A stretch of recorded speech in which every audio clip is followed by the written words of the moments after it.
is a presentation of Fox Sports. The United Airlines pregame show is brought to you by the people of United Airlines. We are united. What else is this guy going to do? Struck out the side. Number 7 for Lemon.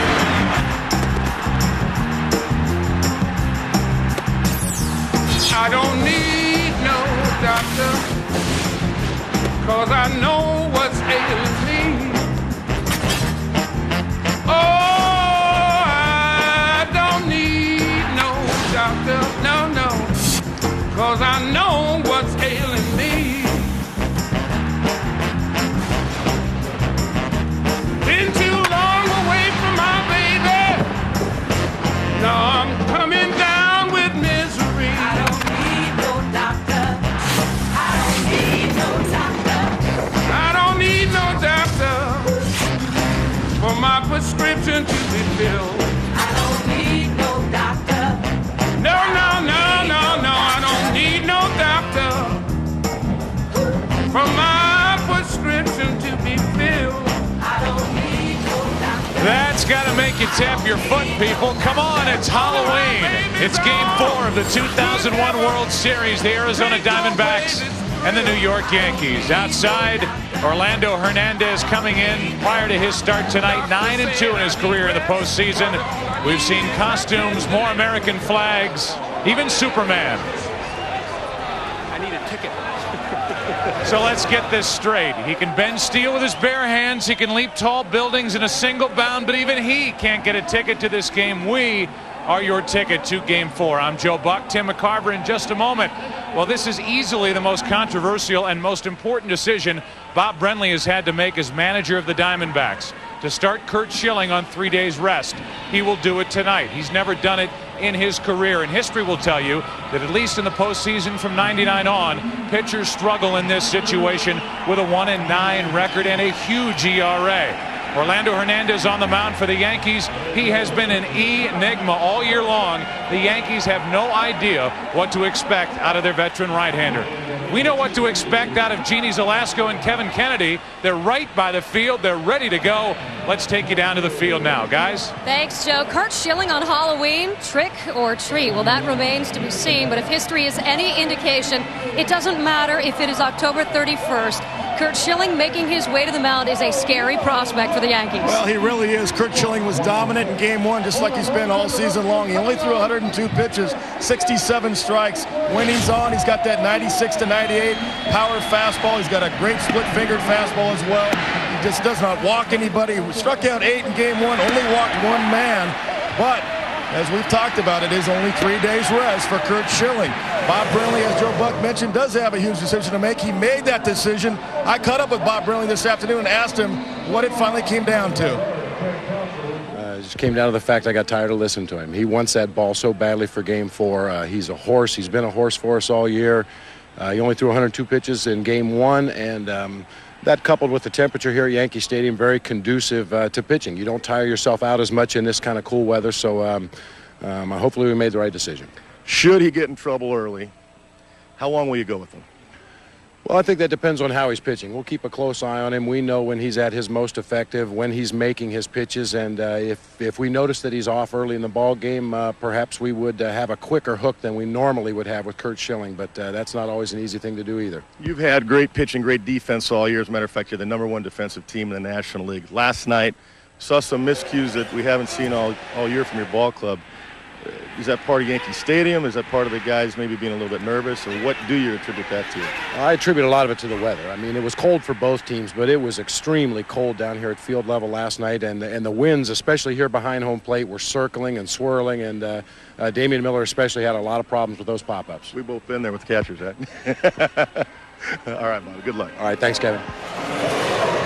Well, it is cold and windy again tonight. I don't think that'll hurt Curt Schilling, as Bob Brenly said. As a matter of fact, I agree with Bob Brenly. I like my best 2 guys, Schilling and Johnson, going 5 games in a 7-game series should it go that far. And Bob Brenly has protected himself, because if it does go that far, he's got Randy Johnson in Game 6, and guess what? Curt Schilling in Game 7. Yeah, and let's be honest, Schilling was preparing to pitch Game 4, whether he got the ball or not. The question, though, remains, will the Yankees be more prepared to face him this time around?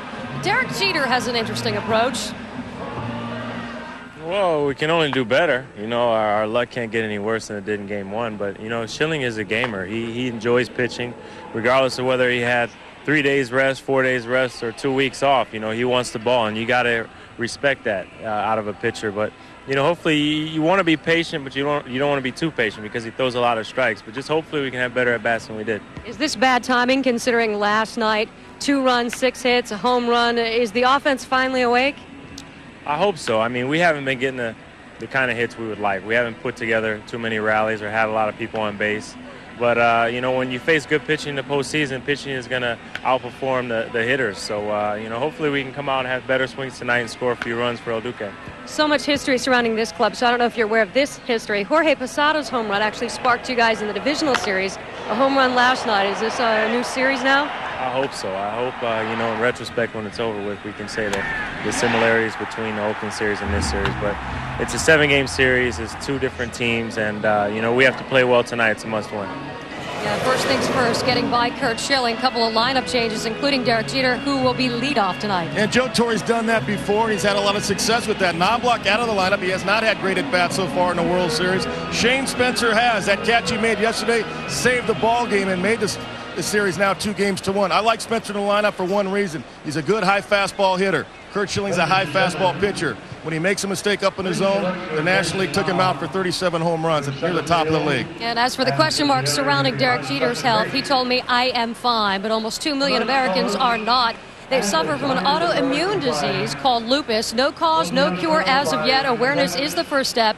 And October is National Lupus Awareness Month. Hence, the orange circles on our lapel as we encourage you to get into the loop. And speaking of getting in the loop and being informed, be a part of this broadcast as well as we ask you to log on to foxsports.com. Virtual manager. Once again, tonight, you, the fan, can manage alongside Joe Torre and Bob Brenly. We're going to start you out right now. Do you agree or disagree with Bob Brenly's decision to start Curt Schilling on 3 days rest? Log on and vote right now. Well, the moon is full on this Halloween in the Bronx, and there's no disguising what is at stake for the Diamondbacks. One decision could define their destiny. The journey continues next on Fox.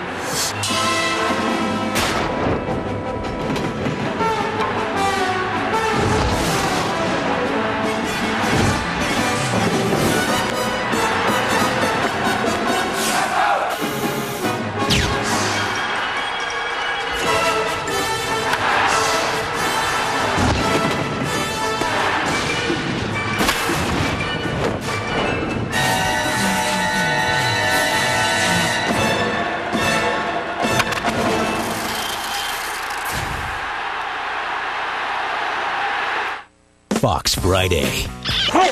Now you've done it. Halloween brings out the freaks from the future. Do you have any idea where your body might be? Not a clue. The hit series Dark Angel. I had a real nice time. Call me. A special Halloween episode, 8/7 Central, Fox Friday. They're here in record numbers at all 57 Toyota dealers. The 2002 Toyotas. Get special introductory deals on every new 02 Toyota car, truck, and SUV. Get $1,000 cash back on any new 02 4Runner. Or for the first time ever, get 0% financing on any 02 4Runner. Or on any Corolla or Tundra. Get cash back or 0 APR on a brand new 2002 Toyota. See your Toyota dealer today.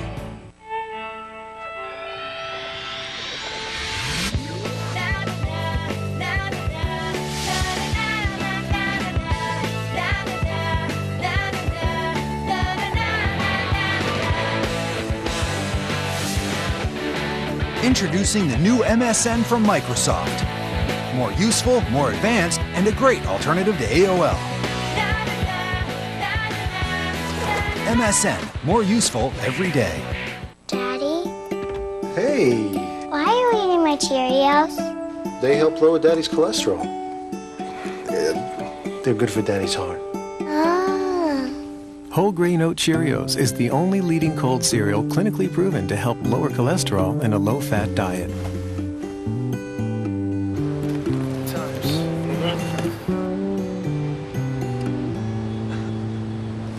It's a cholesterol thing.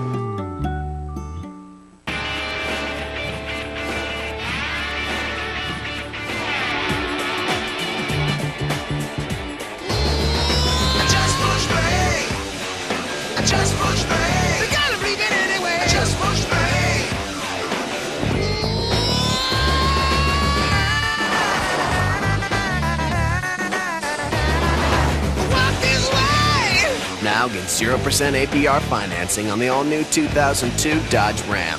Number 1 in L.A., John Beard, Christine Devine, the Fox 11 10 o'clock news. Every once in a while, a new series comes along that raises the bar for all of television. This November, that show is 24. TV Guide says, believe what you've heard. 24 is the best new show of the season. It's like a first-rate movie thriller and one of the most exciting opening nights ever. The Washington Post exclaims, this is one of the most engaging shows of this or any season. USA Today raves 24 is this year's best new series, and Rolling Stone agrees 24 is the best drama of the year. The New York Times calls it an edge-of-the-seat thriller. See for yourself why TV Guide says you'll be checking your watch in amazement that the hour is already over and then setting your timer for the next episode. 24, a television event at 9/8 Central, Fox Tuesday. The United Airlines pregame show is brought to you by the people of United Airlines. We are united. Getting ready tonight for the start of Game 4. We will join public address announcer Bob Shepard.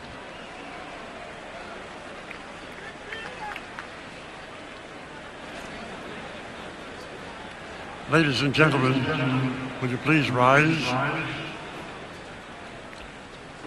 And let us now take a moment in silence to remember the tragic events of September 11th, 2001, and the brave men and women involved in Operation Enduring Freedom overseas, defending our way of life.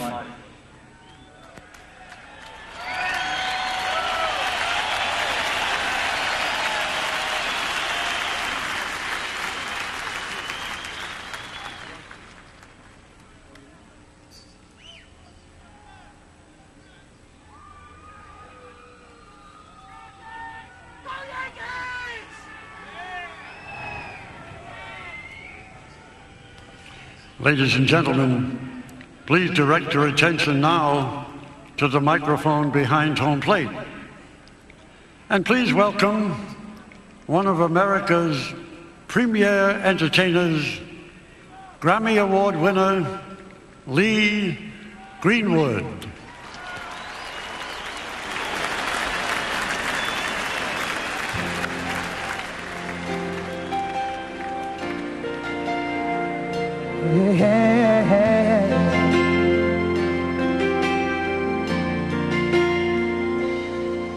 If tomorrow all the things were gone, worked for all my life, and I had to start again, just my children and my wife. Thank my lucky stars to be living here today, 'cause the flag still stands for freedom, and they can't take that away. And I'm proud to be an American, where at least I know I'm free. And I won't forget the men who died, who gave that right to me. And I gladly stand up next to you and defend her still today. 'Cause there ain't no doubt I love this land. God bless the USA.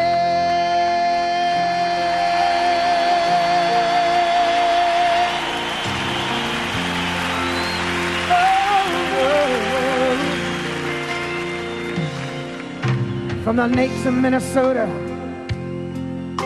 to the hills of Tennessee, across the plains of Texas, from sea to shining sea, from Detroit down to Houston and New York to LA, well, there's pride in every American heart, and it's time we stand and say that I'm proud to be an American, where at least I know I'm free. And I won't forget the men who died, who gave that right to me. And I gladly stand up next to you and defend her still today. 'Cause there ain't no doubt I love this land. God bless the USA.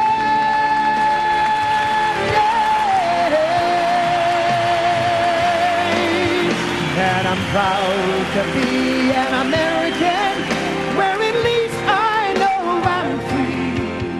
And I won't forget the men who died, who gave that right to me. And I gladly stand up next to you and defend her still today. But there ain't no doubt I love this land. God bless the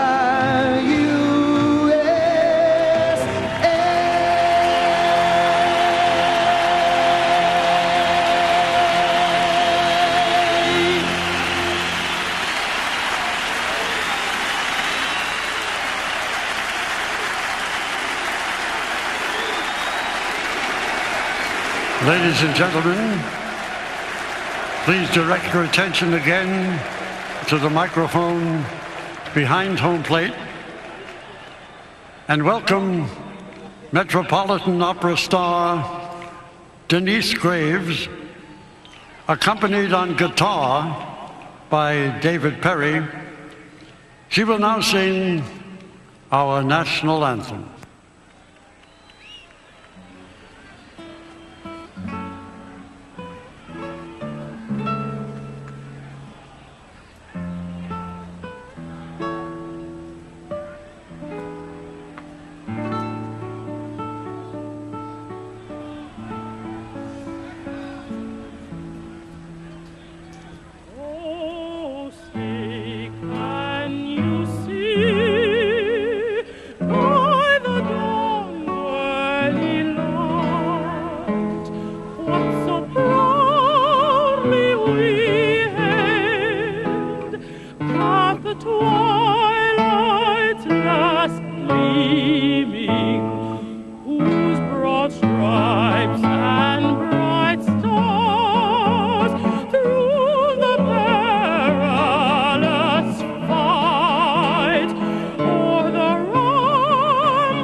This is probably a good time for a little vacation, get away from things. A little Hawaii, maybe, Fort Lauderdale, San Diego, one of my favorite places. We go to Singapore, I'll make you laugh a little, sit back and enjoy yourself. Or, of course, if you're into more of the arts, perhaps Italy, anywhere you want. Someplace just to get away, to enjoy yourself. Welcome to my house, welcome to my living room. Make yourself comfortable and don't worry about anything, we'll take care of it for you. We are united. What is it that makes the worker bee work so hard? Introducing the new improved Copper Top. Duracell's best ever. Anytime your throat's sore and needs real TLC, it needs trusted Luden's care. Only Luden's combines proven relief with luscious Luden's flavor. Ludens, because everybody needs a little TLC. This Tuesday, Fox presents the season's most anticipated night of television. First on the smash hit That 70s Show. I still care about you. Are Eric and Donna really getting back together again? Oh, yeah. God, no. Find out. I'm gonna need details. There will be details in my steamy letter to Penthouse. Okay, my mom's still behind me, isn't she? On an all-new That 70s Show. And Halloween isn't over till The Simpsons say it is. Destroy the evil one! Not me. America's favorite TV tradition is back. The all-new Simpsons Halloween special. We'll catch ourselves a leprechaun using Lucky Charms as bait. On a special night and time. No! Then the clock starts ticking on the television event of the year, 24. If you ever want to see your daughter again, get me out of this! TV Guide calls it the best new show of the season. Kiefer Sutherland stars in the series premiere of 24. It all starts at 8/7 Central, Tuesday on Fox. Lou Gehrig once said, "I've been in ballparks for 17 years and never received anything but kindness from you fans." Joe DiMaggio said, "There was always some kid who may be seeing me for the first or last time. He deserves my best." Roberto Clemente said, "I believe we owe something to the people who watch us." Thank you, fans. Thanks. Arigatou gozaimashita. Thank you, baseball fans. Fox season premiere Sunday. It's Bart and Homer like you've never seen them before. Attached at the wrist. Wow, my first home run. I'm so proud of you. Huh? Come on, hug me. Find out why on the Simpsons season premiere. Then, Let me see your bathing suit. I like the little one. No, Hal, you always pop out of the little ones. Malcolm's family is going on a houseboating adventure where the boys discover a cheerleading camp for naughty girls. Me and my naked friends got tired of waiting for you. The Malcolm in the Middle season premiere. You are in so much trouble. I can't believe it either. After The Simpsons, it all starts Sunday, November 11th on Fox. The United Airlines pregame show is brought to you by the people of United Airlines. We are united. The lights always seem a little bit brighter in late October in this stadium. Welcome back to Yankee Stadium and welcome to the booth. I'm Joe Buck along with Tim McCarver. Once again, we'll talk about pitching and we'll talk about Bob Brenly's decision to start Curt Schilling tonight. I know in your mind it's the right decision, and if Bob had any second thoughts, Curt Schilling made sure to put an end to those second thoughts. I think Curt Schilling talked him into a decision that he was probably going to make anyway. That's why Bob took him out after 7 innings and 102 pitches in Game 1. Keep in mind that if he doesn't start tonight, he can't start in Game 7. And if he goes poorly and pitches poorly in the early innings, get him out of there and he's well rested for Game 7. But the problem, if the Yankees win tonight, the series is even. Then it's Miguel Batista tomorrow night against Mike Messina, and it's Schilling again on short rest in Game 7. Let's table that for a little bit later. Let's talk about Orlando Hernandez, who is 9-2 in his career in the postseason. But this year, the Yankees really have not felt comfortable anytime then send him out to the mound. And this could be a start for El Duque to determine whether he remains a Yankee or not. He's been very inconsistent during the regular season. He didn't have his first win until September 1st. However, he's 9-2 in postseason, and the Yankees are hopeful that that magic returns tonight. So the deeper rotation of the Yankees has their number 4 guy tonight, Orlando Hernandez, against the number 1 man for Arizona, Curt Schilling. Here we go. It's Game 4 of the 2001 World Series. The Arizona Diamondbacks, the New York Yankees. Diamondbacks up 2-1. What'll it be at the end of the night? The Diamondbacks 1 win away from a world championship, are all even with Game 5 tomorrow night. Game 4 next on Fox.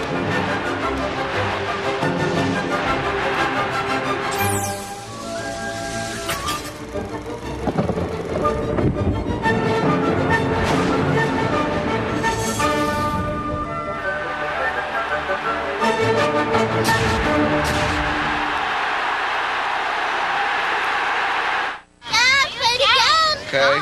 Small business software, $500. Coming up. Small business seminar, $300. Small business supplies, $90. Leaving work early to use your reward points? Priceless.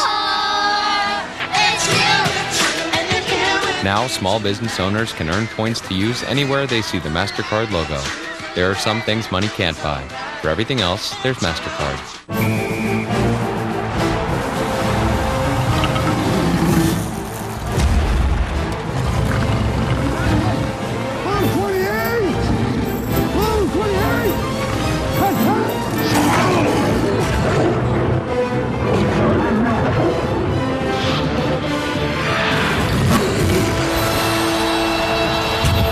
Gatorade Fierce, so bold. It's fierce.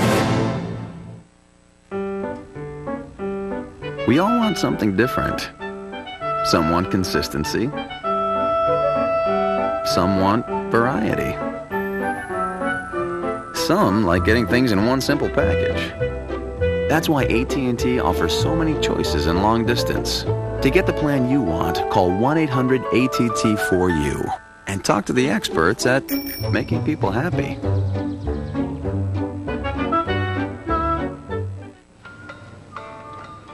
Thank you so much. After you, yes.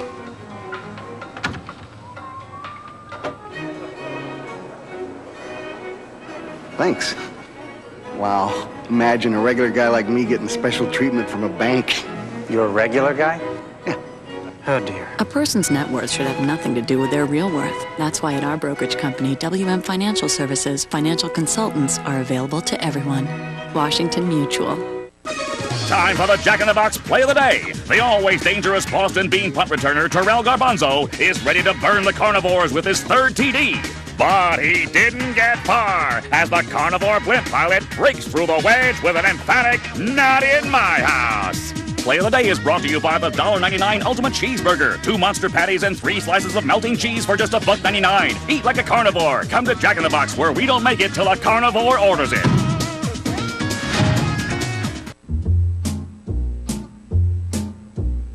Dark a shame, darling, dark a shame. Thank you for all the joy and pain. Picture show, second balcony. Find great values at the Mercedes 100th anniversary event. Our anniversary gift to you. You were... Orlando Hernandez just now got back to the dugout after warming up in the bullpen, so the Yankees had yet to take the field prior to the start of Game 4. Orlando Hernandez, who missed 2 starts in April with a tender elbow, went on the disabled list in late May. An inflamed toe on his left foot, the second toe on his left foot, had surgery June 15th. Didn't come back until August 21st. Gave up 4 home runs that night in Texas. And in the end, had a 4-7 record during the regular season. But as we have mentioned, as Schilling thinks about tonight's start, Hernandez 9-2 in his career in the postseason, 1-1 this year. And here come the Yankees. Take a look at Bob Brenly's lineup for the Arizona Diamondbacks. Tony Womack leads it off. He's the shortstop. He is also hitless in this series. Greg Counsell back in the number 2 spot. Luis Gonzalez hitting third. Rubio Durazo moves up to the cleanup spot. He's the DH. Then it's Matt Williams, Steve Finley, Reggie Sanders, Mark Grace batting 8th, Damian Miller catching and batting 9th. Talk about how the Yankees have struggled. Hernandez still not out on the mound yet. They're asking the home plate umpire if because of the temperature he'll be able to blow into the pitching hand to warm it up.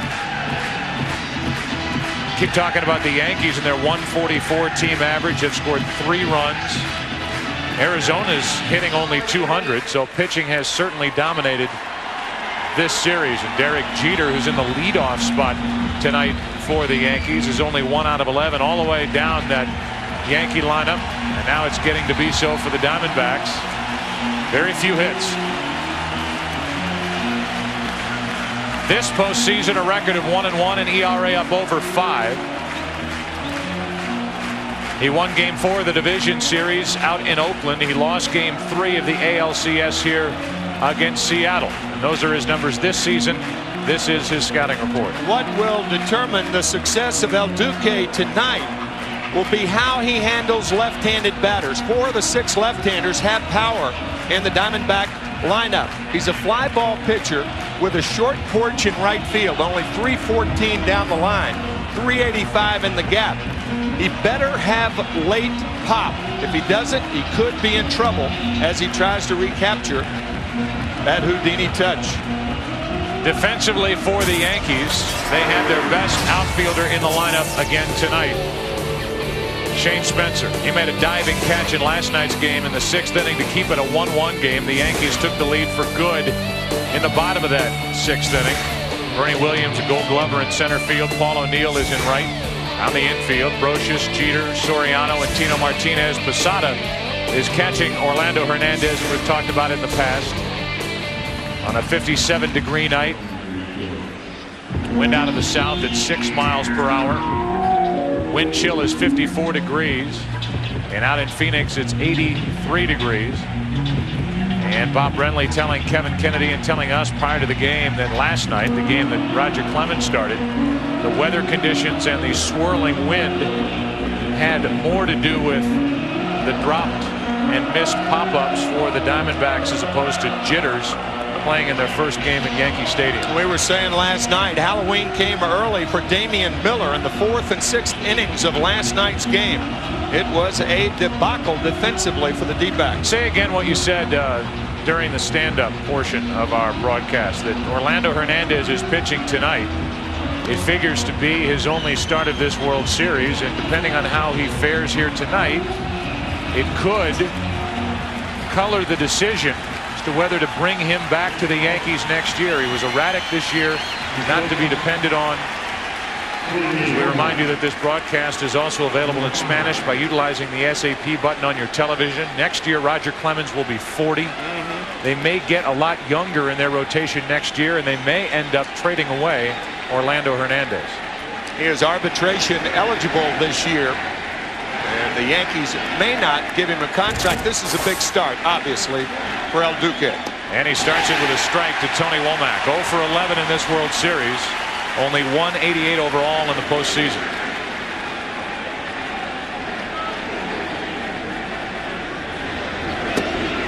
One ball, one strike. At the top of the screen, the Fox box. Runners on in the top left-hand corner. The score, top of the first, nobody out. The velocity of these pitches where the pitch count is recorded. Womack up the middle. That's his first hit of this series, and a good start for Arizona.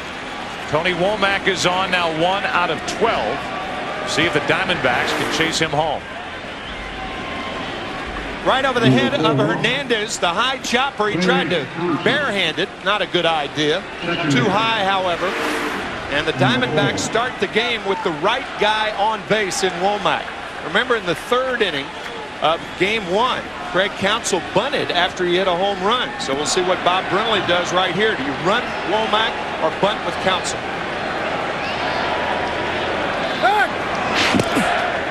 See how confident they feel with Schilling working on 3 days rest right here, as Tony Womack wants the third base coach Chris Spire to go through the signs again.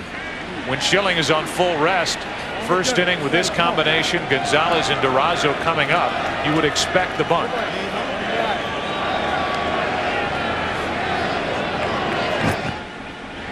And the bunt. Third base side, barehanded pickup, Brocious, great play. 1 out, down to second is Womack, a runner in scoring position, and there's Brocious doing his thing again on the barehanded pickup. He's the best I've ever seen at this particular play. He picks it up with the ball in the throwing position. Index finger, middle finger, and thumb. That is a very difficult play to make for a third baseman, and Brocious does it almost routinely. So now an RBI opportunity for Luis Gonzalez with Durazo to follow.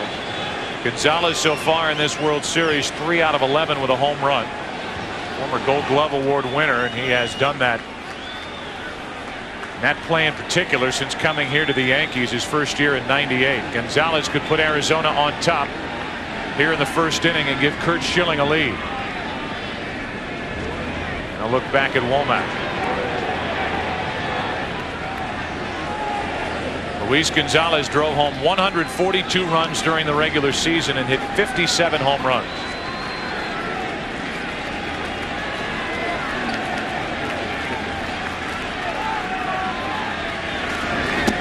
Staying away from Gonzalez with ball one. If you're on second base in this situation, the only player you don't know where he is the shortstop. He's right behind you. That's why the third base coach will say, I've got the shortstop. That's foul. The minute you get on second base, you check the depth of the outfielders so you know where they're playing. Peripherally, you see the runner or the third baseman, Scott Brocious. You know where Soriano, Martinez, the pitcher, and the catcher are. The only guy who can come in behind you is Derek Jeter, the shortstop. That's why Chris Spire, the third base coach, has the shortstop. 1 ball, 1 strike on Gonzalez. And a throw anyway, even though Jeter was nowhere near the bag. So Orlando Hernandez wheeled around and threw and somehow got the ball around the body of Womack and into the glove of Jeter, who was way off the base.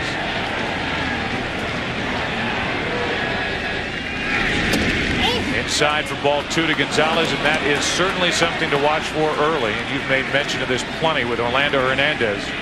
The ability to come inside effectively against left-handed batters. He's got to do it, and Joe Torre and Mel Stottlemyre have tried to encourage him to do just that. Come inside the left-handers.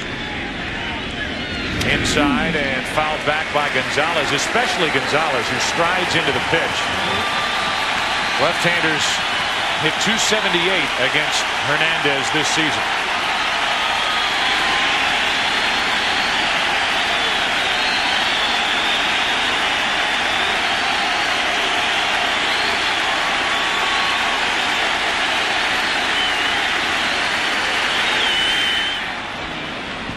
That hit Gonzalez, and he'll go down to first. Hit by the pitch on a 2-2 delivery, and it's 2 on with 1 out.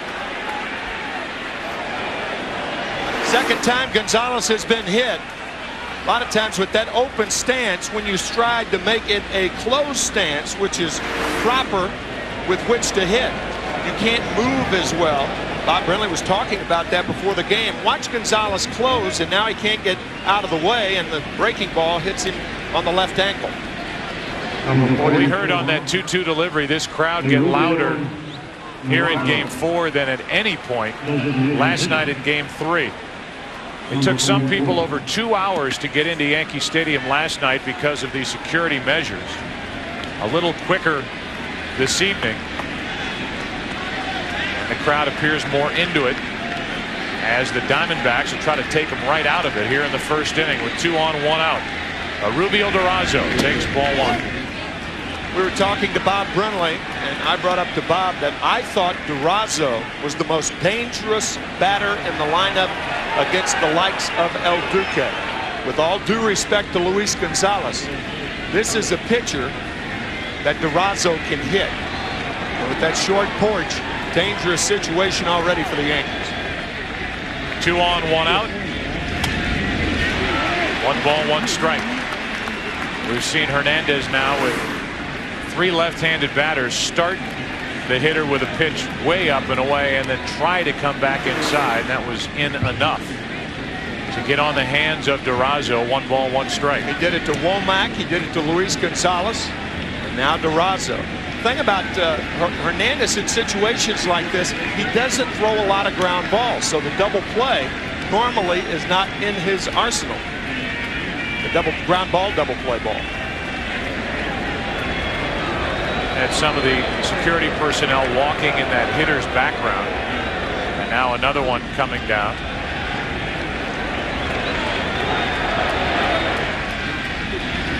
As Durazo waits for a 1-1 pitch.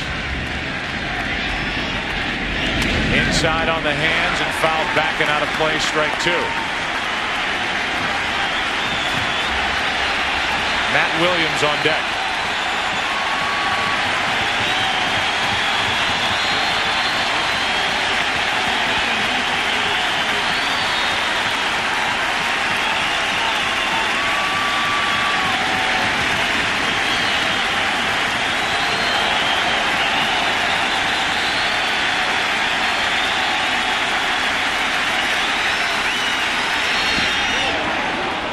Check to swing, 2-2. Just about the same pitching pattern that Gonzalez faced against Hernandez. 1-2 breaking ball down and in. Gonzalez got the breaking ball, and he was hit with the pitch.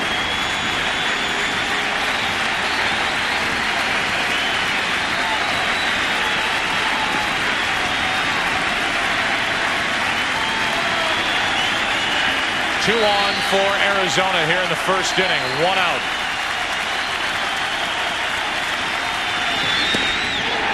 And a full count on Durazo.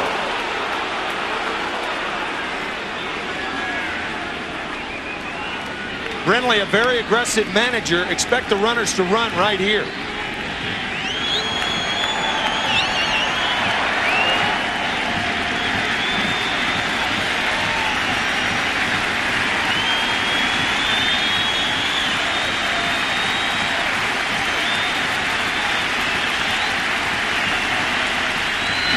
Ball 4 to load him up. Runners were not running there. Perhaps in Bob Brinley's mind, with the young hitter up there, a lot of times the animation and activity on the bases makes a young hitter a little too anxious. So perhaps that's why Brinley kept the runners at second and first. So now it's Matt Williams with the bases loaded, 1 out. Swinging the bat awfully well, including his final at bat last night against Mariano Rivera. Swinging it well, so Bob Brenly put him in the number 5 spot. Bases loaded for him, 1 away here in the first inning. Strike 1. Breaking ball against Williams. For their careers, right-handed batters hitting only 193 against Hernandez.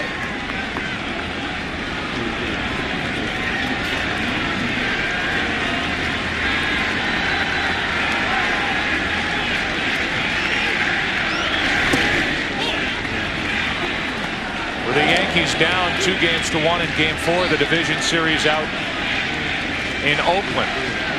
Hernandez got into a second and third nobody out situation in the first inning and got out of it. Here he has the bases loaded, 1 out. And Matt Williams at the plate. Hernandez and the Yankees won that game. A final of 9-2.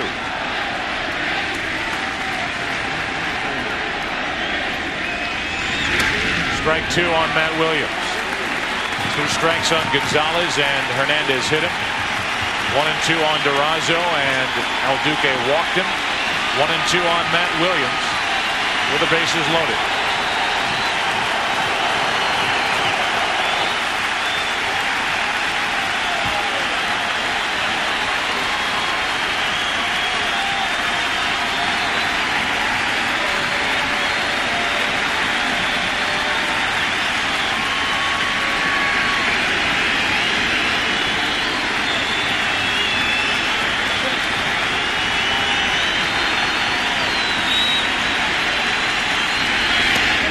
Too far outside, 2-2.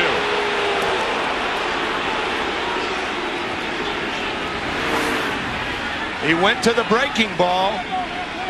That missed. One thing Hernandez can do to right-handed batters is drop down and make them give with that left side. Left-handers, The Diamondbacks trying to hand Curt Schilling a first inning lead. Matt Williams with a 2-2 pitch. Full count.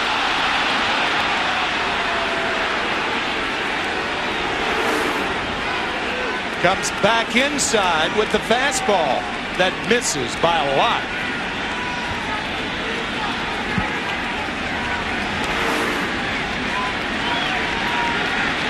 Three balls, two strikes with the bases loaded, one out. No score in the first inning of Game 4.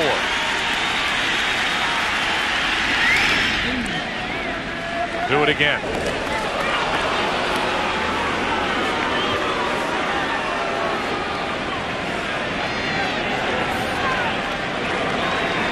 Hernandez dropping down quite a bit here in the first inning. And And he has thrown 21 pitches, more out of the strike zone than in it here in the first inning.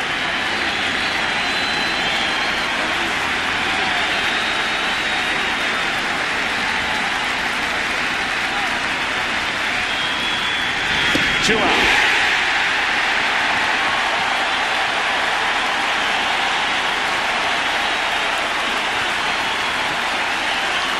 To Matt Williams. Hernandez featured the breaking ball. Missed with the fastball. 1-1 pitch fouled away. Missed with the breaking ball. Missed with the fastball. Foul back, middle of the plate. Got him on the high 100.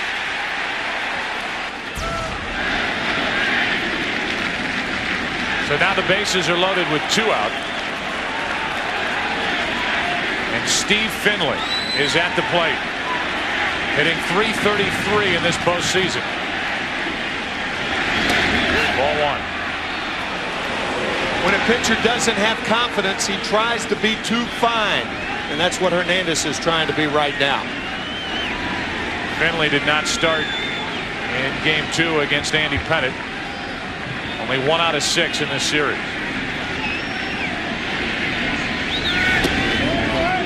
Two balls, no strikes.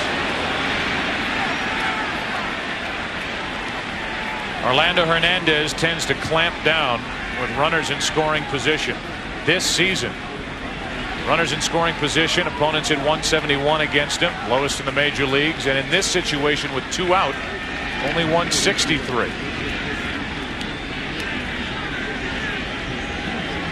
Pound the problems for Hernandez now that he's fallen behind Finley 2-0.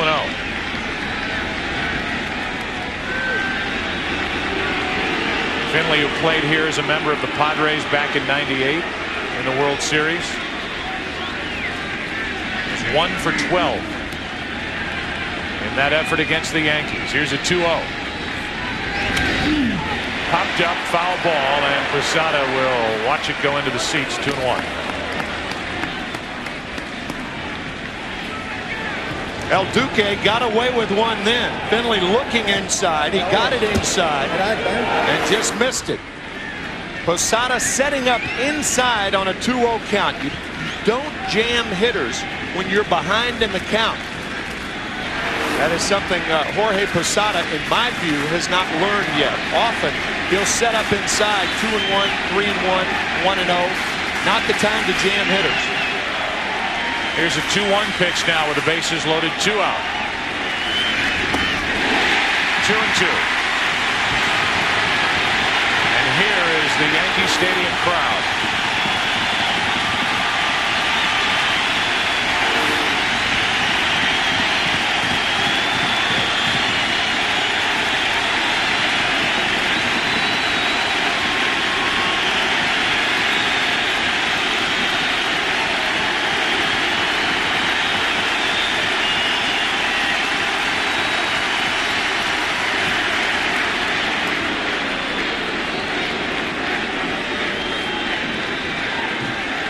Curt Schilling's going to have to go back and warm up again.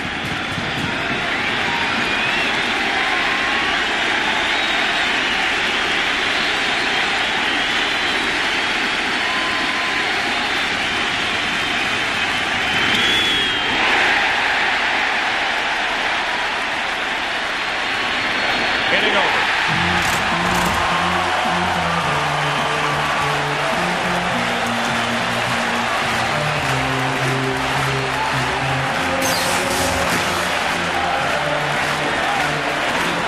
I'm Miss Fix It, do it right 100% of the time, all the time. I fix them, they fly them. 747s, 777s, 757s. Once I get the aircraft done, it's customer service, ramp, cargo, in-flight. That's how you become a team. We want the customers to feel comfortable. We want them to come back. We want them to feel that they're taken care of. And then you guys are off and flying. Point A to point B, no problems, no ifs, ands, or buts. You there? We are united.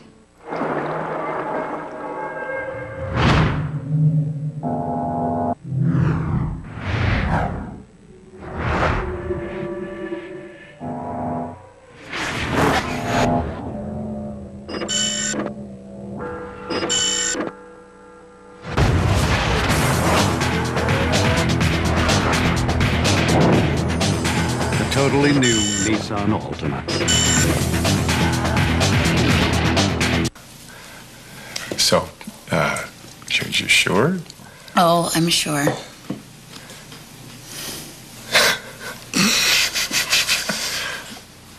A new baby with 2 teenage boys. This should be fun. So, when he starts college, we'll be 60. No, honey, this isn't a joke.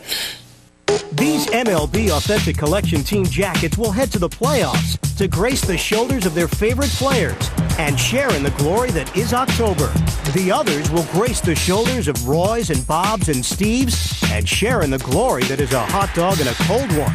Get your MLB Authentic Collection team jacket from the Major League Baseball Clubhouse store for just $110. Call 1-800-365-0600.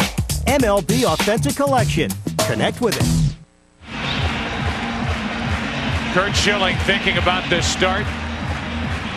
He was the starter in Game 1. Here's the lineup for the New York Yankees. Very different tonight with Jeter leading off at shortstop. Paul O'Neill up in the number 2 spot. Bernie Williams hitting third. Then Tino Martinez, Jorge Posada, David Justice, the DH, Shane Spencer in left. Scott Brocious and Alfonso Soriano, the second baseman, batting ninth.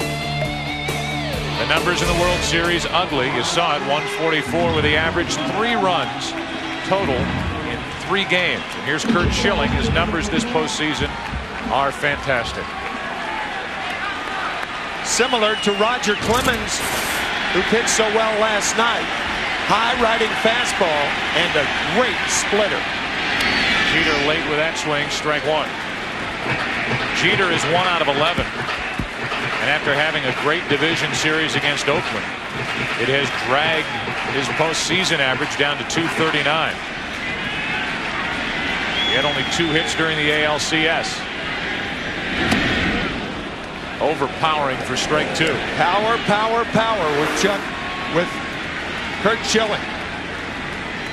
To give you an idea of how badly the Yankees are trying to score, Derek Jeter is hit in 3 different positions in 4 games. Jam shot, caught. Womack, 1 away.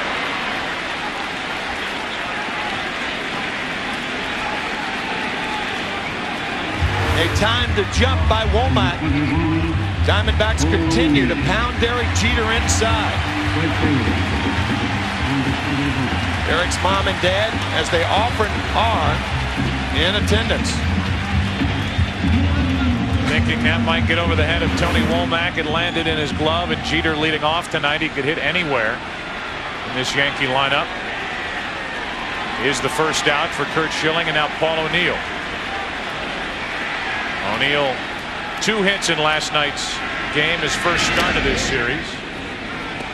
The early indication on Curt Schilling is he is throwing hard.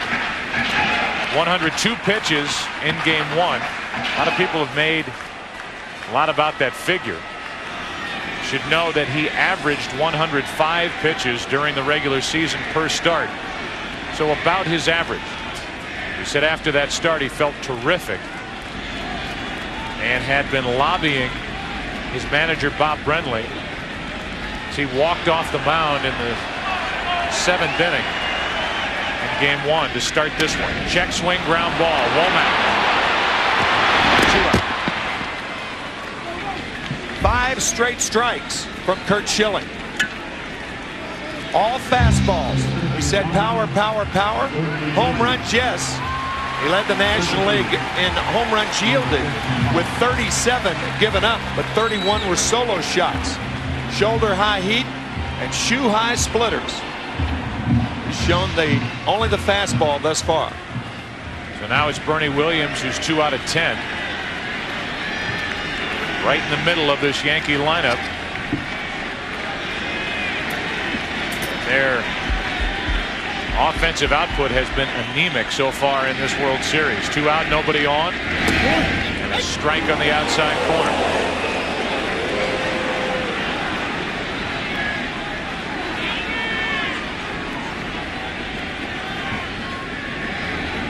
The top of the order for New York, 3 out of 35 with 7 strikeouts, an .086 average for the first 3 hitters in the Yankee lineup combined. More heat from Curt and Schilling, and that's all we've seen. 0-2 now on Williams. 7 straight fastballs to open the game. All strikes.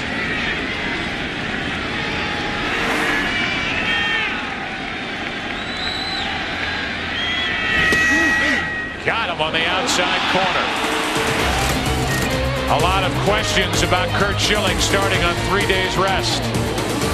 Any more questions? Second inning, game 4, no score.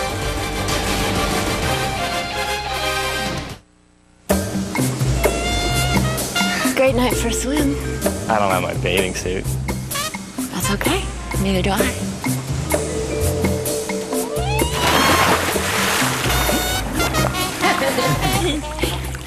Look at the moon.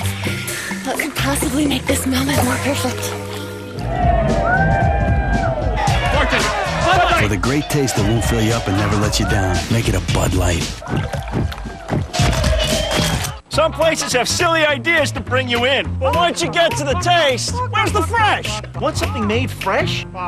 Try one of the new Subway Selects. We've got 4 new Subway Selects, like the delicious horseradish steak and cheese. Subway, eat fresh! The LA Times calls The Others pitch perfect. The Wall Street Journal raves. It's a supernatural thriller as classic as they come. Don't miss the movie phenomenon that cannot be stopped. The Others. Rated PG-13, now playing. Ho, ho, ho! Oh, I hope you didn't put all those on the credit card. Yeah, why? Do you know what those interest charges are going to do to us? Don't worry. I used our new Capital One No Hassle card. Fed up with exploding credit card rates? To the neighbors! With Capital One's new No Hassle Platinum card, you get 1 low fixed rate and none of the hassle. Gotta tell Steve and Laura about Capital One. What's in your wallet? The kids are fine. Why are you always so anxious? Dad, you're always so tense. Are you mad at me? Honey, you can't keep losing sleep. It makes you so irritable. You worry constantly. Can't we have a relaxing dinner anymore? Chronic anxiety can affect your relationships, your work, your life. If you're one of the millions of people who live with uncontrollable worry, anxiety, and several of these symptoms for 6 months or more, you could be suffering from generalized anxiety disorder, and a chemical imbalance could be to blame. Paxil, the most prescribed medication of its kind for generalized anxiety, works to correct this imbalance. Prescription Paxil is not for everyone. Tell your doctor what medicines you're taking. People taking MAOIs or thiaridazine should not take Paxil. Side effects may include decreased appetite, dry mouth, sweating, nausea, constipation, sexual side effects, tremor, fatigue, or sleepiness. With the help of Paxil, you can see someone you haven't seen in a while. Yourself. Hey, I remember you. The 2001 World Series on Fox is brought to you by the people of United Airlines. We are united. By Capital One, what's in your wallet? And by Paxil.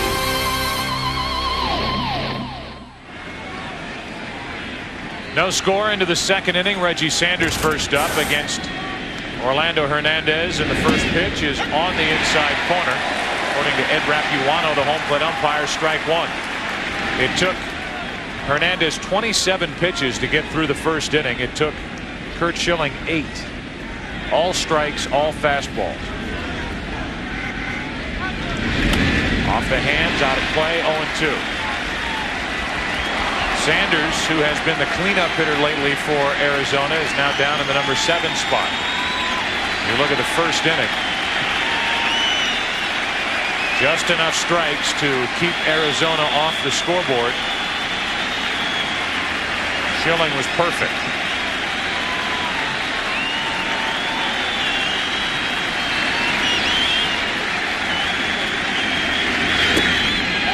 One ball, 2 strikes.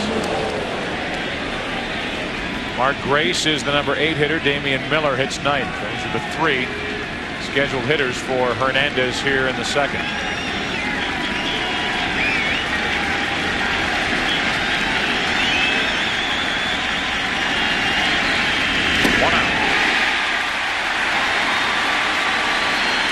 How odd is it to see Mark Grace hitting 8?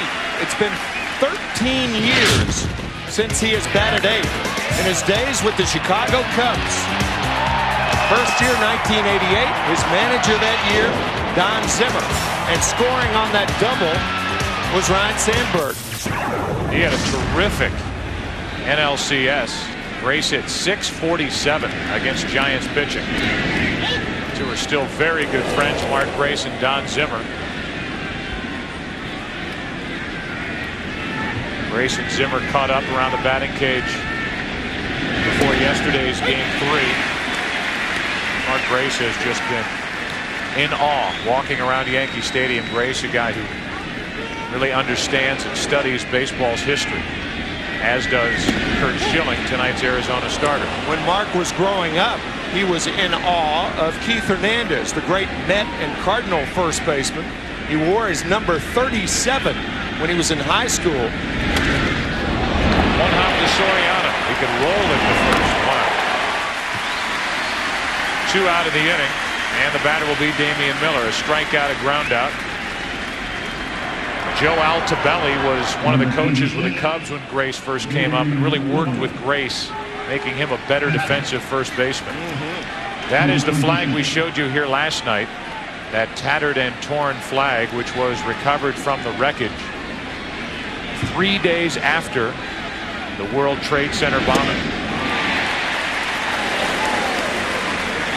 Tower 2 collapsed on that flag. Stars missing. It was ripped and torn, and it is known to be the only American flag flying that day at the World Trade Center. Local police officers had it, taking it around to the different funerals in the area for their fallen brothers, and they thought it was a good idea for it to be here at Yankee Stadium for the middle 3 games of this World Series.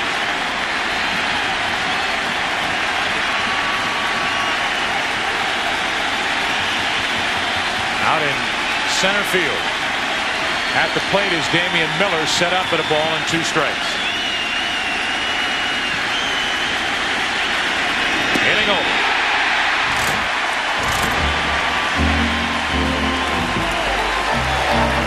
Bottom of the second, no score in Game 4.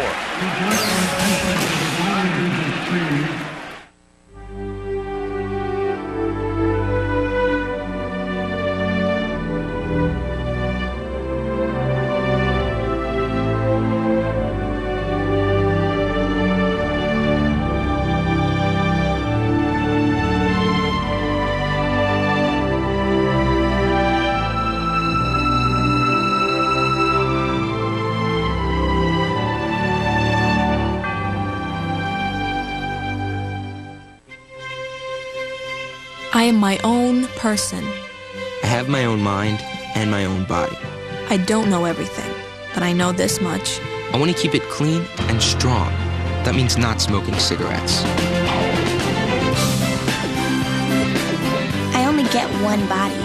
And it's up to me to take care of it. I know I can do it. Because the body does what the mind says.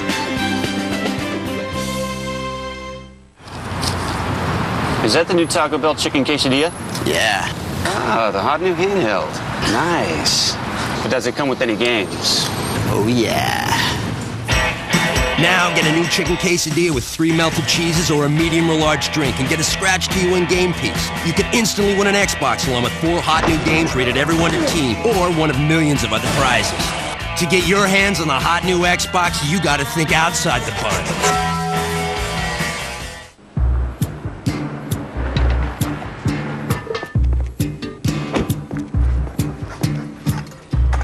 Change for $1.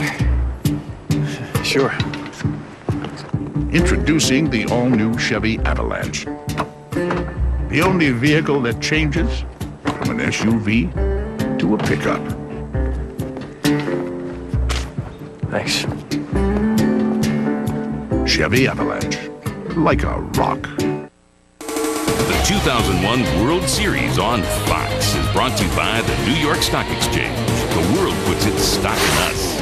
By Taco Bell's new chicken quesadilla. And by Chevy Trucks, the most dependable, longest-lasting trucks on the road. When you're in Arizona and you go to Bank One Ballpark and you go into the manager's office of Bob Brenly, he has a stereo system behind his chair at his desk. There's Tino Martinez leading off the bottom of the second, no score.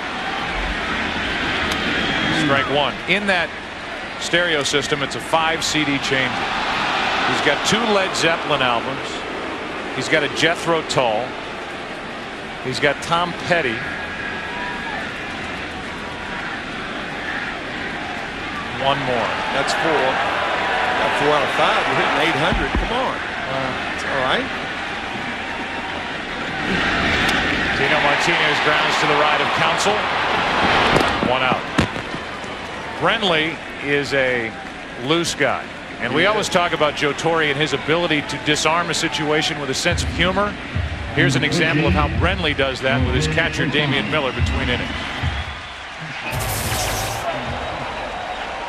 Hey, when in doubt tonight, if there's any question in your mind what you want to throw something low so they don't pop it up foul behind a plate, okay? Last night, Damian Miller had trouble on 3 different pop-ups because of the swirling winds.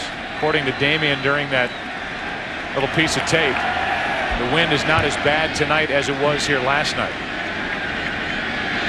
Ball 1 to Jorge Posada with 1 out, nobody on.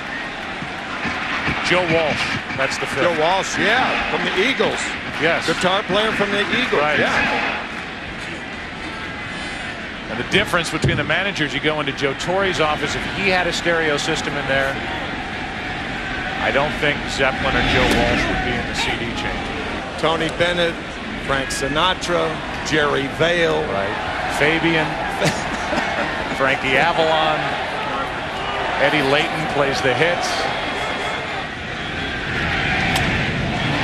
Down the left field line for Gonzalez. Plenty of time to get to this one. 2 out. Here's last night, Damian Miller staggering around behind the plate. That was not ruled an error. This was. And this was, and given to Mark Grace. The Diamondbacks committed 3 errors last night, 4 misplays. At one point, gave the Yankees 6 outs in an inning. That was in the 4th. The Yankees did not score that inning as Justice takes a strike. That's how poorly the Yankees are going offensively. They get 6 outs and don't score. And how tough Brian Anderson pitched last night for Arizona. Oh, yeah. What a job. Give him credit. 2 out, nobody on, and a 1-ball, 1-strike count on David Justice. Bob Brenly telling us before the game that Damian's night last night, like a couple of afternoons he had as a catcher for the San Francisco Giants in Candlestick Park. What a tough sun and wind field Candlestick was. Here's a 1-1 to Justice with 2 out. Just outside. 2 balls and a strike. Curt Schilling, who spoke to a group around the World Trade Center. We read a portion of a letter he wrote right after the tragic day of September the 11th during Game 1. Part of the group that went from the Arizona Diamondbacks to Ground Zero. Curt Schilling, Randy Johnson, Luis Gonzalez, Mark Grace, a long list of players. Bob Brenly telling us that the firefighters, the police officers, the emergency workers there all had cell phones and would call home to their kids, their sons, their daughters, and put Curt Schilling and Randy Johnson on the phone. A treat for the kids, and they got a chance to talk to 2 of the best starters in the major leagues this year. And from one to the next, they stood there taking one cell phone call after another, talking to the kids of the firefighters, rescue workers, and police officers at Ground Zero. 2 out, nobody on. 2-2 pitch to David Justice. He's fouling him off as Schilling is living in the mid-90s. 94 miles per hour on that pitch. There is such a difference between the fastball and the splitter from Curt Schilling. Almost like a bobblehead doll up there. Shoulder-high fastballs and shoe-high splitters. Got him on the outside corner. Justice becomes the second strikeout victim for Curt Schilling. We go to the third. El Duque back to the hill. Still no score in Game 4. Yeah, we need 2 wacky burgers, 2 fries, and 2 drinks, please. Just give us 2 wacky wonder deals, please. Eat here a lot, do you? No. I'm just good at saving money. Radio Shack lets you save money and get the most out of your wireless phone. The more accessories you buy, the more you save. Up to 30% with phone purchase. It's our biggest wireless sale of the year. Well, you have always been good at giving orders, Terry. Just drive. Radio Shack.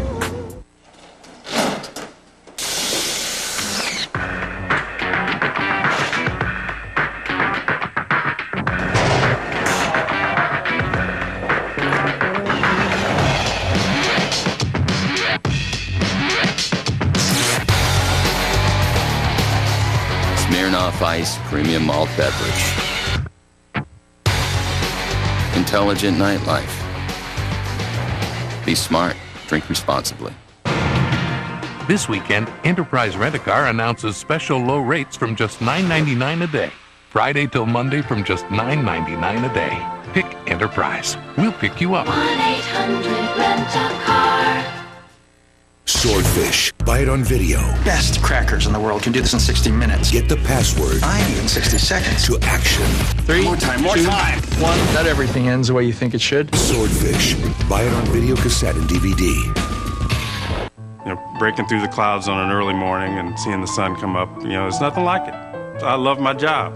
I try to make it a good experience every time, no matter what. That's just me. That's the way I'm always going to be. I'm Dennis Tate. I'm a captain on the Airbus A320 and A319.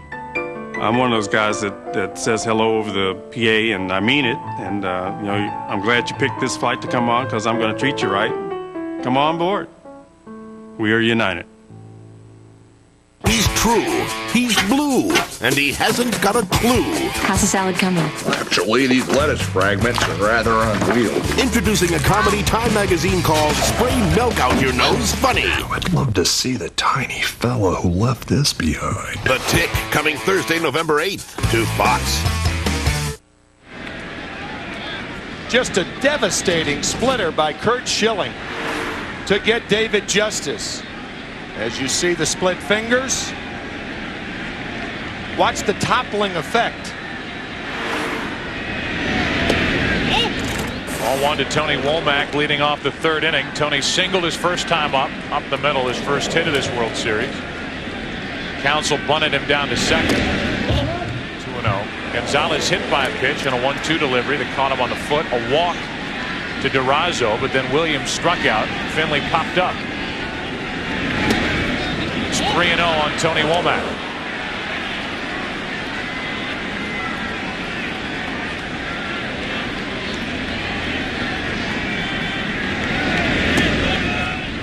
That's ball 4 for a leadoff walk. If there were bunting in the first inning with the way Schilling's pitching tonight, expect the bunt here again in the third inning.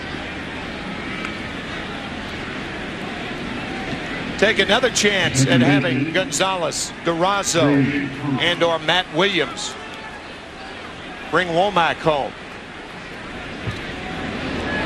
Yankees expect the bunt. They have Brocious way in at third.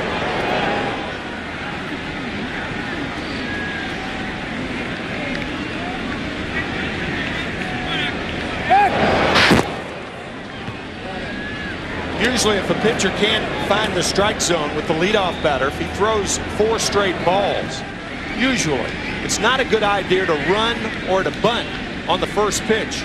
Give the pitcher a chance to get wild, as he was with Womack. Bunt to third, perfect. Brocious gets to use the glove this time, 1 out. And again, the sacrifice is good, 5-3. Down to second is Womack with 1 out. You can see Brocious playing in at third base. Counsell with a beautiful bunt. Watch Posada continue to third base. Catcher's responsibility, once a third baseman makes that play, is to cover third to keep the runner at first from advancing. So the bare hand pickup the first time, the glove pickup this time, 2 sacks in a row for Counsell. Now Gonzalez gets another opportunity, hit by a pitch his first time up. Runner at second, 1 out here in the 3rd inning with no score.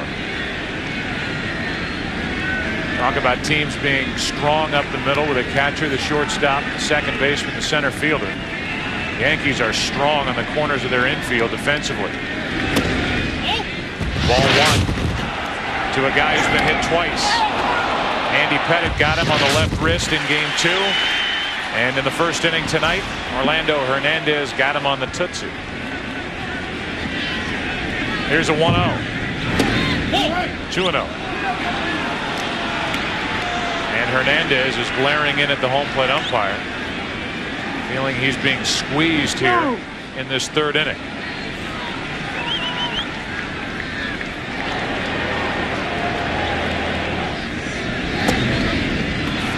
With Durazo on deck. I don't think Hernandez has a complaint. Those balls had not been close. The 4 to Womack, and now the 3 to Gonzalez. Perhaps he's just upset at himself.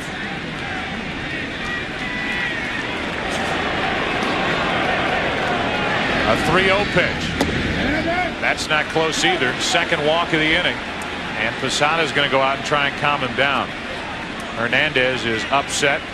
Mel Stottlemyre recognizing that from the bench. He's going to go out and slow down his right-hander. 3rd walk, 2nd of the inning, 2 on for Durazo. So while Mel Stottlemyre goes out to talk, we'll talk about what happens tonight immediately after the game. It's a special edition of the Best Damn Sports Show period on Fox Sports Net. White Sox pitcher and former Yankee ace David Wells will join Tom Arnold, John Kruk, and the rest of the gang for what promises to be a unique and candid review of tonight's Game 4 action. For comedy, commentary, and updated scores and highlights, it's the Best Damn Sports Show period. Tonight after the game, only on Fox Sports Net. So Hernandez has got everybody talking to him, trying to calm him down, and with 2 on, 1 out, he calms one down into the strike zone for Durazo. He can put Arizona on the board here in the 3rd inning. 2 4-pitch bookend walks to the leadoff batter, Womack, and then after the sacrifice to Gonzalez. So here's Durazo, who walked his first time up. Again with runners in scoring position this year, opponents at 171 against Hernandez. 2 on with 1 out for Durazo. And a fly ball into shallow right. 2 out. Womack tags, will go to 3rd. Throw cut off, and it's 1st and 3rd, 2 out. What an odd inning it's been for Hernandez. He walks 2 batters on 4 pitches and then makes a perfect pitch on Durazo.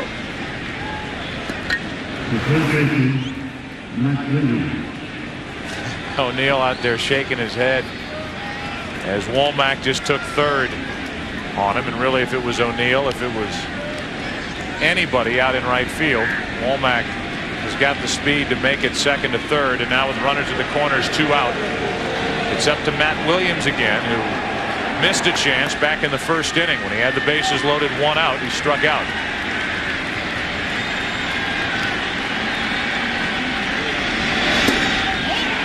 Missing inside, and now Hernandez is in the face of the home plate umpire. This has been brewing all inning, and Ed Rapuano is going to go all the way out to the mound and get in the face of Hernandez.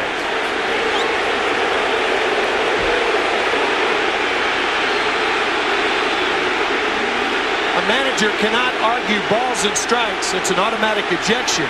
I think Joe Torre just out to talk to Rapuano, trying to calm Rapuano down. Under those circumstances, obviously no ejection. We talked to Joe Torre about this before the game with regard to his hitters not complaining last night. Yeah. After complaining pitch after pitch in game 2, and he said we told them not to complain about balls and strikes, because when you complain about something like that, you're making an excuse not to succeed. And here's Hernandez's reaction after not getting that pitch. And that's what drew the home plate umpire, Ed Rapuano, out from behind home plate. Runners at first and third, 2 out. And now the 1-0. 1 ball, 1 strike. Let's see if he had a complaint. Posada setting up inside. That ball could have been a strike.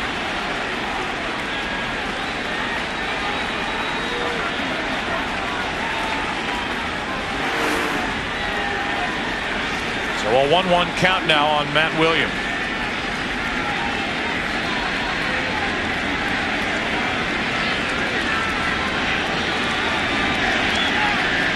Runners at the corners, 2 out. 2 balls and a strike.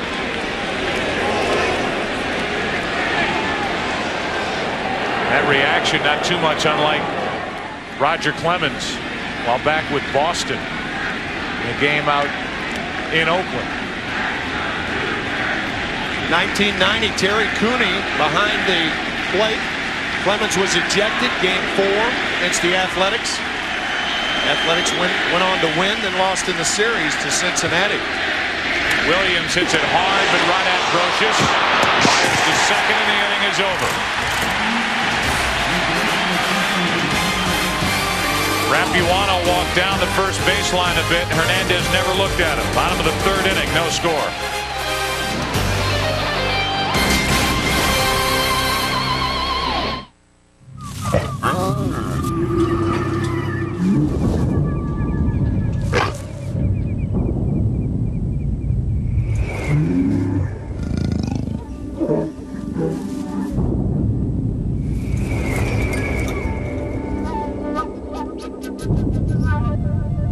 After the new Chevy Trailblazer, everything else just seems kind of weak. The all-new 270 horsepower Chevy Trailblazer, like a rock.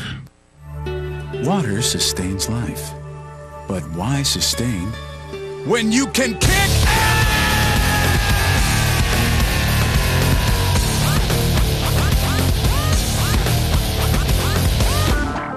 Gatorade. It's got stuff water doesn't have.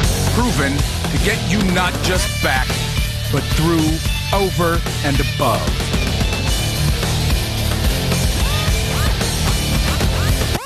When it comes to food, a lot of places have silly ideas to bring you in. But once you get to the taste, where's the fresh? Hey, Clucky, want something made fresh? Come on. Try one of the new Subway Selects made on fresh-baked gourmet bread. Susie? Right, Jim. Subway's got 4 new Subway Selects, like the delicious horseradish steak and cheese, all on fresh-baked gourmet bread and all made fresh right in front of you. Whoa, check out that check. Just kidding. From the Hughes brothers, Johnny Depp, Heather Graham. In the film, Ebert and Roper give 2 thumbs up. Both call it brilliant. Jack the Ripper's no finish. From Hell, rated R, now playing only in theaters. Here it comes, Cool Blue Mach 3. 3 blades for the closest shave, in fewer strokes with less irritation. Now with a cool look. Cool Blue Mach 3 from Gillette, the best a man can get. Fox Friday. Now you've done it. Halloween brings out the freaks from the future. Do you have any idea where your body might be? Not a clue. The hit series Dark Angel. Had a real nice time. Call me. A special Halloween episode, 8/7 Central, Fox Friday. Shane Spencer will lead off for New York. He's the number 7 hitter. Schilling has been perfect through the first 2 with 2 strikeouts. Brocious and Soriano will follow. 0-0. And a ball outside. Now Schilling kind of pauses, and that draws a reaction of the crowd here at Yankee Stadium after not getting that pitch from the home plate umpire, Ed Rapuano. This crowd knows Ed's here. They were on him during the break. This is a fastball because Schilling said, yes, I like the pitch. No, I don't like the location. This will probably be a fastball away to Spencer. It's a bad habit for pitchers to get into. Spencer deep to right. Gone. 1-0 New York.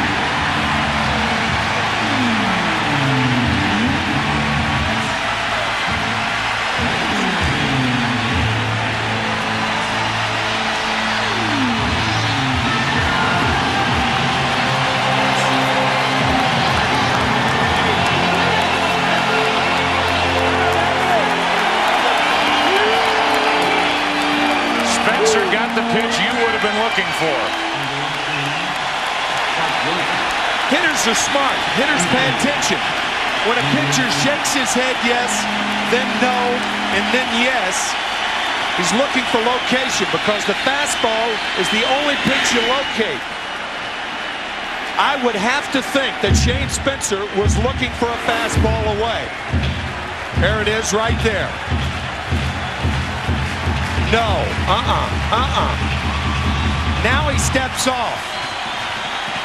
So he liked the pitch, then he didn't like the location. When he came back with a fastball away, Spencer was ready for it. 0-2 on Brocious.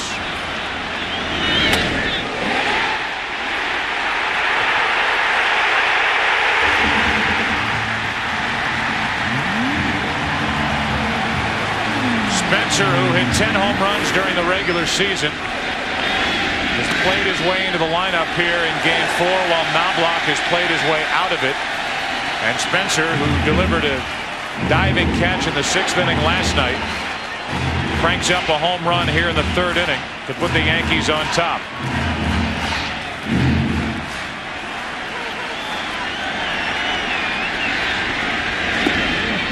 Brocious strikes out, 3rd strikeout for Schilling.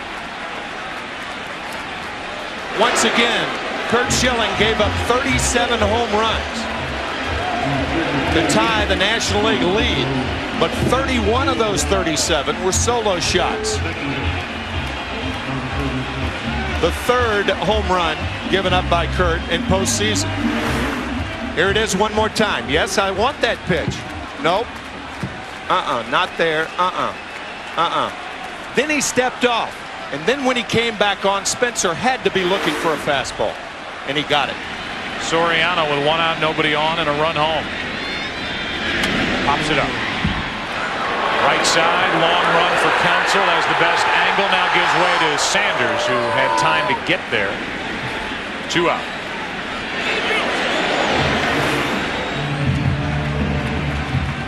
Fastball away. Home run away, and the Yankees take the lead. What has been a characteristic of this run for the Yankees has been Joe Torre's amazing ability to play hunches. Knobloch watching, taken out of the lineup tonight. Spencer in the lineup last night in left field, makes the diving catch. Tonight gets the start and ends up putting the Yankees up in the 3rd inning with a home run. Now Jeter, they continue to pitch him inside, strike 1.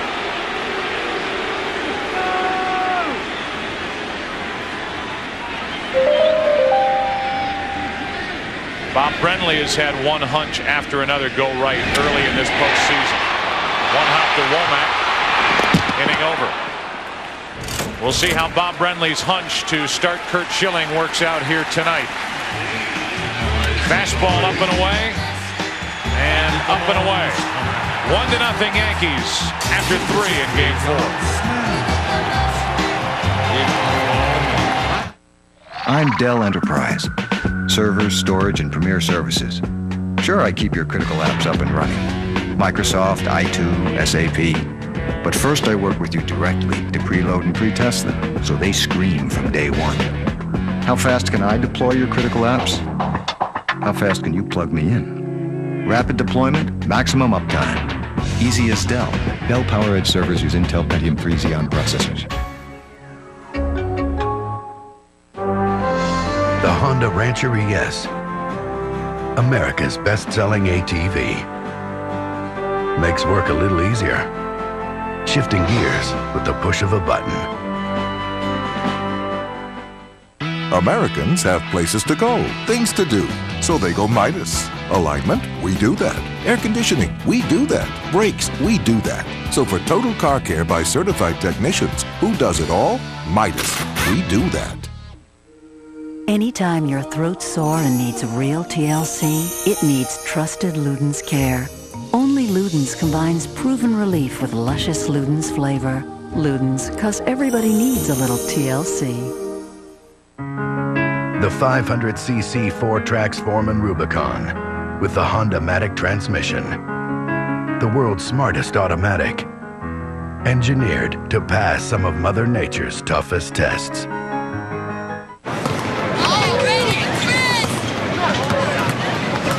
got next.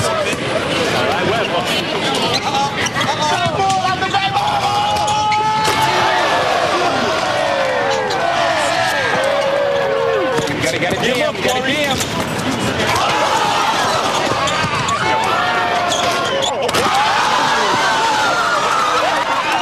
Discover a sensation as real as the streets. Mountain Dew Code Red. The 2001 World Series on Fox is brought to you by Mountain Dew Code Red. Discover a sensation as real as the streets.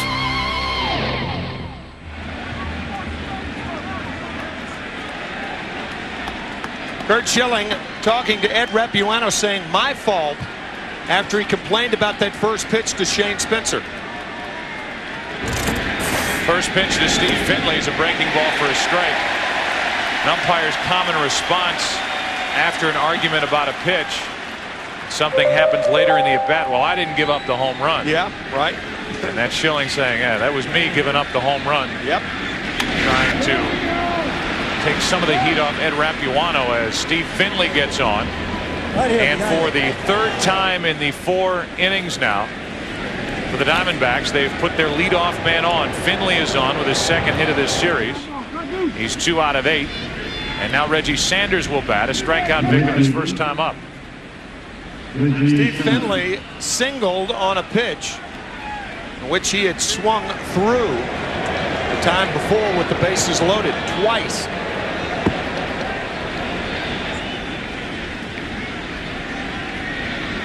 Curt Schilling made that start in game 1.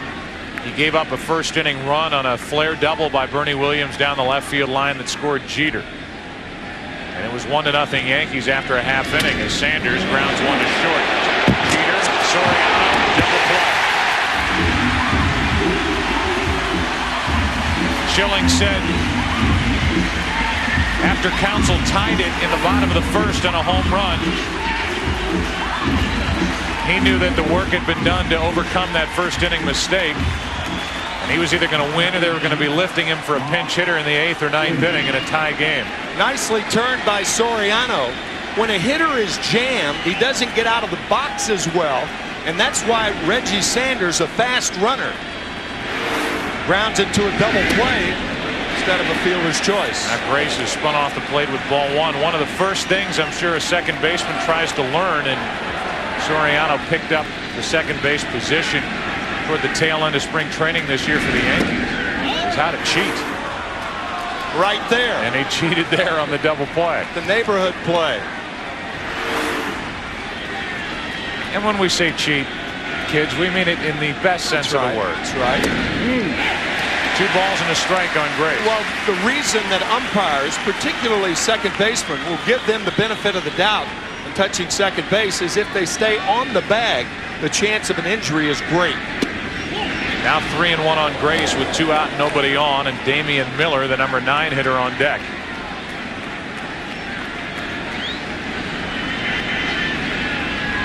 Grace gets into one to right. This game is tied as Mark Grace hits it into the upper deck here at Yankee Stadium. A 1-1 game in the 4th inning. Fans throw it back. The number 8 hitter, Mark Grace, would love to have that souvenir.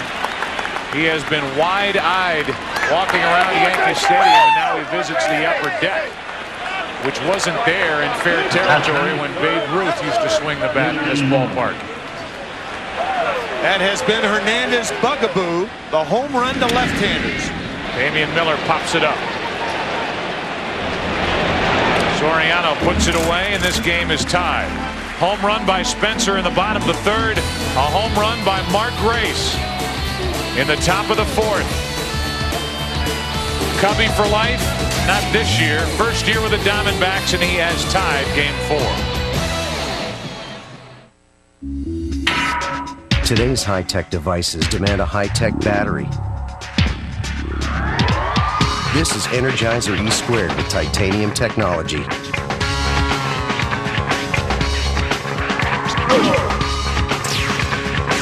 You need massive amounts of long-lasting power? Do what we did. Put the bunny inside. Energizer E² with titanium technology. Do you have the bunny inside?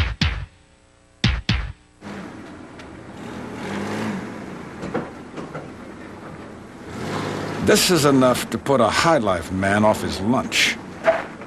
Time was a man knew how to command his own vehicle. Just how far are we willing to fall? Better reacquaint yourself with the high-life soldier before someone tries to take away your Miller time. Shrek, I won again!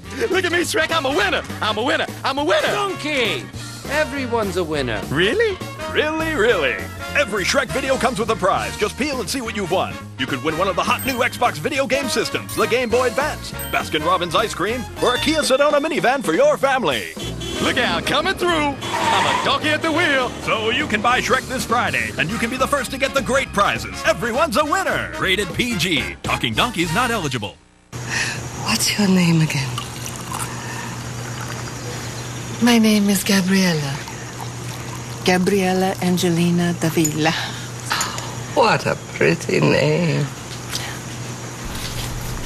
I'm your daughter, Gabriella. Huh. It's a nice house you have. So very happy. I'm glad you're happy, Mom.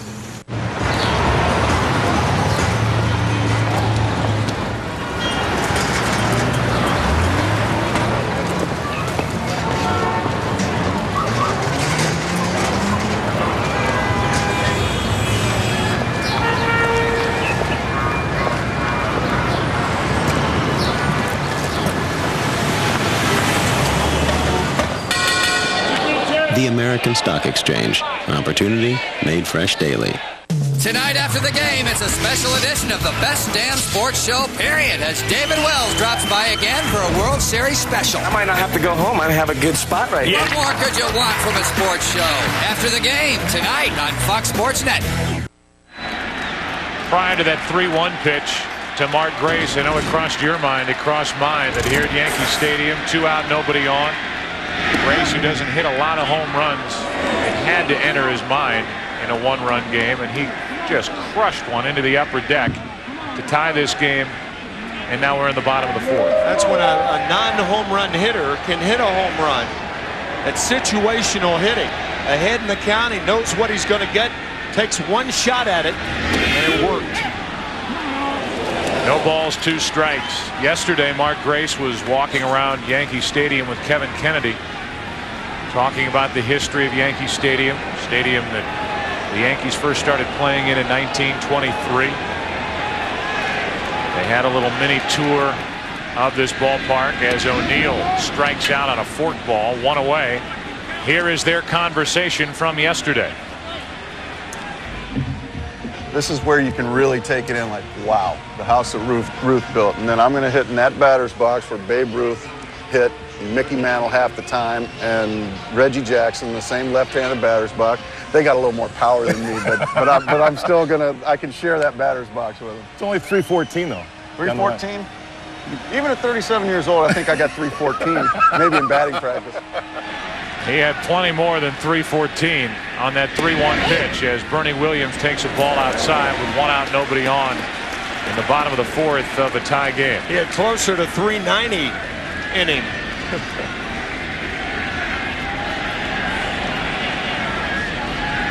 Grace up with the Cubs in '88, played through the 2000 season in that Cub uniform, and now wearing the Diamondback pinstripes. Bernie Williams hits it foul. One of the reasons why the Diamondbacks wear pinstripes, really the reason, is that when they brought Buck Showalter aboard before the team was put together, before the franchise started play, he put everything together, whether it was the design of the stadium,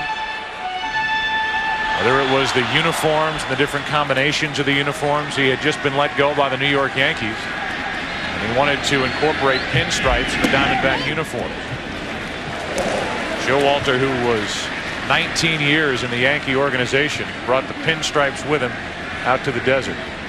It should be given credit for the organization of the teams before 1996 and before Bob Brenly took the next step this year. Having the guy on the mound in his first full year in an Arizona Diamondback uniform certainly helped. Bob Brenly shaking his head at that last call by Ed Rapuano. Williams didn't run out of the batter's box again. How many times is Bernie Williams not going to run out of the batter's box? As he's standing near home plate, he's the second out of the inning. Looks bad right here. There was a time during the divisional series when the ball hit the cutout and came back. That was understandable. This one wasn't. Run until you're called out. And it's unusual for Bernie Williams to do that because normally he runs everything hard, not thin. So 2 out, nobody on, and Tino Martinez, who grounded out to second his first time up,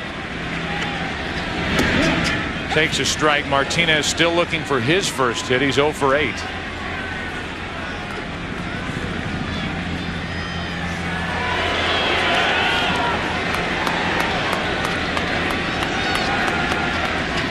Diamondbacks have 3 hits. The Yankees have 1. Each side has 1 run, and very different strike zone that these two teams are working with tonight as opposed to that of Dale Scott last night. It was rather liberal east to west. Rapuano has been tight on the corners. Here's a 1-1. 1 ball, 2 strikes on Tino Martinez. 2 different pitchers, Schilling and Hernandez. Hernandez with fastballs and breaking balls. You rarely see Schilling use the breaking ball. He'll try to backdoor the left-handers occasionally.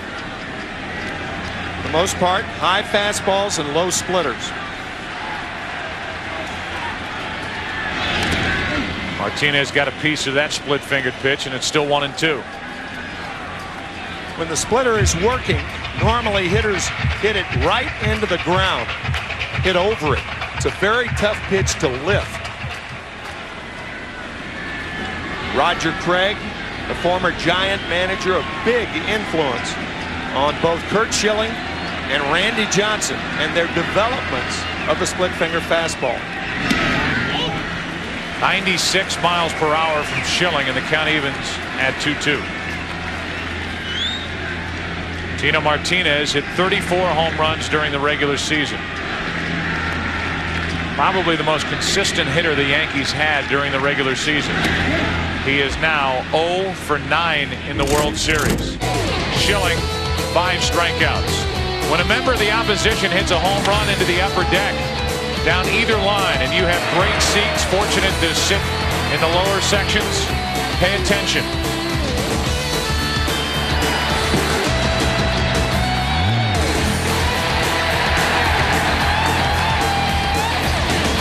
Back after this from your local Fox station, tied at 1 through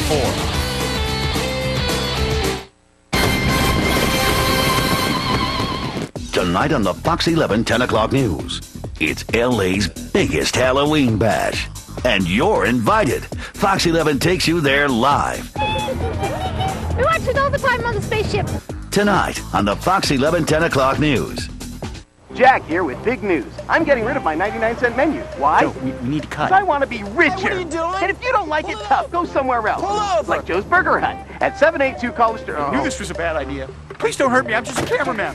What do you think you're doing? He said you're dumping your 99-cent menu. Never! I will always serve great food for 99 cents, like my 2 crispy tacos. That's what people want. That's what they'll get. Hey, I'm Jack, and I'm going to jail. Where'd they come from? Well, they came out of nowhere, sir, but they're selling bananas at cost. At cost? Who sells bananas at cost? They've had over 27,000 hits. 27,000? My bad, 37,000. That's it! Someone's getting fired. Where's Nicholson? There he is, There he sir. is. Nicholson! Who are these people? How many bananas in 15,000 pounds? 45,000. Want to look like a big company without having to be one? Online office from SBC Pacific Bell. We're on it.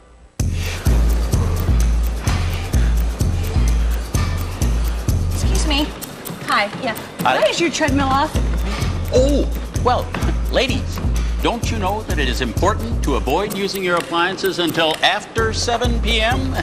You know, after peak hours? But it's 7:02 now. It is? Whoa, I'm done.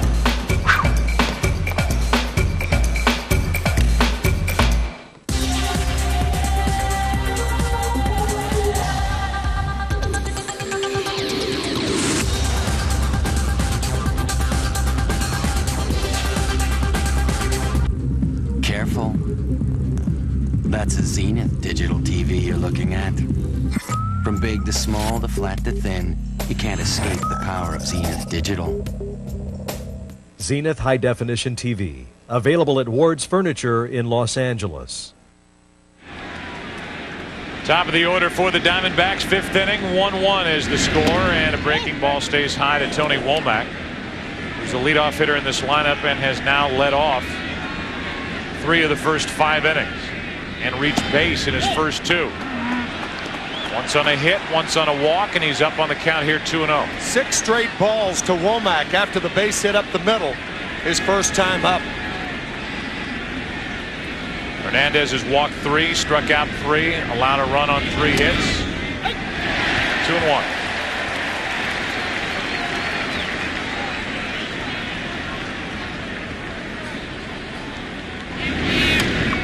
Talking a while ago about Schilling's remark after giving up that first inning run in game 1 and then getting the run back when Counsell hit the bottom of the first inning home run to tie it. He said, I knew I was going to leave with a win or leave in a tie game late. He's 1-1 here in the 5th inning, matched up against Hernandez, and Womack hits one down into the right field corner. Thinking about 2. O'Neill makes the play off the wall. The throw. Womack is safe with a double. Tony Womack back in the leadoff spot on base for the 3rd time tonight. Fine play by Paul O'Neill and a nice pickup by Derek Jeter. Breaking ball hit down the right field line. Watch O'Neill play it terrifically off the wall. And now the short hop by Jeter. And Womack is safe.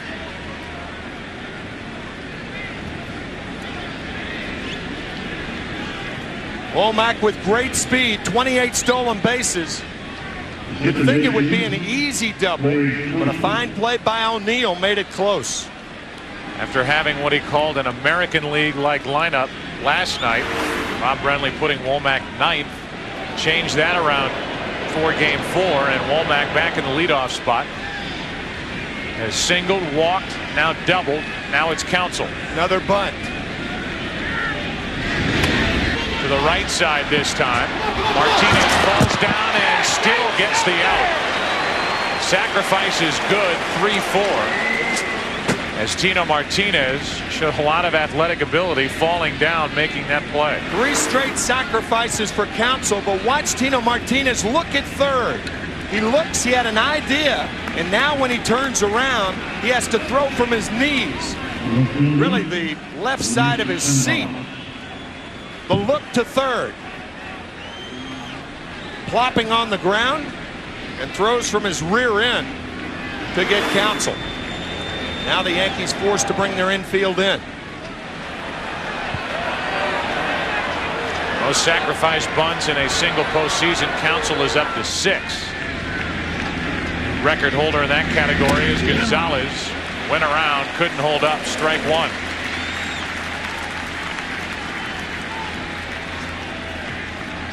In World Series play, Counsell has now tied the all-time record held by Joe Tinker with 3 sacrifices in a World Series game. Wes Westrom as well. Tinker with the Cubs 1906. Westrom with New York in 1954. Infield is in, runner at third with 1 out.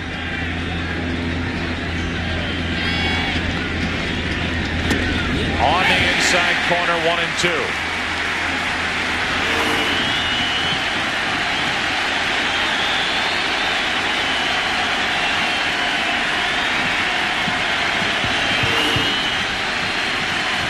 Hernandez getting that call this time from Ed Rapuano.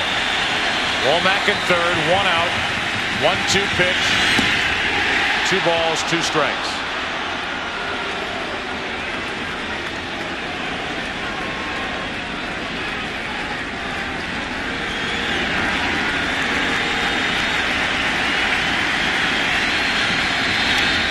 Pitch was up. Gonzalez went after it. Still 2-2.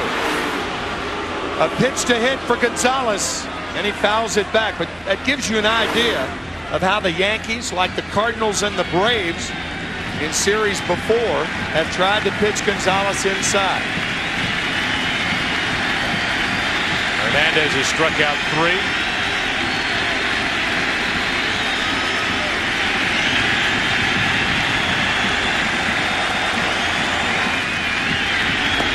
Now it's a full count on Gonzalez, with a Rubio Durazo waiting to hit next.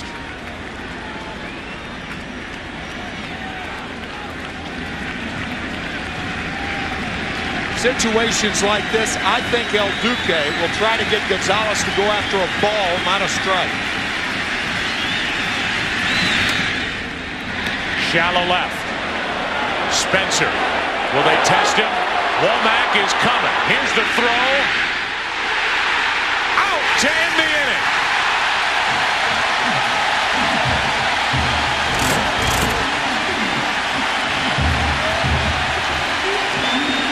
The catch last night, the home run tonight, and now the throw. Posada with a short hop pickup. The ball was in his bare hand. I don't think he ever touched him, but out was the call. We'll be back, take another look, still tied 1-1.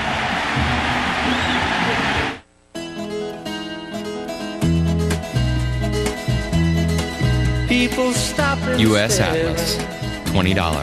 I can't see their faces, only the shadows of their eyes. Scorebooks, stickers, schedules, $90. I'm going where the sun keeps shining through the pouring rain.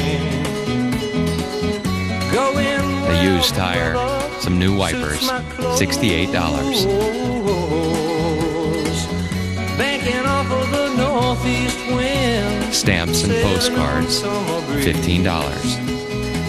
And skipping over the ocean like a stone. One summer, 2 friends, 30 stadiums, priceless. There are some things money can't buy.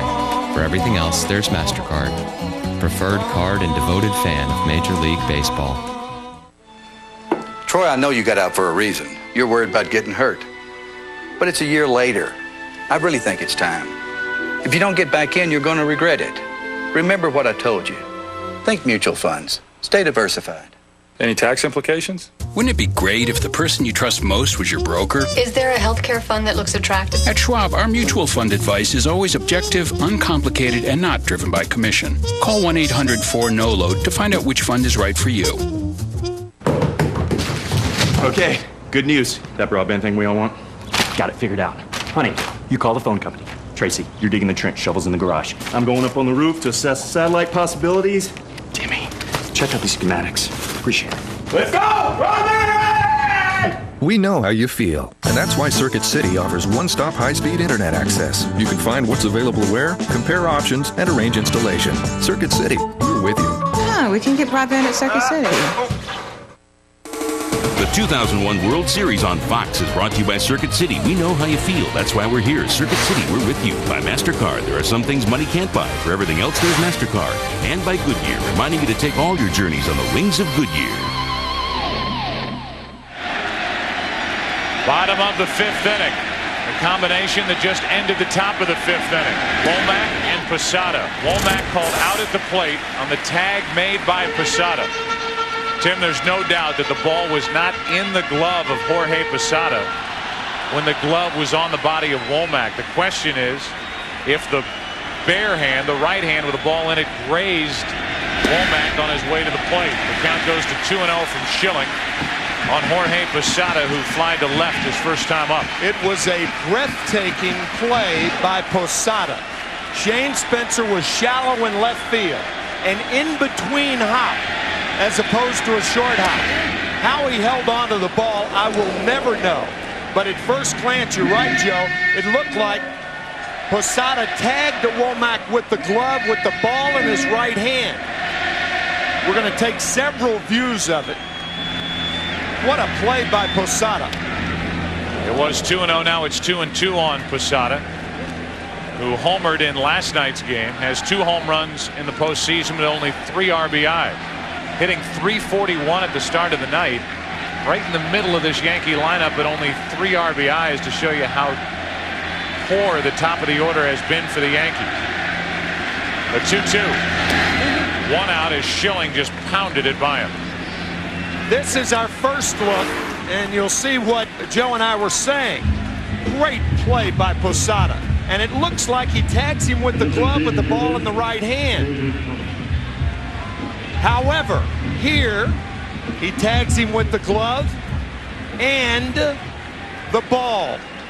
The left armpit before Womack reaches home, and a great shot and a terrific play by Jorge Posada. You just can't say enough about that play. Man. 1 out here, nobody on, and an 0-1 pitch coming to David Justice. 0-2. To make that play about a yard off the line and then to hold on to the ball to come back and have the wherewithal to not only tag with the glove but perhaps realize he didn't have the ball in the glove and he had to tag with the bare hand. Some play. Justice strikes out, and David Justice now 0 for 7, really struggling at the plate. Another look, the ball is out of the glove. The bare hand, the ball in it, catches Womack just under the left arm just before he got to the plate. And here's Shane Spencer, who gets a nice hand. Spencer's had a big night. Excuse me, Joe. That was a very, very difficult call for Ed Rapuano also, but he made the right one. So with 2 out, nobody on, Spencer, who homered in his only at bat so far tonight, pitch away, gets one inside for ball 1. Last night, with 2 on and 2 out in the 6th inning, that diving catch to keep it tied 1-1. Tonight, the top of this 5th, that catch and throw to keep it tied 1-1.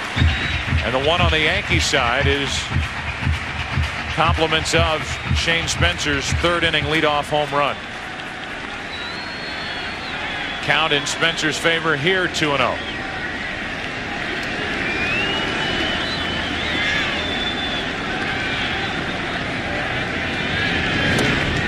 Good pitch from Schilling. 2-1. Right over the top of that forked ball on 2-0.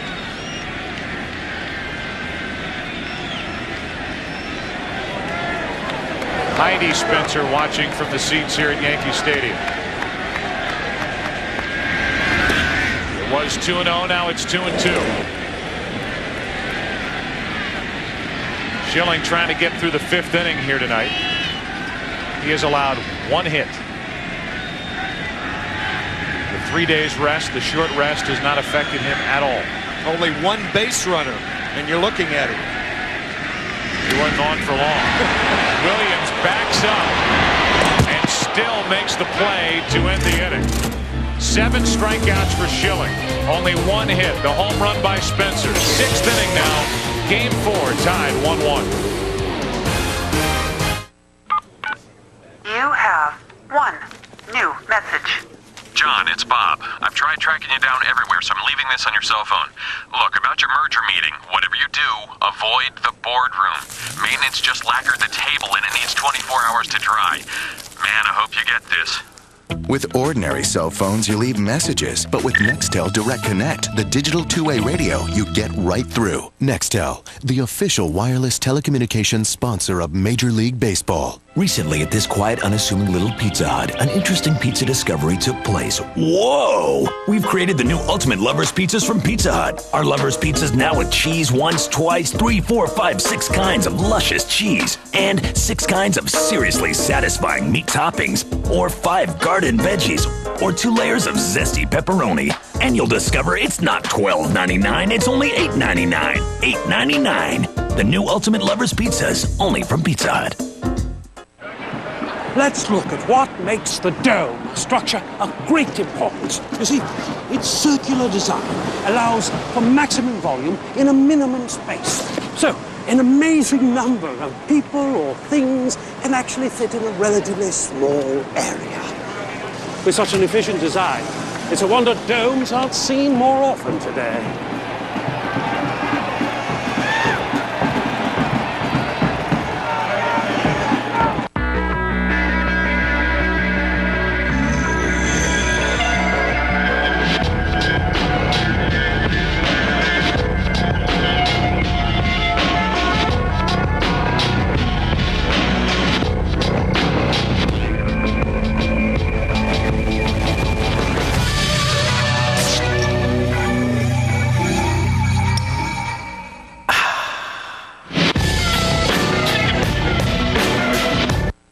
The 2001 World Series on Fox is brought to you by Budweiser with the crisp, clean, refreshing taste you'll find in no other beer.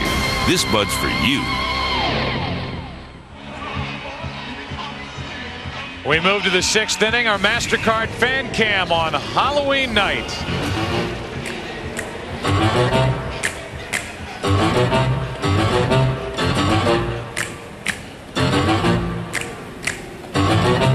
Little Addams Family for you. They're creaky and they're kooky, they're all together and spooky, they're all together ooky. Nice hair. The Addams Family, their house is a museum. Here's a Rubio Durazo leading off the 6th inning of a 1-1 game. Outside for ball 1. Durazo, Williams, and Finley. If anybody gets on, Reggie Sanders, who's down in the number 7 spot for the Diamondbacks. Diamondbacks have had chances tonight. The top 4 in the Arizona lineup loaded with left-handed bats. Womack, Counsell, Gonzalez, Durazo. Been on base 6 times. Throw in the 3 perfect sacrifice bunts by Craig Counsell. Realize that the Diamondbacks have scored 0 runs in those situations. Their only run on a 2-out home run by Grace back in the 4th. 2 balls and a strike on Durazo.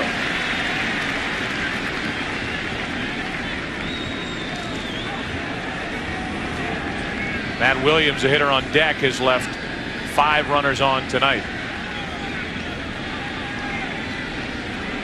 Durazo is walked and flied to right. 2 balls, 2 strikes.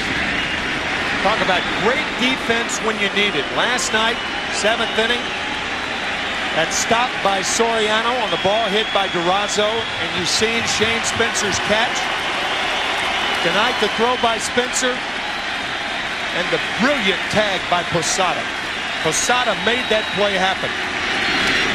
Durazo gets a piece. It's still 2-2.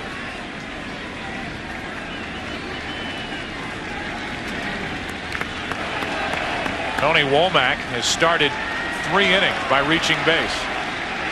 He has been bunted to the next base all 3 times, and the Diamondbacks have not been able to bring him home. Here's another 2-2 pitch to Durazo. 1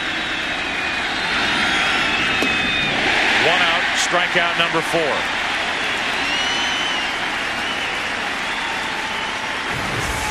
Tonight's box score for Arizona brought to you by John Hancock. Womack 2 for 2 plus a walk. Counsell 3 sacrifice bunts. Then there's Gonzalez hitless, Durazo hitless, Williams hitless. Finley has a hit. The only run provided by Mark Grace with a home run in the 4th inning. Here's Matt Williams, and there's ball 1. Bob Brenly telling us that Curt Schilling gets stronger in the late innings. I'll tell you, Orlando Hernandez just threw his best fastball of the night to Durazo. And fastball right on the corner away, had some extra pop on it. Breaking ball misses. It's 2-0. 82 pitches on the night for Hernandez compared to 56 for Curt Schilling through 5 innings.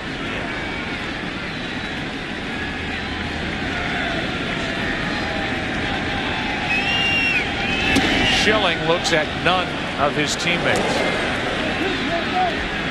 Communicates with none of his teammates. Games that he pitches. Actually sitting next to Michael Brenly, Bob Brenly's son. Here's a 3-0. Williams swinging on 3-0 and he pops it up. Posada, 2 out.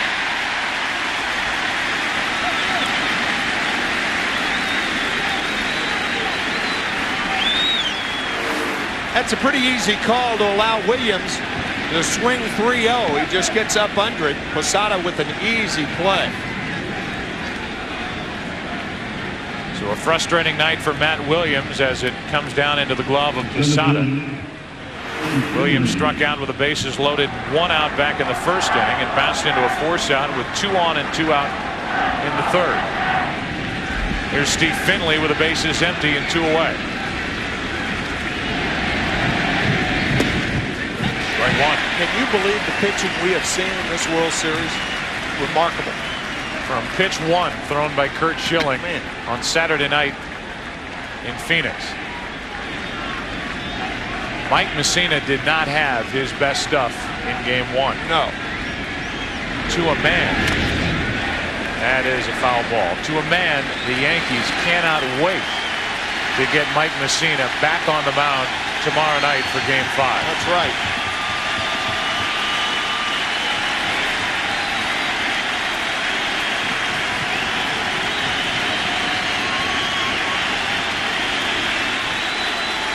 Oh, and 2 on Finley with 2 out and nobody on.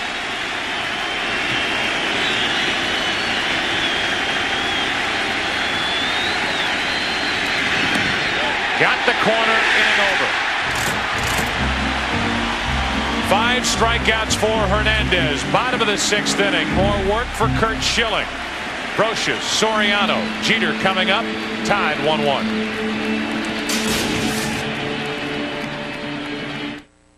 You still here?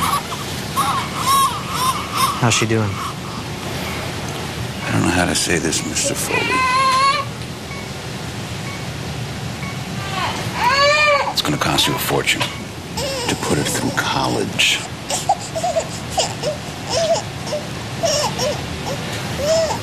Look at it this way. She's premature. You've got a 6-week head start.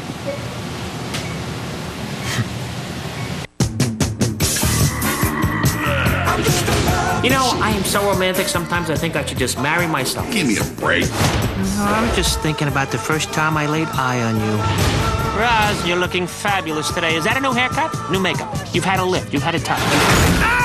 Billy Crystal, John Goodman. Blame it on the little guy with his one eye! Monsters Incorporated. It's a musical. Put that thing back where it came from, or so help me. So help me. So help me. And cut. Ray G.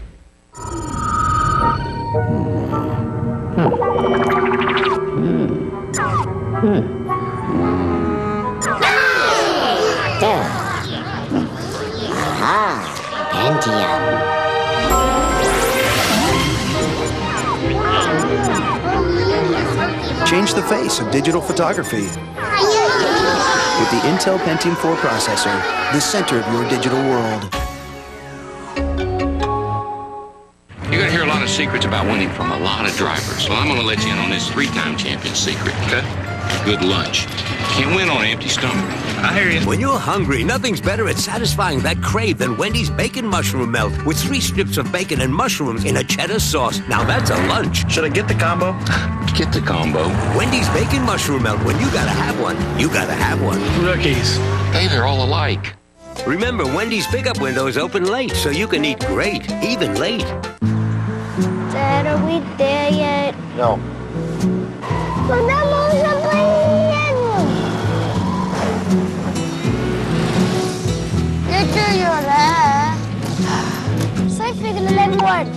Saya fikir lain buat.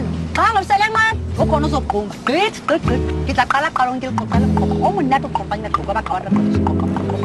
Family vacation on the wings of Goodyear.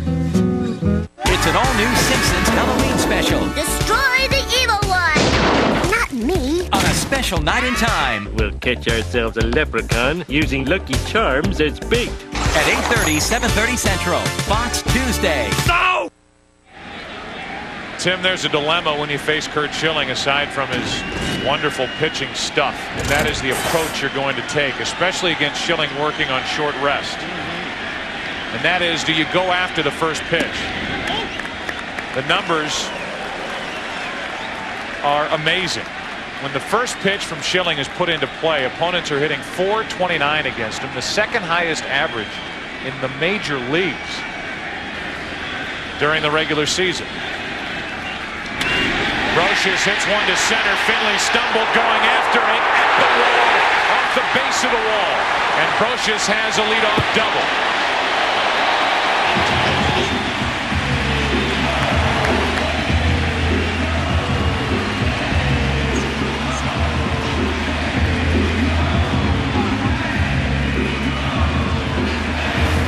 One stumble by Finley and 2 bases by Brocious.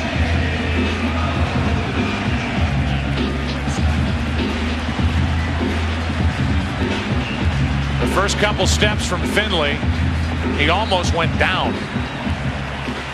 He ended up regaining his balance. Got close to that ball off the bat of Brocious, but you could see the frustration on his face when he didn't come up with it. There is the slip right there, and the recovery not in time. And Brocious on at second base. And now look for Soriano to bunt.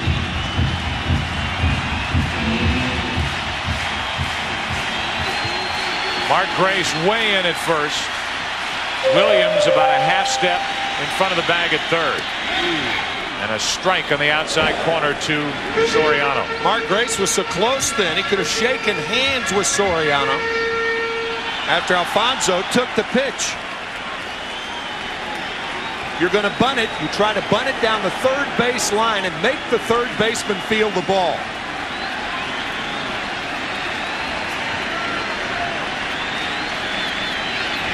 Out of the swing as they abandon the bunt. And the count's 0-2. The Yankees are 1 for 10 with runners in scoring position this World Series. A leadoff double by Brocious.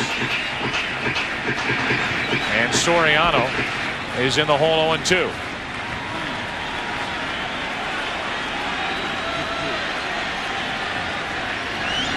Now to the bunt. He fouls it and he strikes out. That's a terrible play.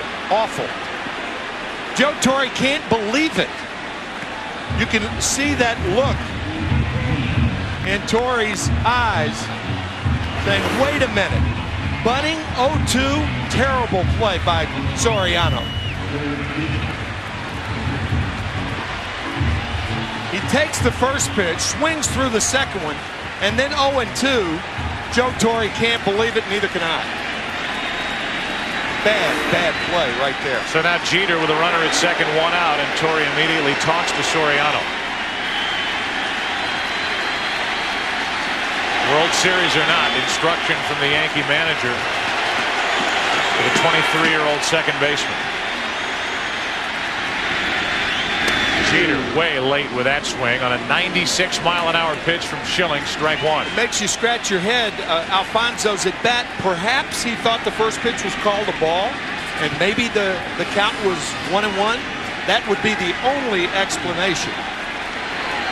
Now Bernie Williams talking to the young Soriano. Schilling trying to pitch around a leadoff double. Brocious at second with 1 out. Jeter is jammed again, and the count 0-2. Just to finish the point, as you look at the pitch again about Schilling, when the first pitch is put into play against him this season, opponents are hitting .429 against him. But if he gets ahead with a first pitch strike, you're done. Opponents hit .174 against him. That's the unfortunate choice hitters have. So if you want to get his pitch count up and he's throwing strikes, then you're in trouble. The 0-2 to Jeter. To the right side for Grace. To the bag, 2 out. And now with a runner at third, 2 out. Paul O'Neill, who is winding down a long major league career, who came here in 1993 and has been at the center of the revival of the Yankees. That's trying to put New York on top.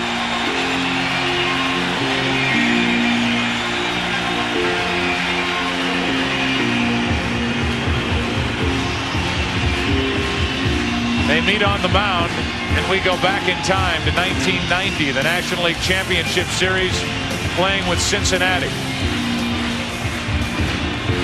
A younger Paul O'Neill, part of a Reds team that swept the Oakland A's in the World Series that year. After getting past the Pirates in the NLCS, and now with a runner at third, 2 out, it's O'Neill, who is likely to retire at the end of the year, looking for a 2-out hit.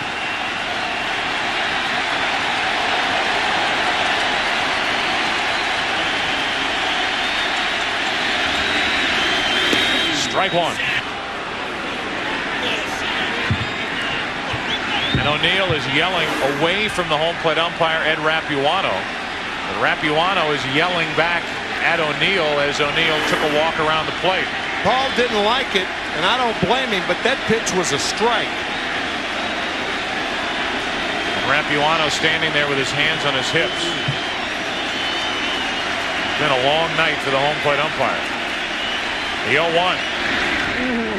Miller kept it at the plate. Didn't know he had it. Didn't know he had blocked enough of it. The count 1-1. Damian Miller down on the splitter. Does a good enough job to keep it close. Pitchers have to have confidence in catchers' ability to block the ball in order to throw the good split finger fastball.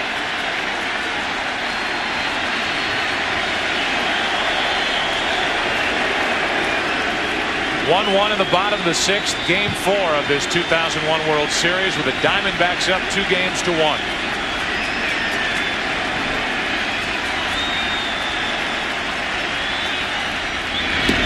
Two balls and a strike on Paul O'Neill.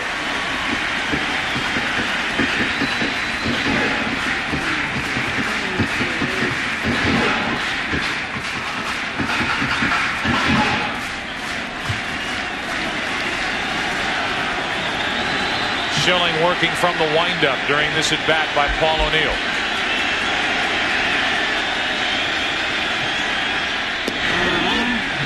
Just high, 3-1. If O'Neill reaches, Bernie Williams waits to hit next.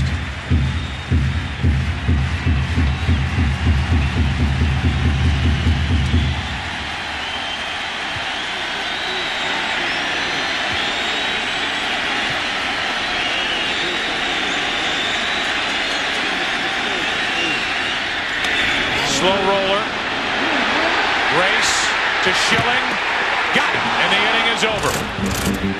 Leadoff double. Schilling gets around it. The Yankees strand their first runner of the night. We go to the 7th. Tied at 1 in game 4. Back after this from your local Fox station.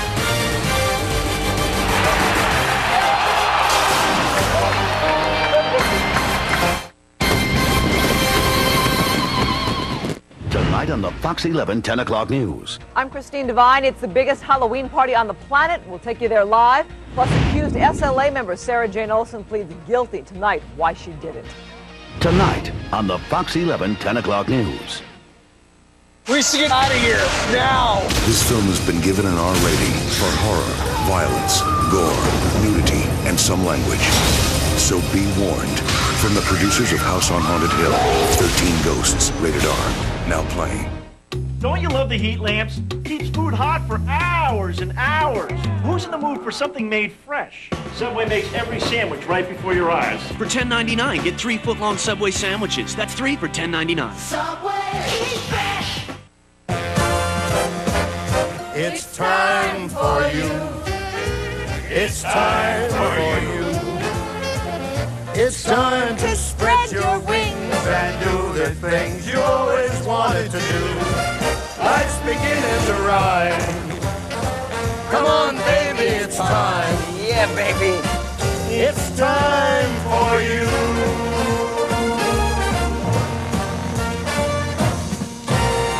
Tired of crawling around on your knees or doing endless sit-ups? Introducing the revolutionary Ab Energizer system, featuring 21st century technology that's a simple, easy way to help firm and tone your abs without breaking a sweat. And it's also great for your lower back, buns, and thighs. The secret is Ab Energizer's electronic impulses that stimulate your abs so they contract and relax as if you're doing a sit-up. Now you can get up to 700 muscle contractions in just 10 minutes and get the tone and definition you've always wanted. I've gone from a waist 37 to waist 34. Work out your abs anywhere, watching TV, at the office, even around the house. Why spend $120 for a single unit product? With the double unit Ab Energizer, you get 2 modes and 10 settings to maximize your workout. For just 2 easy payments of only $29.95, your complete system includes the Ab Energizer belt with 2 units, tightening gel, meal plan, instruction guide, and carrying case. You also get a free 30-day supply of Diet Energizer with its fat-burning formula. If you don't lose at least 2 inches off your waist in the first 30 days, return it for a full refund. To order, call now.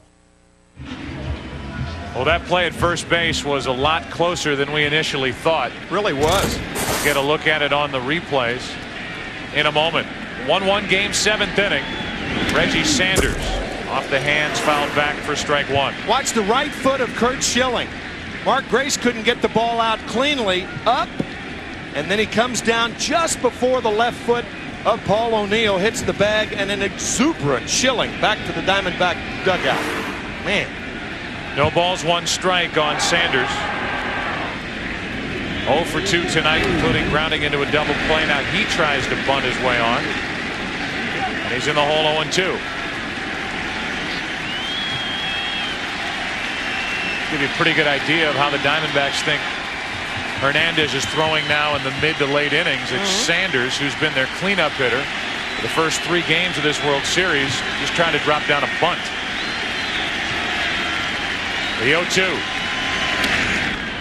Jeter. 1 out.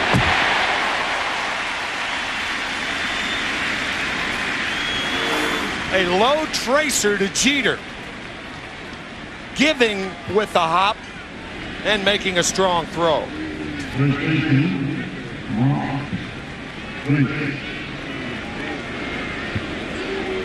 We've had a total of 2 runs in tonight's game. 1 driven in by Shane Spencer on a home run. The game-tying shot off the bat of Mark Grace, his last time up back in the 4th inning. 1 out, nobody on, ball 1. Hernandez fell behind Grace 3-1. Challenged him and lost the challenge as Grace lost one into the upper deck. 2 balls, no strikes.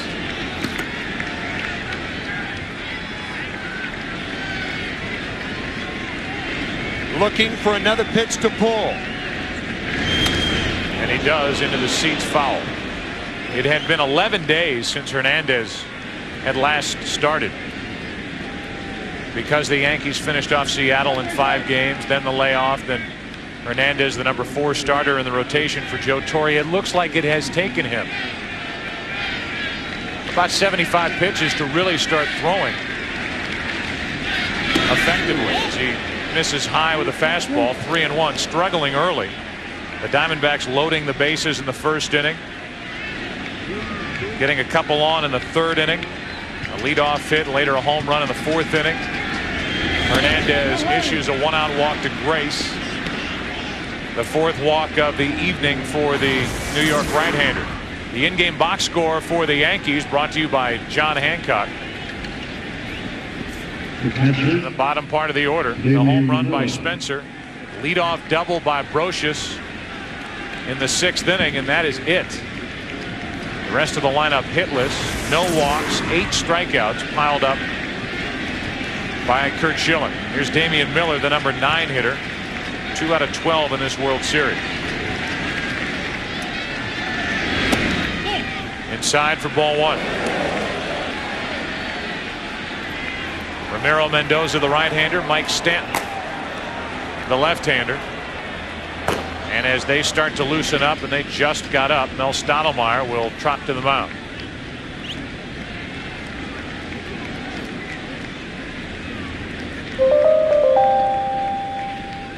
Last night, Roger Clemens got through 7.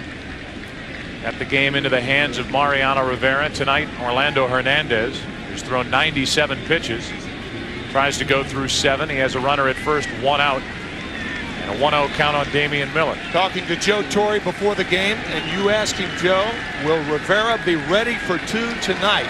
Joe said yes. Said, I don't want to, but if I have to, he will be available for 2 innings. That hit Miller, and after the walk, the second hit by pitch tonight out of the hand of Orlando Hernandez, and it's 2 on with 1 out with Womack coming up. It hit 2 guys, Damian Miller and Jorge Posada. Posada taking the brunt of that hit by pitch. And now with Womack coming up, Counsell to follow, the left-handed part of the lineup.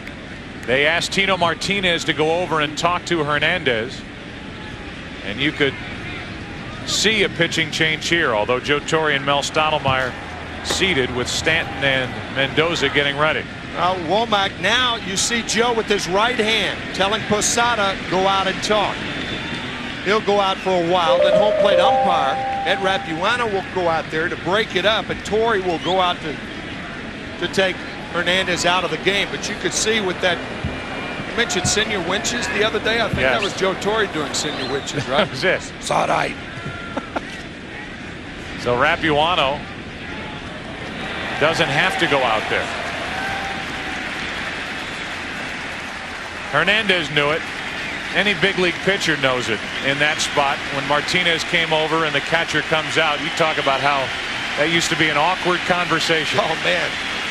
Try to get a pitcher's confidence, and a manager sends you out there to talk to him, knowing he's coming out of the game. And Joe telling El Duque did a fine job, and he did.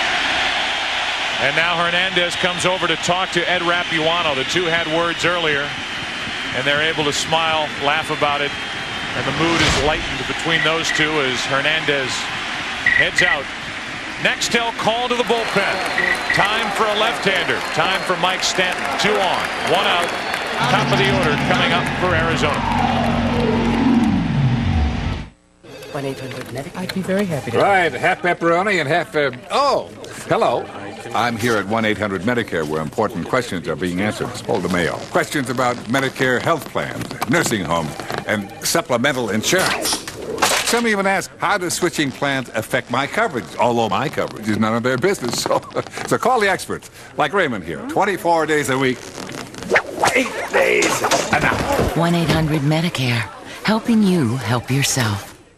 No matter where we go in life, we each take a part of our family with us. Their nurturing and caring, their unique way of seeing the world. Our families give us the courage to be curious and the heart to have hope. They teach us how important it is to laugh and what it's like to be loved every single day. Here's to the places where inspiration is born. To families big and small, with thanks for making our family such a welcome part of yours. Olive Garden, when you're here, your family.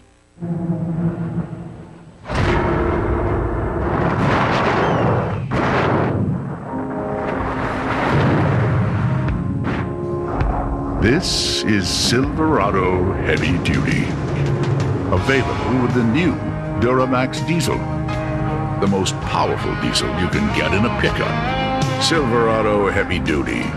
More truck from Chevy.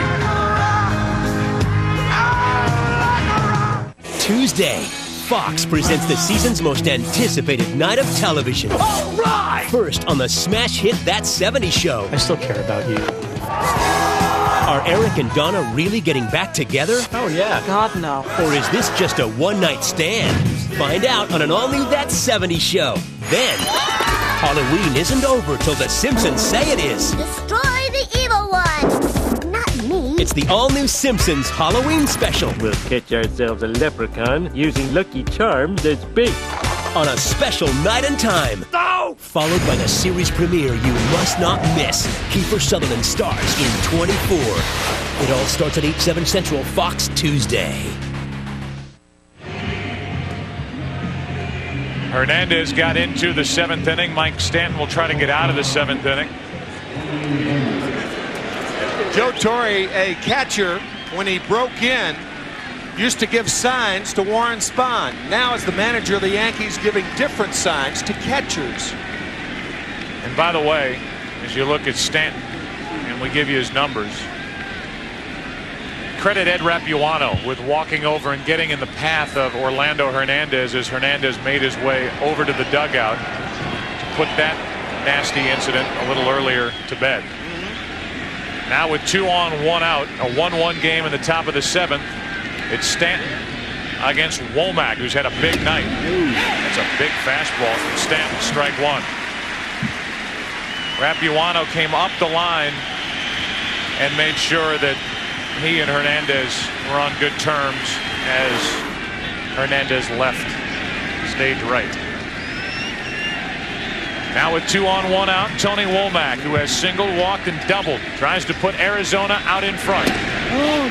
1 ball, 1 strike. I think Mike Stanton does Tony Womack a favor by throwing him a breaking ball. Those 2 fastballs, as well as Mike Stanton can throw the ball. I mean, that was gas, both of them.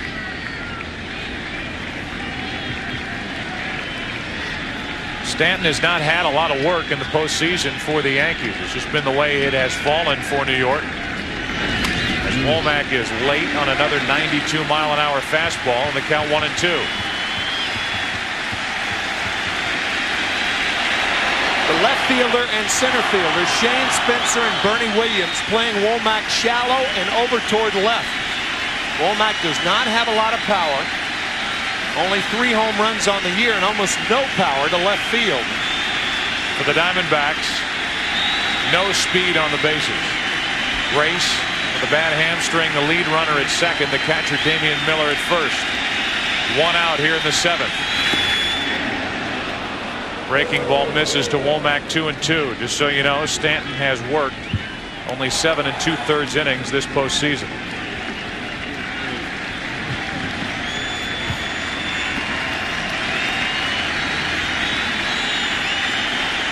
Stanton with small fingers. He uses that splitter rarely. Womack spoiled it. But he always, when he gets the ball and the bare hand is out of the glove, he tries to stretch the middle finger and the index finger, so when he does throw the splitter, he throws it effectively. Little Freudian slip there, the spitter. Well, you saw him, you know, wetting his pitching hand, so.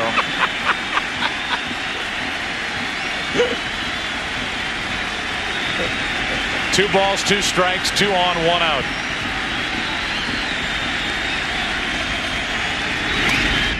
Gonna be tough to turn 2. Jeter in the middle, got them both.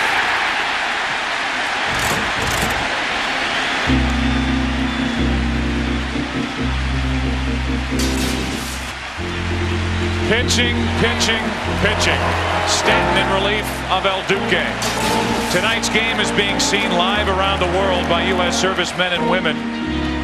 Thanks to the American Forces Radio and Television Service, all of America salutes you and appreciates what you do for our country.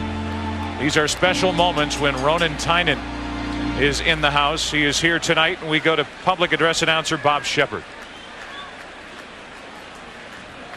Ladies and gentlemen, will you please rise? And please direct your attention to the microphone behind home plate.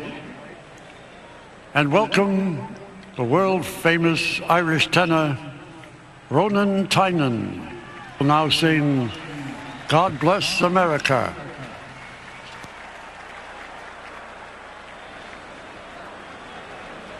While the storm clouds gather far across the sea, let us swear allegiance to a land that's free. Let us all be grateful for a land so fair. as we raise our voices in a solemn prayer. God bless America, land that I love. Stand beside her and guide her through the night with a light from above, from the mountains to the prairies, to the ocean, white with foam. God bless America, my home sweet home. God bless America,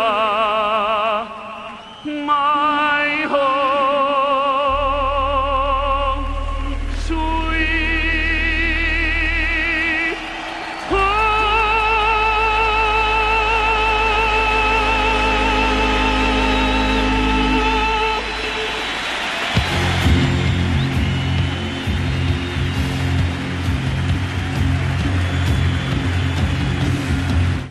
I think I'm one of the luckiest guys I know. So, and I tell people that all the time.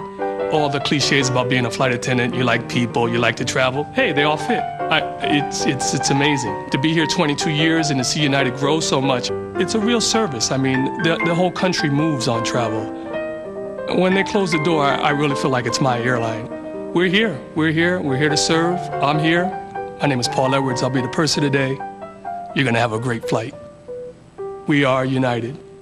Take me out to the ball game. Llévame a gozar. 사주세요 땅콩과 crack to check. Cause it's root for the home team. S'il ne gagne pas, c'est dommage. When it's in, deux, tres strike te vas. It's the old ball game.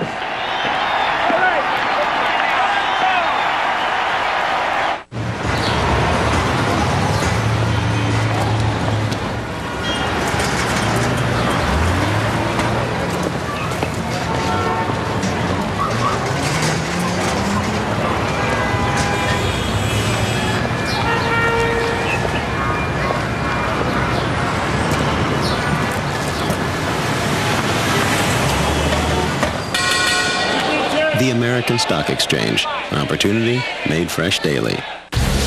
Fox Tuesday at 9, 8 Central. The clock starts ticking on the television event of the year. 24. If you ever want to see your daughter again, get me out of this! TV Guide calls it the best new show of the season. You have no idea what you're getting yourself into. And one of the most exciting opening nights ever. Get out! Be there from the very first minute. Kiefer Sutherland stars. Who are you working for? In 24. Series premiere at 9, 8 Central. Fox Tuesday.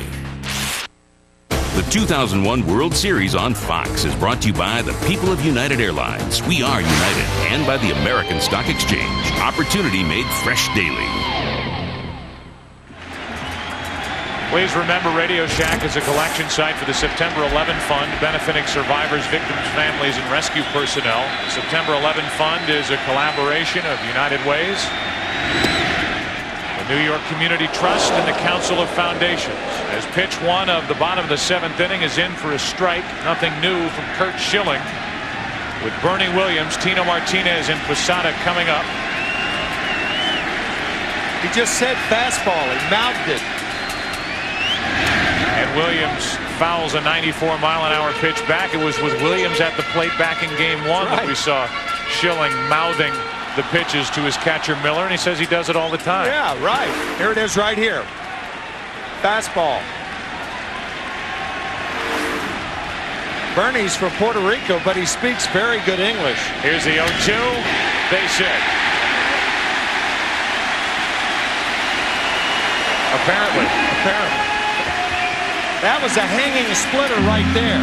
And Bob Brenly telling us that one indication, and perhaps the only indication, that Schilling is tiring is when his splitter is up in the strike zone.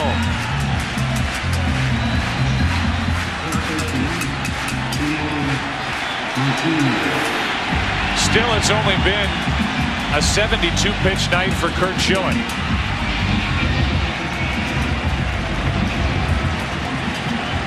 Tino Martinez stands in. Martinez 0 for 2. He's grounded out. He has struck out. Typical from Schilling tonight. Pitch 1 is a strike. 94 miles per hour.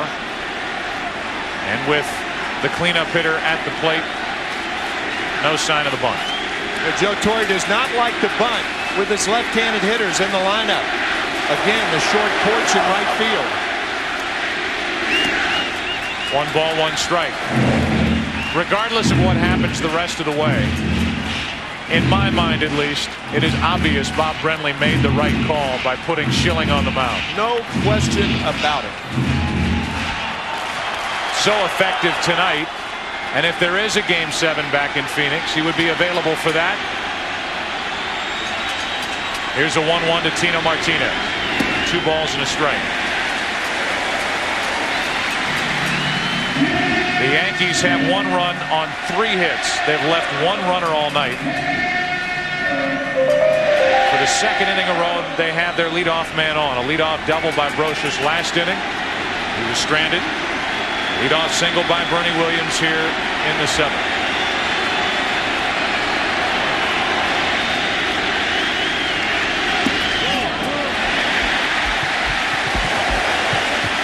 Three balls and a strike. He almost went around, but held up.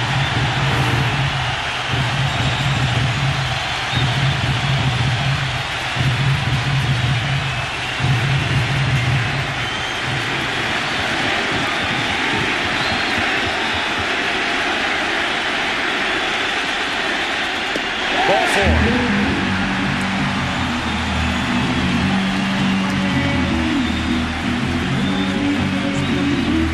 First walk of the night from Curt Schilling.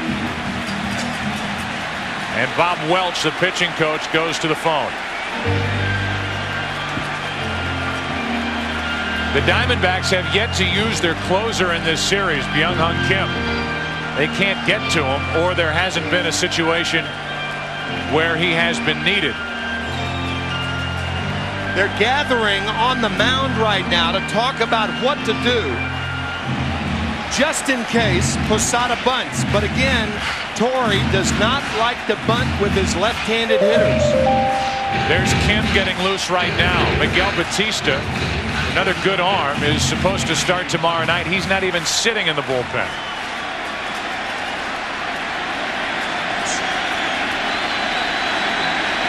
Game only in the 7th inning. 2 on with nobody out, and Schilling is in his first jam of the night.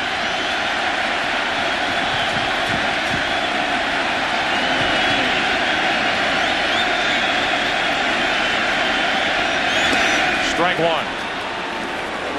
95 miles per hour from Curt Schilling. The first pitch to Williams, Martinez, and Posada in this inning have all been strikes.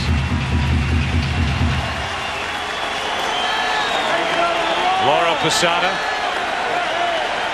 Little Jorge watching big Jorge with 2 on, nobody out. Good swing on that pitch.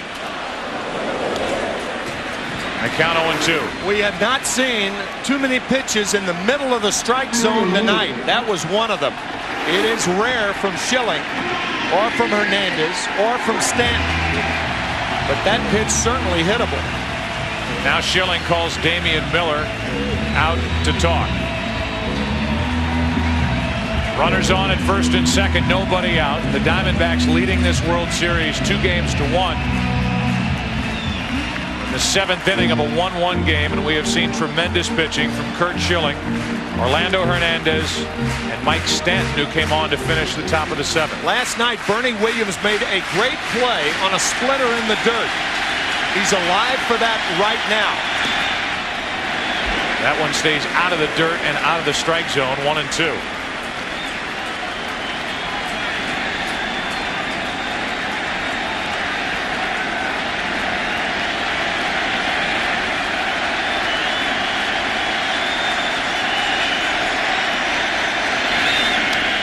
That's out of play.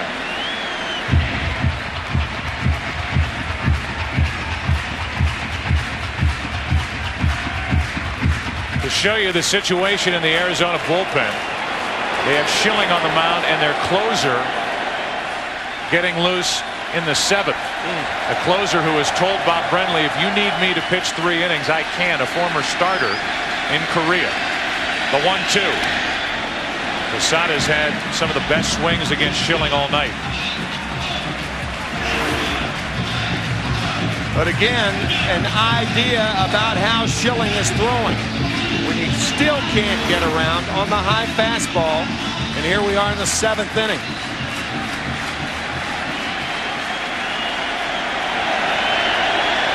Williams, Martinez on for New York. Posada trying to bring them home. Double play ball. Counsel to Womack. On to first. Runner at third. 2 out. 4-6-3 on the double play.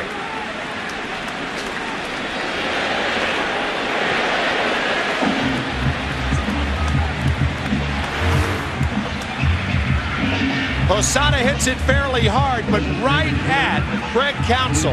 An easy double play to Womack. Martinez getting down because of the throw by Womack. Easy double play, 4-6-3. And now it takes a hit for New York from David Justice, who is 0 for 7 in this World Series and has not looked good at the plate. He was struck out twice tonight.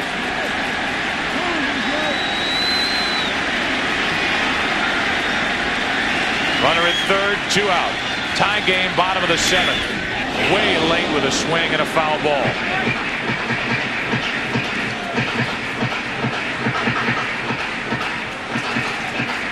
His career against Schilling, but that was long ago. Those numbers, the reason why he was in the lineup in game 1 in Phoenix and O'Neill was not. Not only 2 strikeouts in this game for Justice, but he is 0 for 7 with 7 strikeouts in this World Series. How about that? He has not put a ball in play.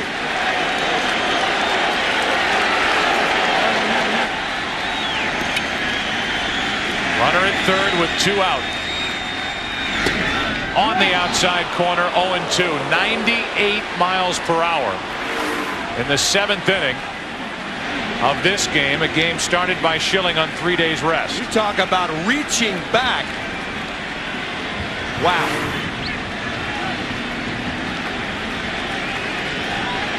So Justice is set up for his 3rd strikeout of the night and his 8th of this World Series.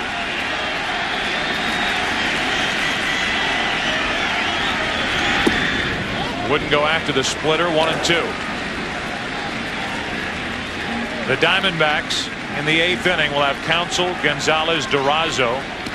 3 lefties for Mike Stanton. What will the score be? 1-1 with a runner at third, 2 out in the bottom of the 7th.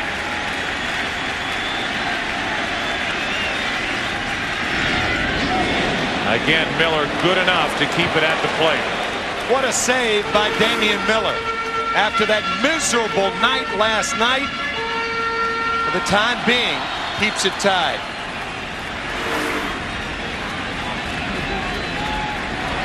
And he is summoned again by Curt Schilling.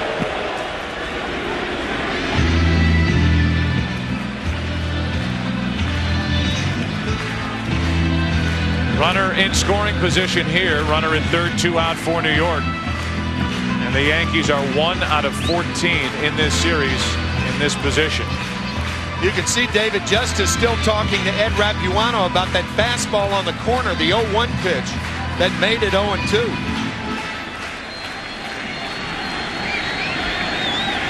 It's 2 balls, 2 strikes on Justice.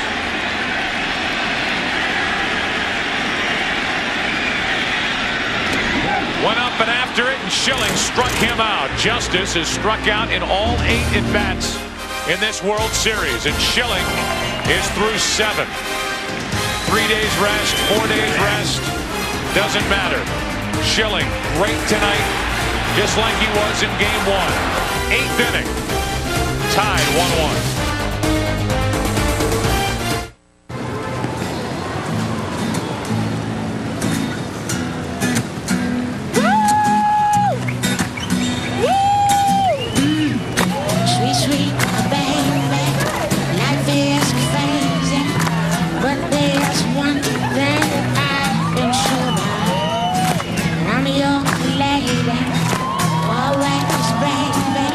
Discover a sensation as real as the streets.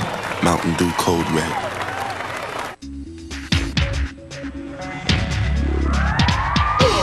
And you thought all we put in there was titanium. Energizer E² with titanium technology. Do you have the bunny inside?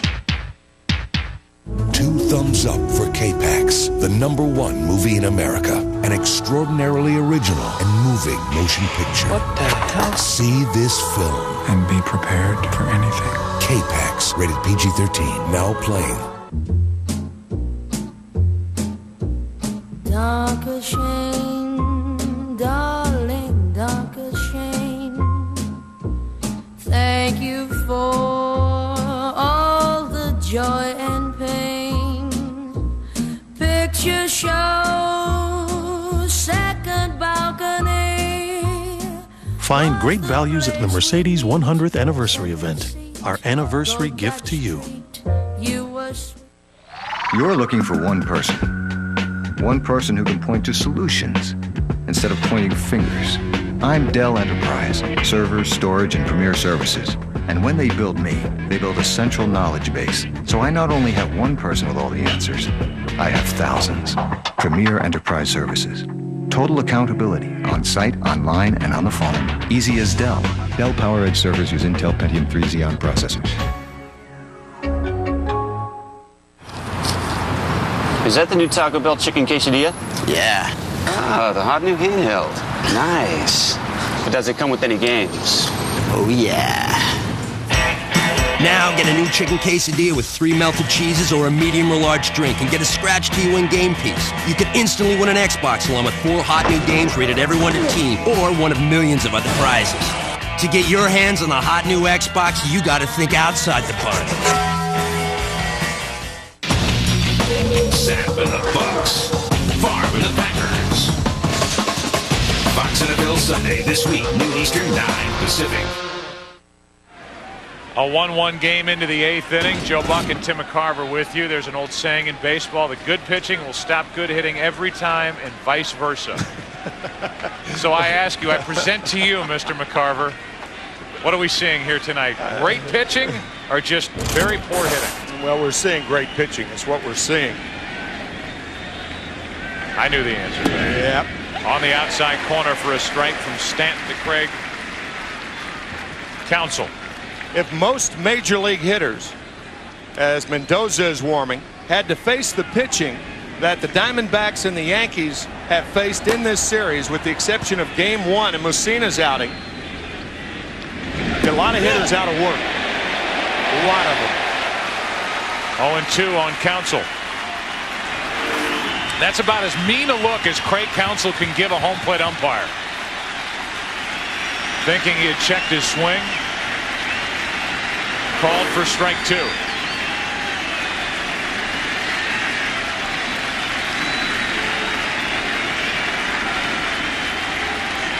Counsell has dropped down 3 perfect bunts so far tonight.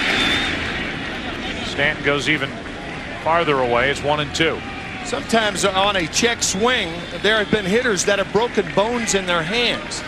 The torque is so great that when you check a swing, it takes its toll on the arms, the wrist, the elbow, or the hands. And it looked like on that first check swing Counsell rubbing the bicep of his right arm, perhaps straining something. 1 ball, 2 strikes.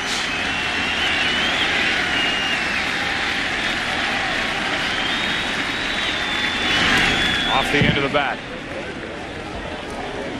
It's what we were talking about. The count 0-1. The curveball from Stanton. And the check swing. He went too far. There's a lot of torque that goes into a swing like that. Counsell rubbing that right arm in the hole here. That World Series patch on his sleeve might be itchy.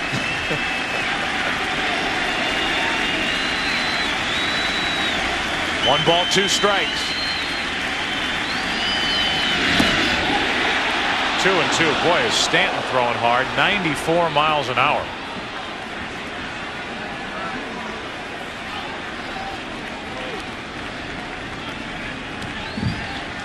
The temperature has finally dropped down in this postseason to where it's invigorating to some of these pitchers. And Bob Brenly talked about that with Kevin Kennedy during the pregame show with regard to Schilling getting a start here tonight. The 2-2. Breaking ball misses. Counsell trying to get on to start this 8th inning. That's a bad call right there.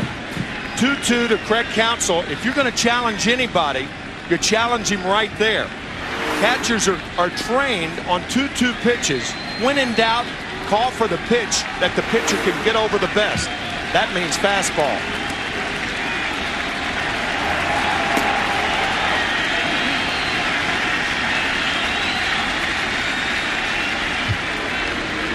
If he ends up walking Counsell, you could blame it on the 2-2 pitch.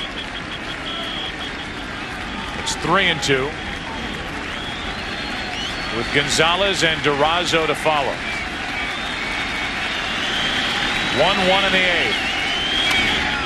Into center. Williams, 1 out. Our game summary is brought to you by Pepsi. A lot of zeros up there. Not many hits. A total of 7. Schilling, Hernandez, very good. Schilling is already through 7 with 9 strikeouts and only 4 base runners allowed. Diamondbacks have had their leadoff hitter reach 4 of the 8 innings. Mark Grace, Shane Spencer, solo home runs. Their first in World Series play. And that's accounted for all the scoring. The notebook that Curt Schilling keeps on the opposing hitters. He also has a laptop that he can run video on. Still can't figure out how to do that on mine. But he can call up any confrontation he's had with any hitter at any point if it's on videotape. The laptop is a little cumbersome while you're pitching, however. 1 ball, 1 strike. Notebook's a little handier. That's right. Fastball right on the corner, and we have seen a ton of those tonight.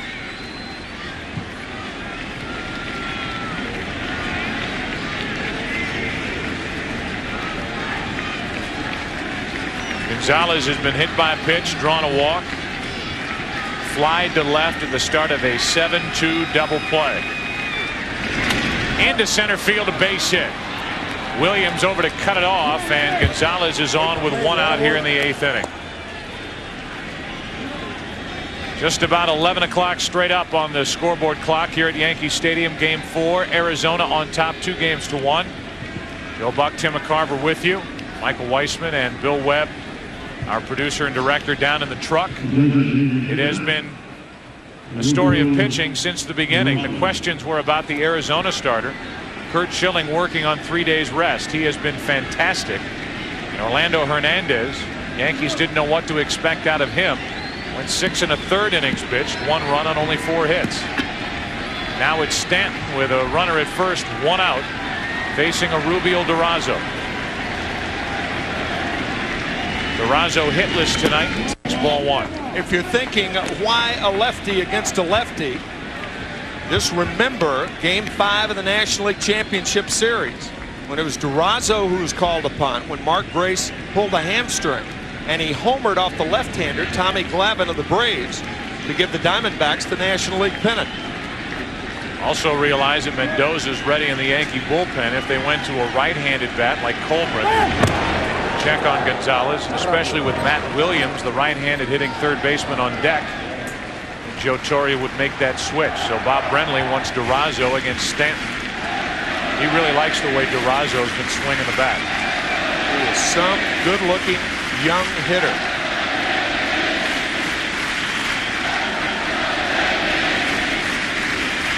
Here's a 1-0. Breaking ball for a strike. 1-1. Back to the NLCS against Tom Glavine. Batting for the injured Mark Grace. And a home run. Put the Diamondbacks up. Mark Grace had left with a strained right hamstring. Mentioned last night, Durazo hit 5 home runs coming off the bench this year for the Diamondbacks. 12 home runs overall, and he gets into one to center. Williams back on the run, can't get it. Up against the wall. Gonzalez around third. Gonzalez to the plate. Poor throw by Soriano. Gonzalez is safe. Durazo holds at third, and the Diamondbacks lead it 2-1.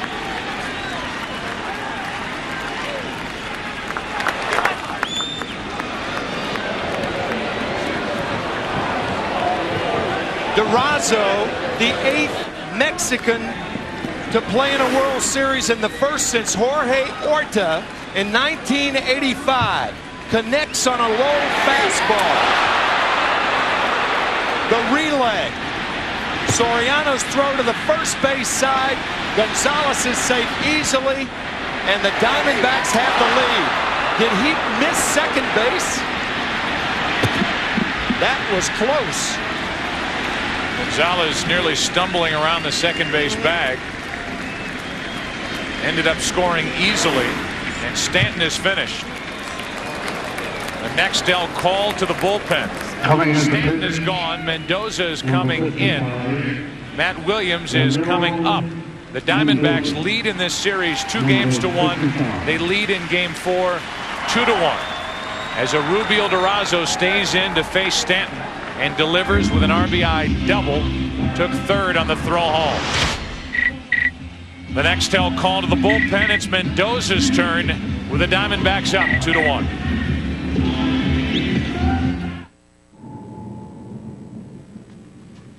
I need a car. Shopping for a used car will never be the same. No, a convertible, a red one, with under 15,000 miles. Welcome to Autotrader.com. With 1.5 million used cars updated daily, it's the biggest, best used car site on the planet.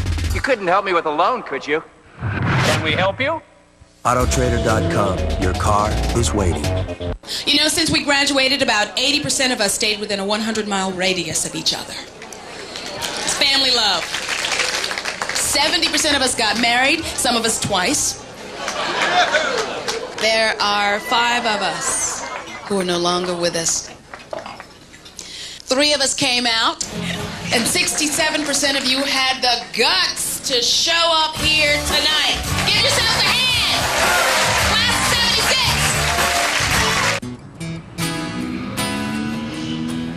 76! Sushi delivery, $16. Mariners jersey, $130. 2 lattes, $8. 28 stadiums down, 2 to go, priceless. There are some things money can't buy. For everything else, there's MasterCard. Preferred card and devoted fan of Major League Baseball. Now batting, Mark McGwire.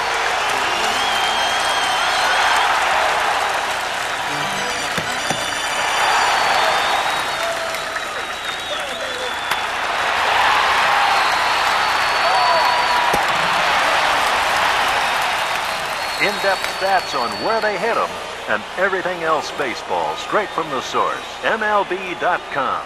Connect with it. Derek Jeter on at second base. They are going to appeal the play. Luis Gonzalez came very close to missing second base. So Mendoza goes into a stretch, then steps off, throws to second. Now the step off and the throw to Jeter.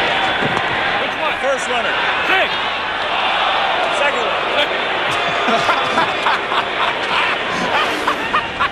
Here it is right here. Gonzalez looking at Bernie Williams. He wanted to make sure he didn't catch the ball. And then he looks down, doesn't know where second base is. Trips coming around the bag, but came very, very close to missing second base. But as you saw, he touched it. Infield is in. Pinch runner Midri Cummings at third base as Williams pops it up. Behind the plate, Posada is out of his reach and out of play. It was Dana DeMuth, the second base umpire, who asked Derek Jeter which runner. Jeter said the first runner. He said safe. Jeter said the second runner. He said it's safe too. So it's a runner at third. Cummings, we showed you running for Durazo. And here is Ramiro Mendoza in this postseason. In 6 games has an ERA under 1. Infield is in. Williams is at a rough night at the plate. He has left 5 runners out there. Runner at third with 1 away. A big run sitting over there for Arizona, and it's 0-2 on Matt Williams.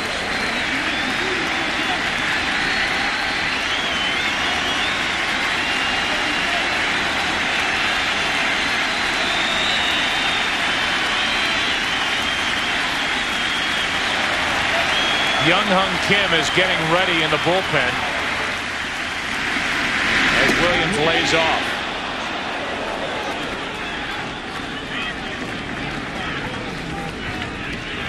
Schilling is up near 90 pitches and may be finished for the night after getting out of that 7th inning jam. 2 on, nobody out for New York.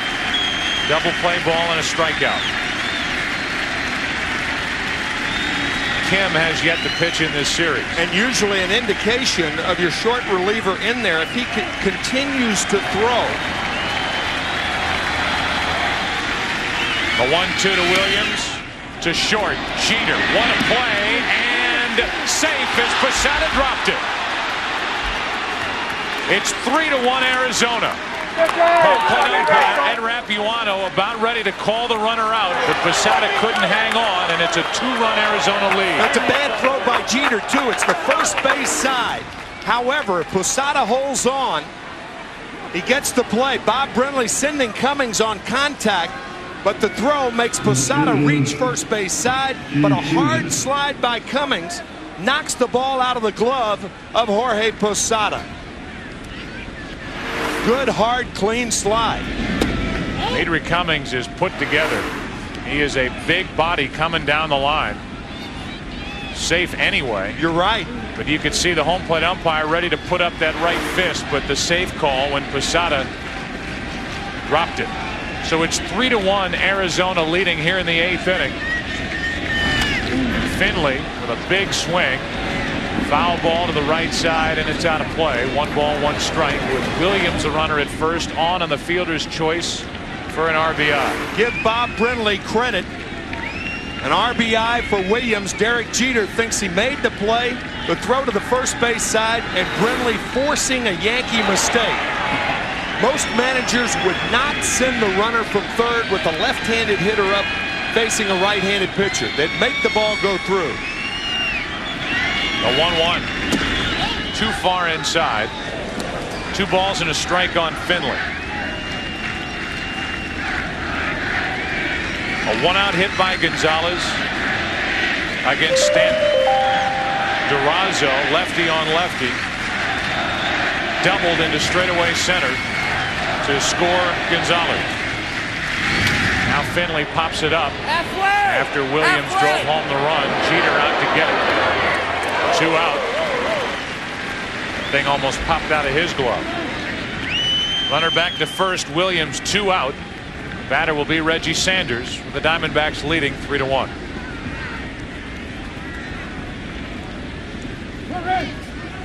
In the bottom of the 8th for New York, it'll be Spencer, Brocious, and Soriano. Here's Reggie Sanders. If Derek Jeter's throw is to the third base side, it allows Posada to give with the slide. Because it was to the first base side, Posada came back and made the tag. and it was right for Cummings to knock the ball out of his mitt. You could see on that virtual manager question as we looked at the play again at the plate.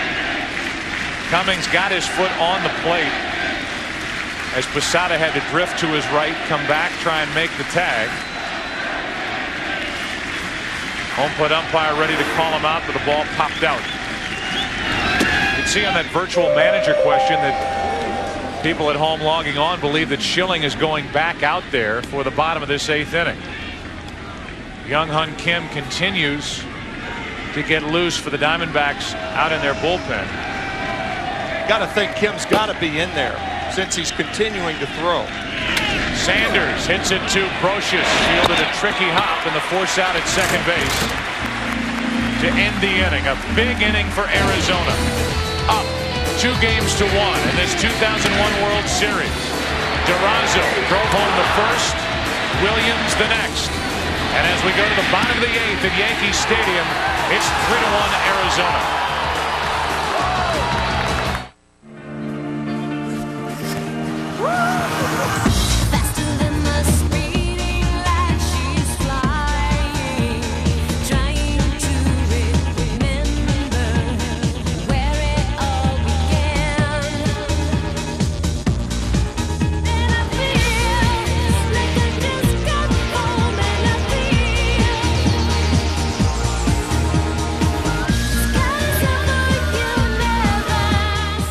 Stand this thing on his head.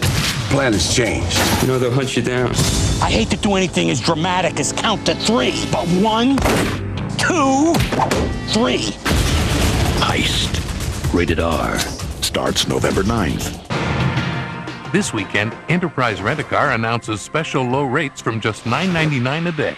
Friday till Monday from just $9.99 a day. Pick Enterprise. We'll pick you up. 1-800-RENT-A-CAR. She wore white? She put her past behind her. But you're missing the point of the story. The groom's father-in-law hires him to run the mismanaged shipping department of the family business. No honeymoon? A week in Oahu. That's nice. Not bad, but keep up. The kid turns to FedEx Ground. They give him affordable nationwide B2B delivery with a money-back guarantee. And he gives Daddy Dearest a high-quality, low-cost lesson in who's the boss. Who is the boss? The kid. The kid is now the boss? The kid is now the boss. That's the story? That's it. Then I had that taste. The new grilled sourdough bacon cheeseburger at Burger King. Now I'm a believer. With grilled sourdough bread. Not a trace of doubt in my mind. A quarter pound of flame broiled beef. I'm in love. Ooh, 2 slices of melted Swiss cheese. 4 strips of bacon. The new grilled sourdough bacon cheeseburger will make you a believer. Now for a limited time at Burger King. Shrek, the biggest movie of the year. Available November 2nd wherever videos are sold. The 2001 World Series on Fox is brought to you by Dell. Enterprise systems that's easy to build, easy to own, easy as Dell. By John Hancock, official sponsor of Major League Baseball. And by Burger King, home of the Whopper.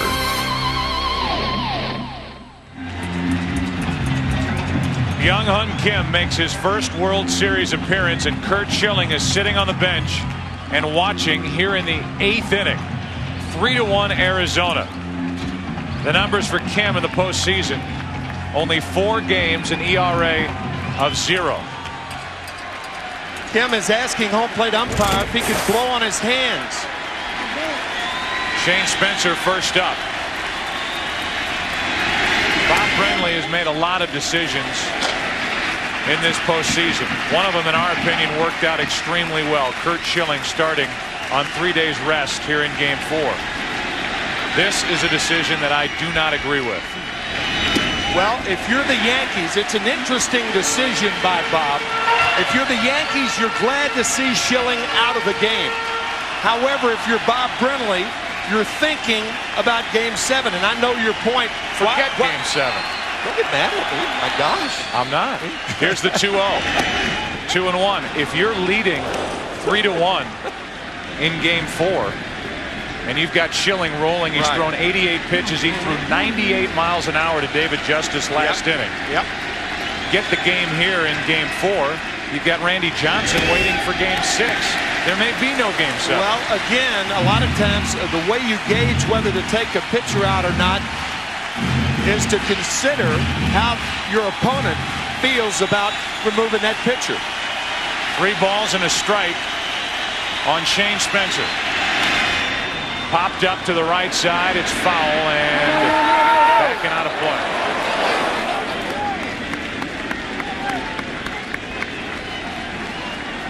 I think Bob had gone as far as he could with 3 days rest. I think that's Bob's thinking right now. Whether it's right or wrong, we'll see. 88 pitches tonight after 102, which they considered like a day off in game 1. Here's a 3-2 pitch to Spencer. Got him. 1 away. Bob Brenly had this conversation with Curt Schilling just moments ago. That's enough. That's enough. Listen, you're at 88 right now. We got BK locked and loaded for the last 6 outs, man. Let's you know, you're a hero already, man. Schilling wanting to go back out there, which is not a surprise. I mean, right. That's not compelling evidence to run him back out there for the 8th inning. He's always going to want to go back out to the mound as Brocious takes ball 1 up and in. Joe, I'll tell you what was a surprise: a 3-2 breaking ball to Shane Spencer with a 2-run lead. 1-run lead, tie game, you can understand it. Shocked Spencer. On the outside corner, 1 ball, 1 strike.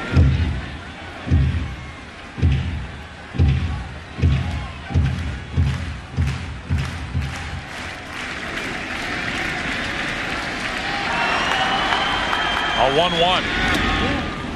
Strike 2 on Brocious. One of the bigger reasons that Bob Brenly would go to Kim during the off time after the NLCS, Bob Brenly actually went down into the bullpen with a bat in his hands and tried to get a look at these deliveries from Byung-Hun Kim. And he said the first 25 feet or so, you cannot pick the ball up at all coming out of Kim's right hand with his submarine style approach. I think what went into Brenly's thinking also was that Kim is such a different pitcher than Curt Schilling. Schilling over the top, Kim down below. Brocious did not go 2-2. And the point about Brenly looking at Kim, he said, I'd never tried to stand in there against him. I don't know how anybody hits him. First Korean-born player to appear in the World Series. Congratulations to Byung-Hun Kim. We're in the 8th inning of a 3-1 game. Now the count's full on Brocious as it was on Spencer. Here's that sidearm underhand delivery of Kim's. He threw a 3-2 slider to Spencer. We'll see what Brocious gets.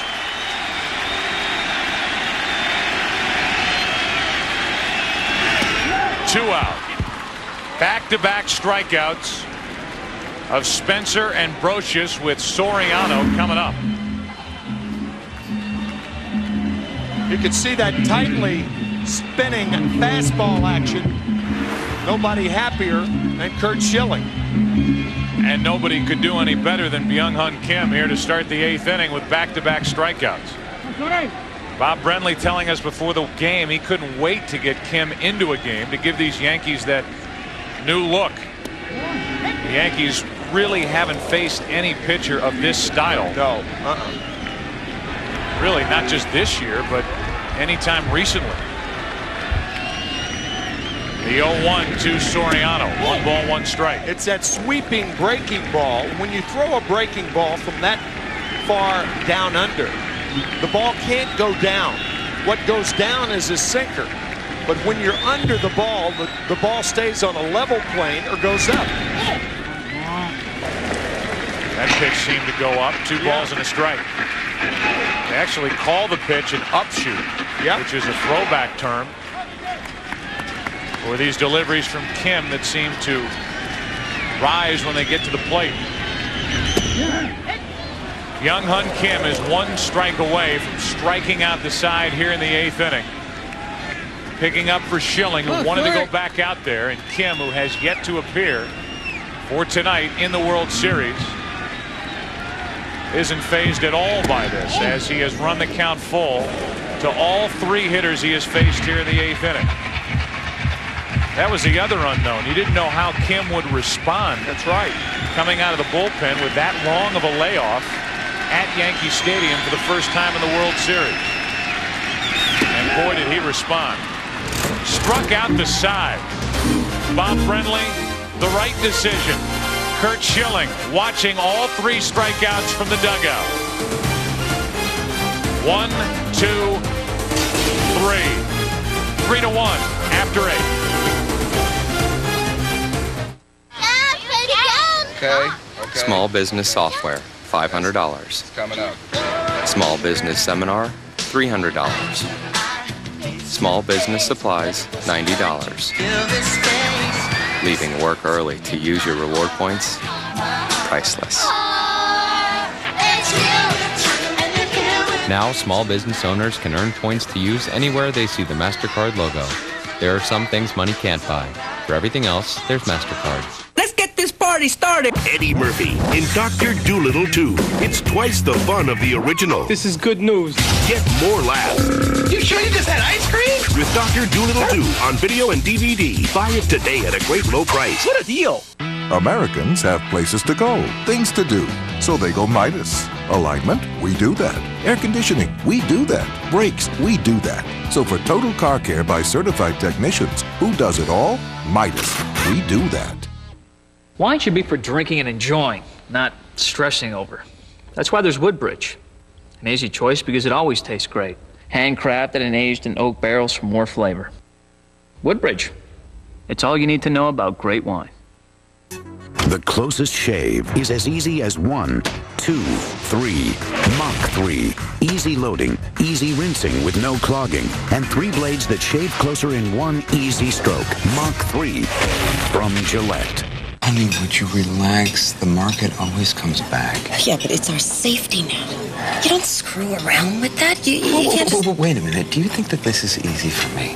Do you know the pressure I'm under? Do you know how much college is going to cost by the time... Honey, that's my point.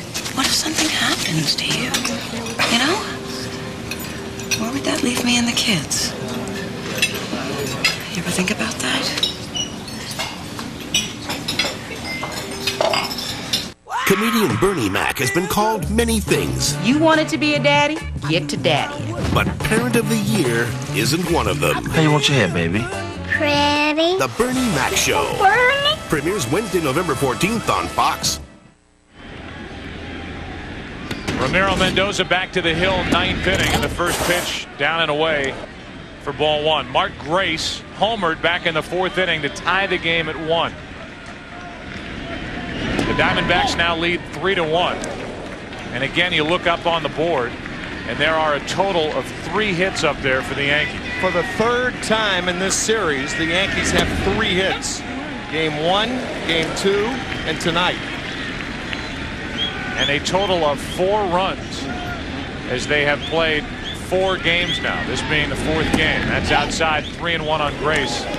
And Joe Torre tonight trying a different combination with Jeter leading off.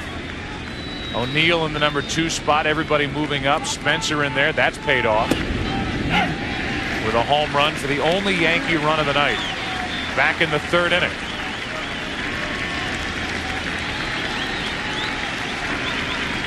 Here's a 3-2 pitch. Reaching out, grounding to Jeter. Grace is out on the tag.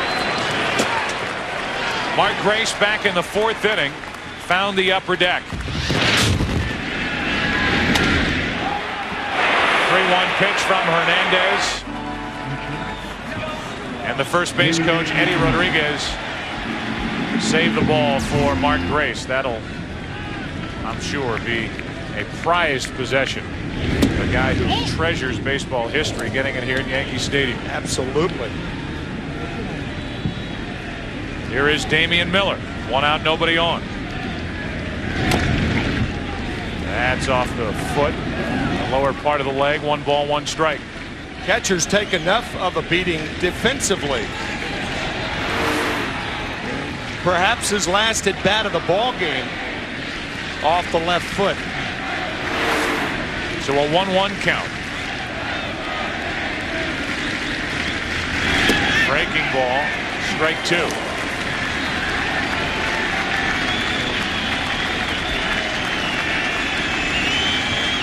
Tony Womack's had a big night. He's on deck. He's at the plate now with 2 out, nobody on. First strikeout for Mendoza. Nice pitch on the outside corner, a fastball. Now we talked about the lack of World Series experience for this Arizona team. But a team filled with players long on major league experience. After a rather sloppy game last night defensively, and Bob Brenly and the Diamondbacks will tell you the elements and the weather had a lot to do with it. This Diamondbacks team doesn't appear to be phased at all by being here tonight, and add to that the young right-hander, the 22-year-old Young-Hun Kim, who hadn't pitched in the World Series yet, trying to pick up for Curt Schilling in the 8th inning of a 2-run game at Yankee Stadium and striking out the side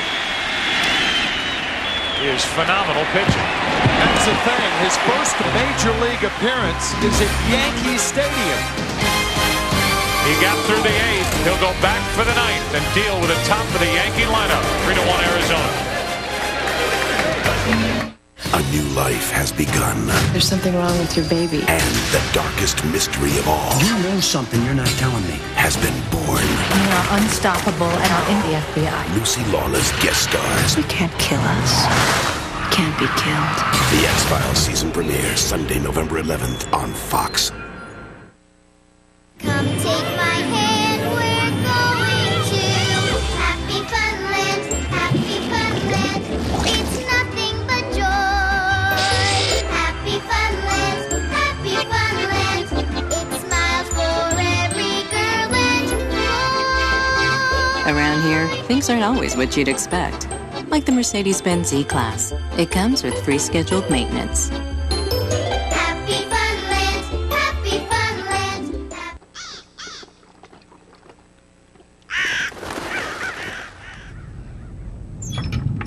Here we go. Foot massage.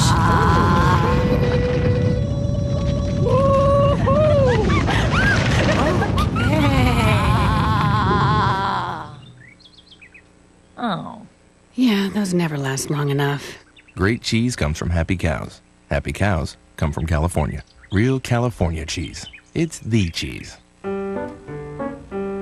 We all want something different. Some want consistency. Some want variety. Some like getting things in one simple package. That's why AT&T offers so many choices in long distance. To get the plan you want, call 1-800-ATT4U and talk to the experts at making people happy. Excuse me, can you take Timmy to tuba practice? No problem. Hey, mister, Battle of Gettysburg? No problem. Can you take me to the truck, please? No problem.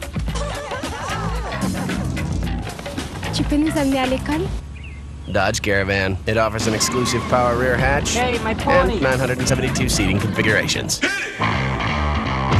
Now get 0% financing and no payments till 2002 on Dodge Caravan. Derek Jeter represents the top of the order for the Yankees in the 9th inning. 3-1 Arizona, trying to go up in this series 3-1. Young-Hun Kim struck out the side in the 8th inning. Jeter tries to bunt. Williams with a bare-hand pickup. Great play, 1 out. A quick out as Jeter tried to drop one down. Derek Jeter 0 for 4 tonight and 1 out of 15 in this series. Good idea by Jeter. Better idea by Matt Williams. Looking for it all the way, not surprised. Barehanded pickup to throw out Jeter. Fine play by Williams.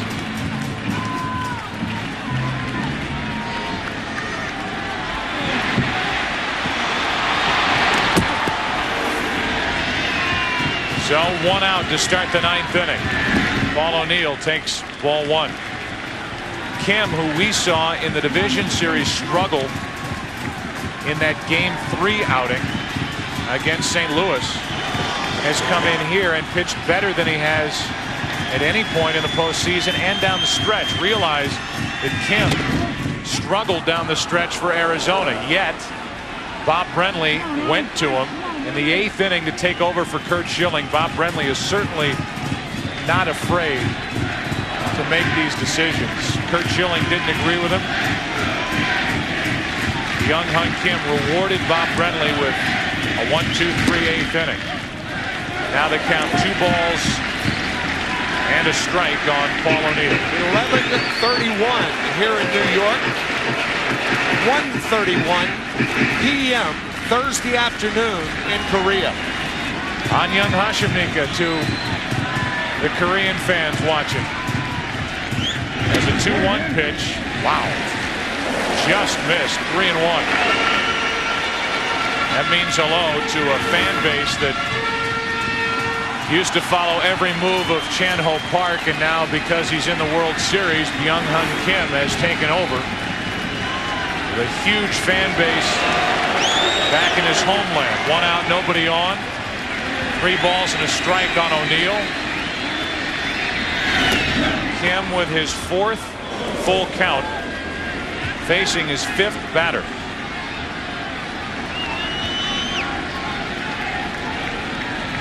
O'Neill trying to get on in front of Bernie Williams.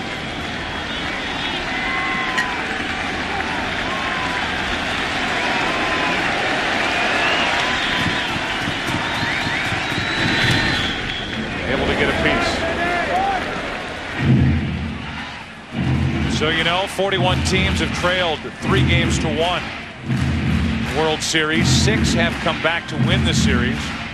1 of those 6 in a best-of-9 series. So in a best-of-7, it's happened 5 times. The last time, 1985, with the Royals over St. Louis. Come on. It has happened for the Yankees in their past. O'Neill breaks his bat, floats one to left. It's a base hit. And the tying run will come to the plate here in the 9th inning. That's all the Yankees needed to get 1 runner on and get the tying run up there. I think Joe Torre ought to think about pinch running for Paul O'Neill right now. If the Yankees don't tie it, they have no chance to win it. 9th inning. Clay Bellinger, a much faster runner than O'Neill. Pinch ran for him in the 7th inning last night. But at the moment, the Yankees are leaving O'Neill in the game with Bernie Williams and Tino Martinez coming up. What Joe may be thinking is that if Tino Martinez gets on, then you run Bellinger.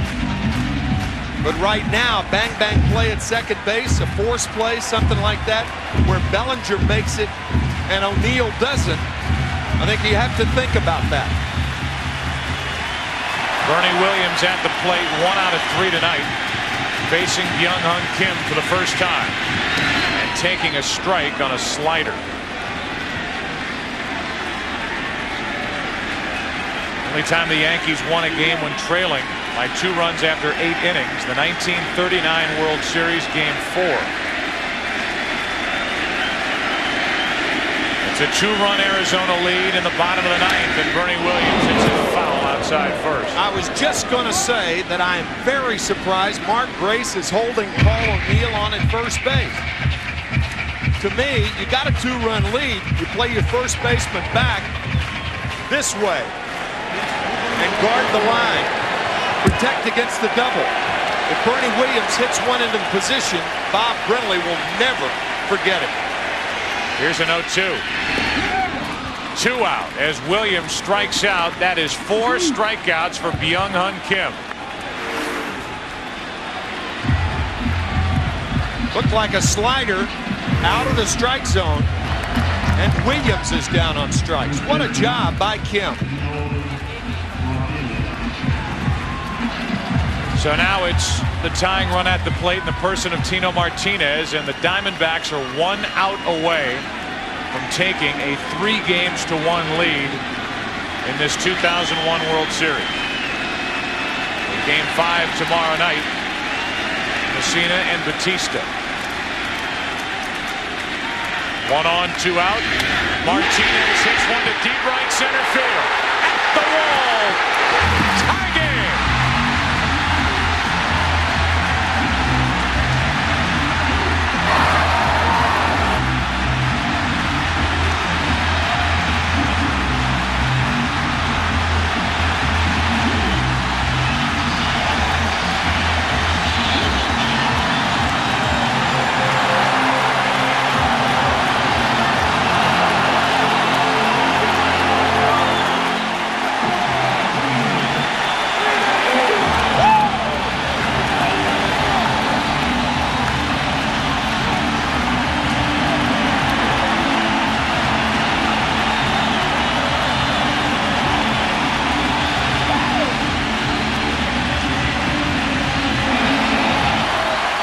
What a night.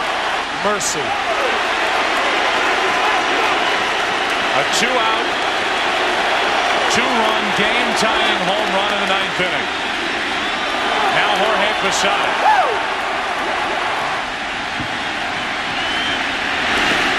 Ball 1. The first pitch Martinez sees from Kim. Tie game. Tino Martinez carried this team in the second half of the season, was their most consistent hitter all year. What a time he picked for his first hit of this World Series. Tino Martinez also the only Yankee to hit .275 since September 1st. Jubilation reigns here at Yankee Stadium. So Luis Gonzalez, who had scored what potentially could have been the winning run for the Diamondbacks, watches his high school best friend Tino Martinez get his first hit of this World Series, a game-tying 2-run home run with 2 out in the 9th inning.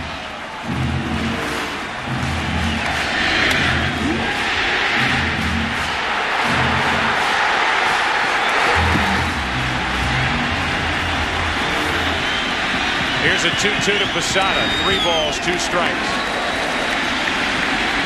A 1-out hit by O'Neill. And a 2-out home run by Tino Martinez. 2 guys who could very well leave this Yankee team at the end of the season. Rivera in the bullpen for New York. A 2-out walk now to Jorge Posada.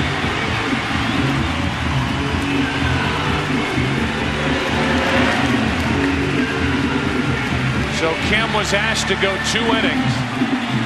He was terrific in the 8th inning. Not good enough here in his 2nd inning of work.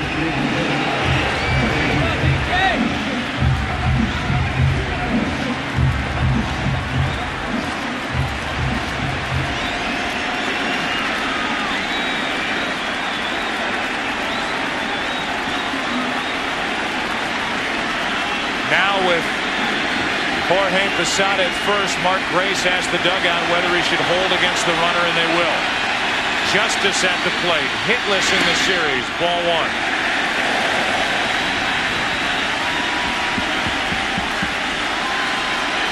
And Kim will get a visit from Bob Welch, his pitching coach. Kim surrendered 10 home runs during the regular season.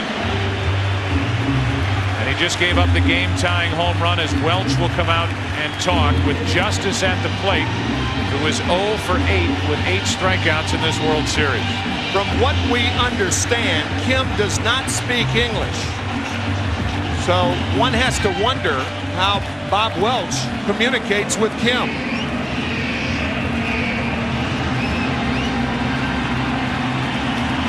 Another look at the home run.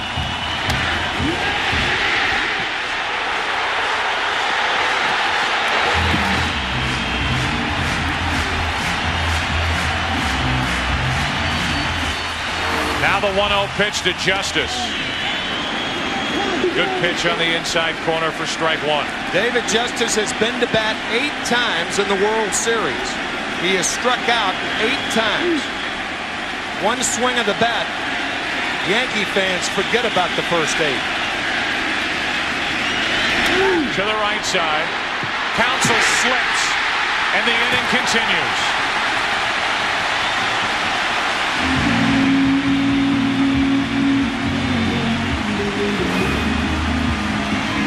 A reminder that it's still Halloween. And it's still these Yankees at this ballpark. Still waiting to rule on hit or error. But it's Shane Spencer, who in the last 2 games has come up big for the Yankees with a chance to win it. Now you've got Posada, the lead runner, out at second base. That's right. It's a base hit, by the way, for Justice, his first hit of the World Series. I know your point, Joe.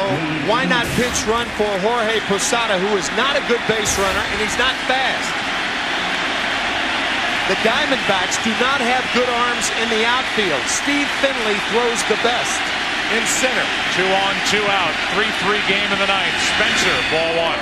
I think what Joe Torre is thinking here is that Shane Spencer is a powerful enough hitter to move the outfielders back, and I bet you Don Zimmer just suggested something that you were thinking about. Perhaps have Bellinger pinch run.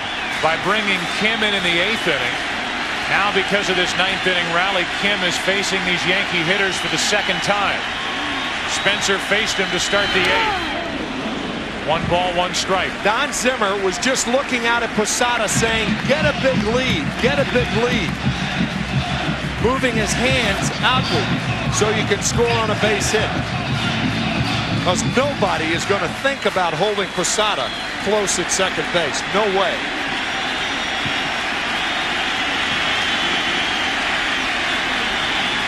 The 1-1. Inside to Spencer again. Spencer is facing Kim for the 2nd time. He struck out against Spencer, rather against Kim to start the 8th.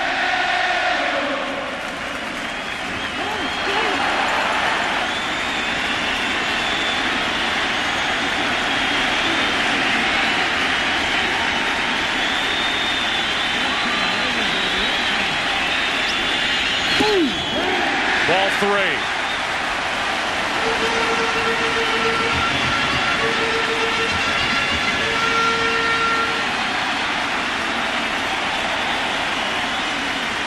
Nobody up for the Diamondbacks in their bullpen, in case you're wondering, and Rivera is still loosening for the Yankees in theirs. Winning run at second for New York. 2 on, 2 out. 3-3 in the bottom of the ninth. Full count again.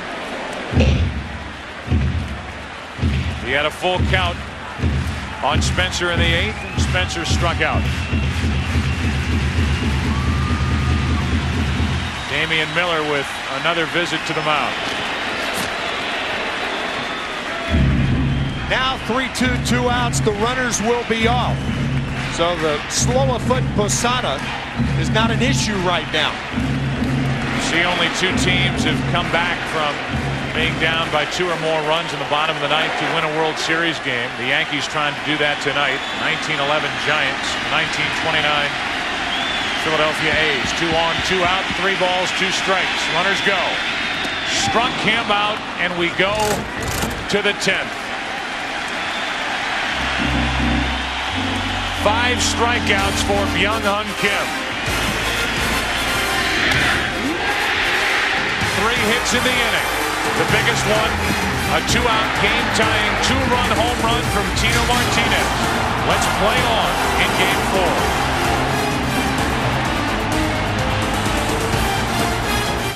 Every once in a while, a new series comes along that raises the bar for all of television. This November, that show is 24. TV Guide says, believe what you've heard. 24 is the best new show of the season. It's like a first-rate movie thriller and one of the most exciting opening nights ever. The Washington Post exclaims, this is one of the most engaging shows of this or any season. Full of suspense, intrigue, and surprises. Time magazine declares 24 as super cool, an ambitious, stylish thriller. USA Today rates 24 is this year's best new series, and Rolling Stone agrees 24 is the best drama of the year and the hot new show to watch. The New York Times calls it an edge-of-the-seat thriller. 24 is the most anticipated show of the season. See for yourself why TV Guide says you'll be checking your watch in amazement that the hour is already over and then setting your timer for the next episode. 24, a television event at 9, 8 Central, Fox, Tuesday. The first time they took you to the edge of temptation. But this time, we're very, very nervous about going. Welcome to Temptation Island. The seduction will be too hot. I don't know what he was doing, but it's not the guy I know. Too powerful. I have no idea what she's doing with this guy. I'm shaking right now. And too tempting to resist. It's over with. Oh my God. Temptation 2, the 2-night premiere event, begins at 9, 8 Central next Wednesday on Fox. Tonight on the Fox 11 10 o'clock news. I'm Christine Devine. It's LA's biggest Halloween party. We'll take you there live. Plus, I'm Christina Gonzalez. Fox 11 wants to know, can you take your golf game with you? You bet. Tonight on the Fox 11 10 o'clock news. Saturn is working to keep our economy strong. In jobs, in commerce, and in spirit. As part of that effort, we're providing interest-free financing on every new coupe, sedan, and wagon we make. Come visit your Saturn retailer and keep America rolling.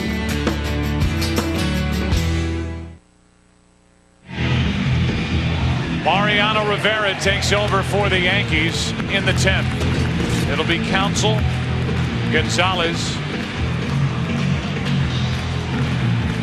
and then Cummings spot in the order. He pinch ran for Durazo back in that 2-run 8th. Here are the numbers for Mr. Automatic, who has 5 saves in this postseason, 24 in his postseason career.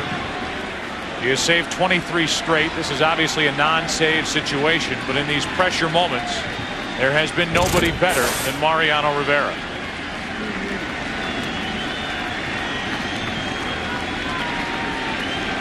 Rivera worked 2 innings in last night's game through 29 pitches. And starts Counsell with strike 1. Rivera faced Craig Counsell leading off the 9th inning last night. Make that the 8th inning last night.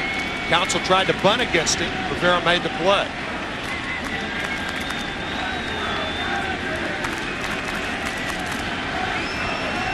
The 3-3 score. We're in the 10th. The 0-1 pitch to Craig Counsell. 92 miles per hour. It's 0-2. Joe, one of the exquisitely interesting things about this game is that in 12 minutes, Joe Torre's contract is up with the New York Yankees. Because the postseason was pushed back a week. Right. His contract is finished at midnight. But according to Joe Torre, right, and according to all the reports that you read, the same can be said for Brian Cashman, who deserves a big contract here with the Yankees for the job he has done. It's only a matter of time and getting the language straight, and they'll both be signed as Counsell takes ball 2 inside, 2-2. It is a tantalizing sidelight to this ball game. Counsell has dropped down 3 sacrifice bunts tonight and fly to center. The 2-2 from Rivera. Broken back. Another one for the pile. And Jeter takes care of Counsell. Rivera broke 1 bat last night, and he put together a bonfire's worth during the regular season. Nobody in the major leagues breaks more bats than Mariano Rivera.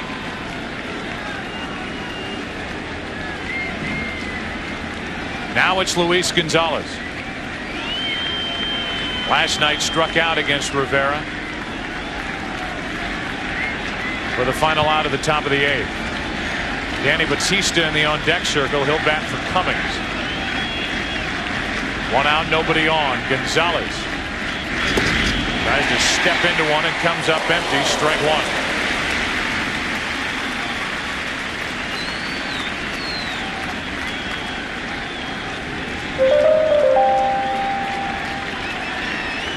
One out, bases empty. The 0-1 pitch. Another broken bat. That's easy. 2 out.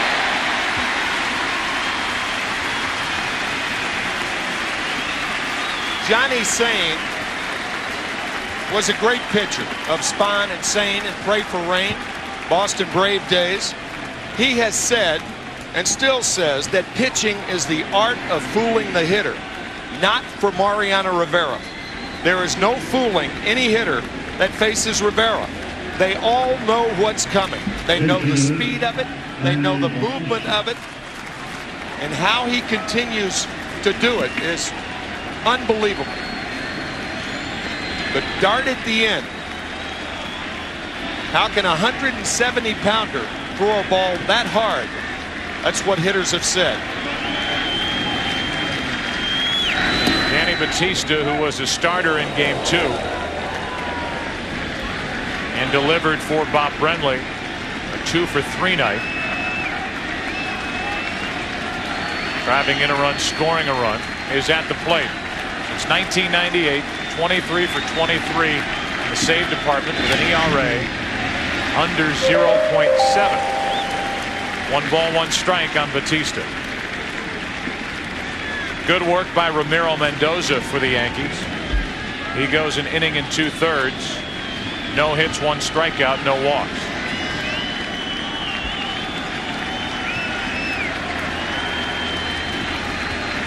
Two out, nobody on, 1-1. On the inside corner, strike 2. The Yankees in the bottom of this 10th will have Brocious, Soriano, and Jeter.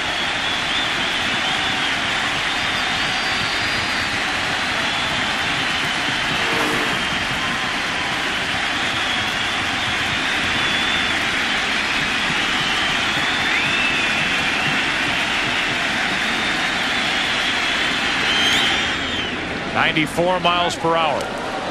If this game drags on, and realize that the Yankees have not hit much, really hardly anything in this series to this point. They got the 2-out, 2-run home run from Tino Martinez to tie it. Joe Torre goes to Rivera. No surprise here in the 10th inning. May be available for the 11th. But if this game wears on, Torre's going to have to get some outs later with pitchers he doesn't typically trust in tight games. Names like Choate, Hitchcock, and Witasic. Those are the 3 left. You're right. If the Yankees can't score in the next inning or 2, advantage Diamondbacks. 2 balls, 2 strikes, 2 out, nobody on. Danny Batista trying to deliver for Arizona. 3-3 in the top of the 10th. Up the middle, 1 hop. Good pickup by Soriano, inning over. Bottom of the 10th inning. Bottom 2 in the order. We'll start it for the Yankees. Tied at 3. Back after this from your local Fox station. You're watching the World Series right here on Fox.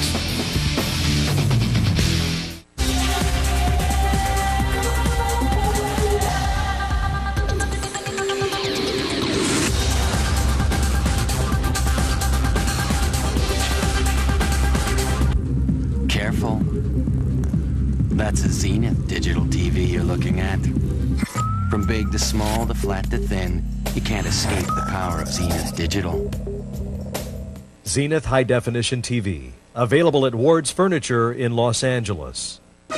Time for the Jack in the Box Play of the Day. The always dangerous Boston Bean punt returner Terrell Garbanzo is ready to burn the Carnivores with his 3rd TD. But he didn't get far as the Carnivore blimp pilot breaks through the wedge with an emphatic, "Not in my house." Play of the Day is brought to you by the $1.99 Ultimate Cheeseburger. 2 monster patties and 3 slices of melting cheese for just $1.99. Eat like a carnivore. Come to Jack in the Box, where we don't make it till a carnivore orders it.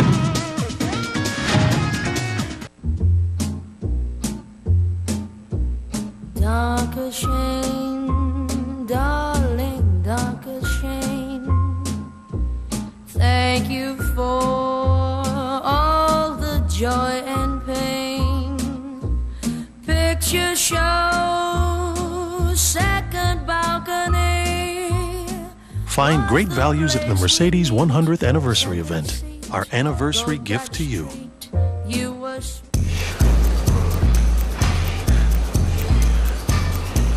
Excuse me. Hi. Yeah. Why is your treadmill off? Oh, well, ladies, don't you know that it is important to avoid using your appliances until after 7 p.m.? You know, after peak hours? But it's 7:02 now. It is? Whoa, I'm done.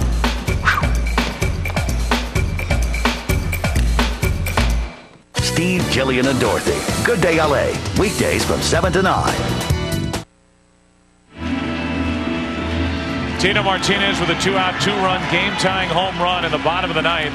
Curt Schilling was on your right, gave way to Byung-Hun Kim. So good in the 8th. Came up 1 run short, 1 out short in the 9th. And now here in the 10th, we'll deal with Brocious, Soriano, and Jeter. for the Yankees. 3-3 the score. Down the left field line. If it's fair, it's over. It is foul.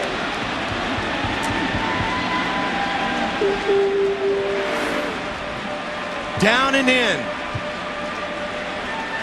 Pulled the foul. Joe Torre in Game 5 against Oakland said he could hear the crowd breathing. He could hear the crowd sighing after that foul ball. Roches pops it up into right after giving some Carlton fist body language. Leaving the home plate area. He flies to Sanders for the first out in the bottom of the 10th. And Alfonso Soriano, who was already hit a game-ending home run this postseason, doing so in Game 4 of the American League Championship Series. And doing so, he became the first rookie ever to accomplish that. This Game 4 could come down to a battle of a couple of very thin bullpens outside of a handful of pitchers as Soriano comes up empty. We talked about the 3 left for the Yankees with Tosic, Hitchcock, and Choate. And after Kim, who is working now his 3rd inning and facing these hitters for the 2nd time, then you get into names like Morgan, Witt, who hasn't appeared in this World Series, Swindell, Rohan. No balls, 2 strikes from Byung-Hun Kim on Soriano.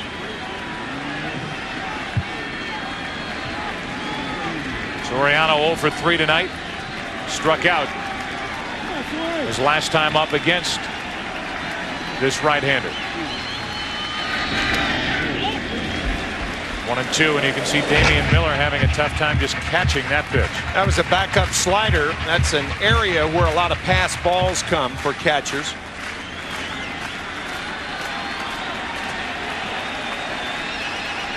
Here's the 1-2. 2-2. Upshoot.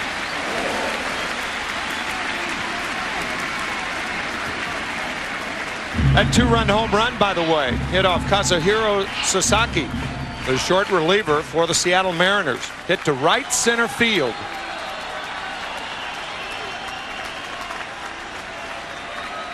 One out, bases empty. Soriano up with Jeter on deck. Into left field. Back is Gonzalez. Short of the track. He pulls it in. 2 out. And with that, 2 out, nobody on in the bottom of the 10th. Jeter will bat. And these chimes mean it is November.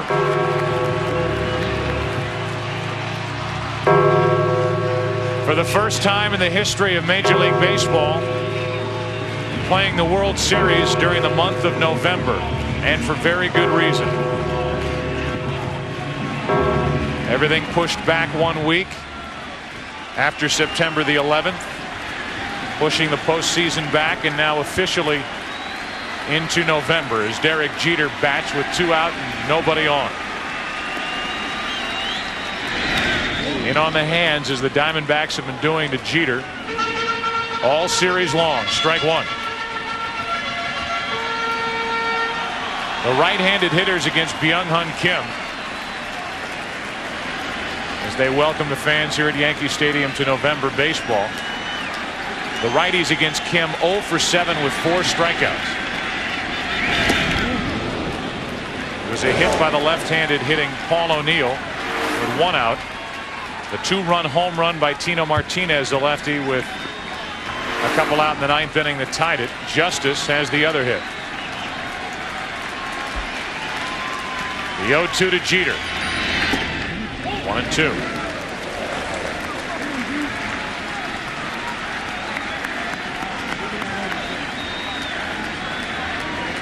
Nobody warming for the Yankees. That means Rivera will be back out there, obviously, if the game remains tied.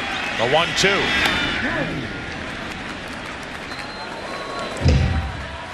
Jeter 1 out of 15 in this World Series.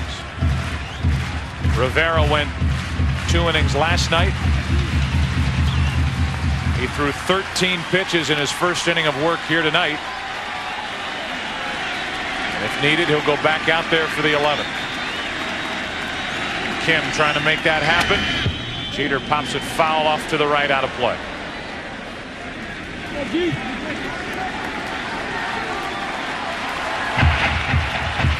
Think back to '96 with the Yankees leaving here down 2-0 to Atlanta. They turned to a veteran, David Cohn, to help them win Game 3. They trailed in the late innings in Game 4 and got the game-tying home run from Jim Leyritz, a 3-run shot. Here tonight in Game 4 of the 2001 World Series, a game-tying home run by Tino Martinez in the bottom of the 9th. Another 1-2 pitch to Jeter. 2-2. With Jeter's ability to hit the ball to right field with 2 strikes, Mark Grace is about halfway at first base. But Jeter can pepper that line, particularly with 2 strikes. He goes to right field with 2 strikes on it.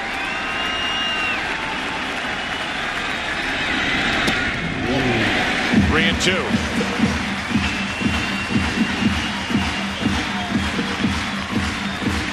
Paul O'Neill on deck. He showed you Swindell getting loose in the Arizona bullpen.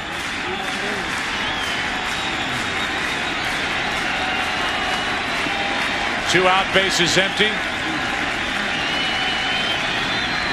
Jeter down the right field line, slicing foul.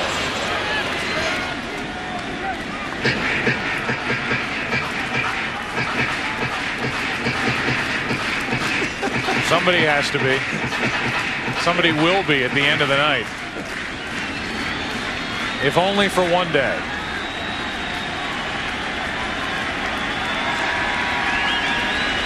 Three balls, 2 strikes, 2 out, nobody on, and Young-Hun Kim trying to send this game to the 11th. Credit Kim with settling down enough after that deflating home run to get out of the 9th. He's taking care of the first 2 here in the 10th. Jeter hits it into right. Back at the wall. Game over.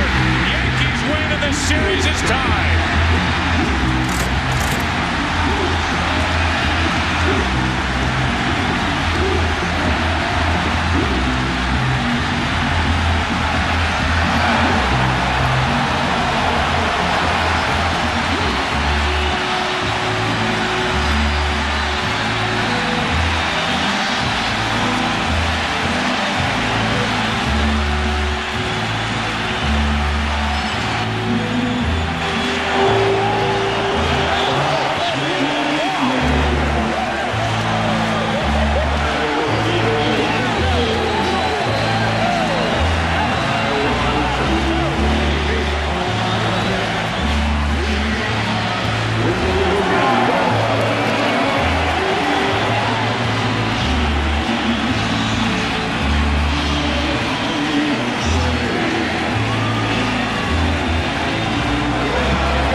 It is that time of year again. It is this city again. It is this team again. And on a cool November morning, Derek Jeter ends a long, thrilling night of baseball. Mr. and Mrs. Jeter. And the Yankees have won Game 4, 4-3. And they've tied this World Series at 2 games apiece.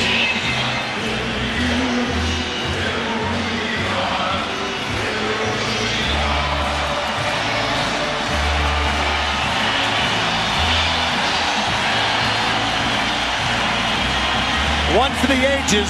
Bedlam in the Bronx. Mercy.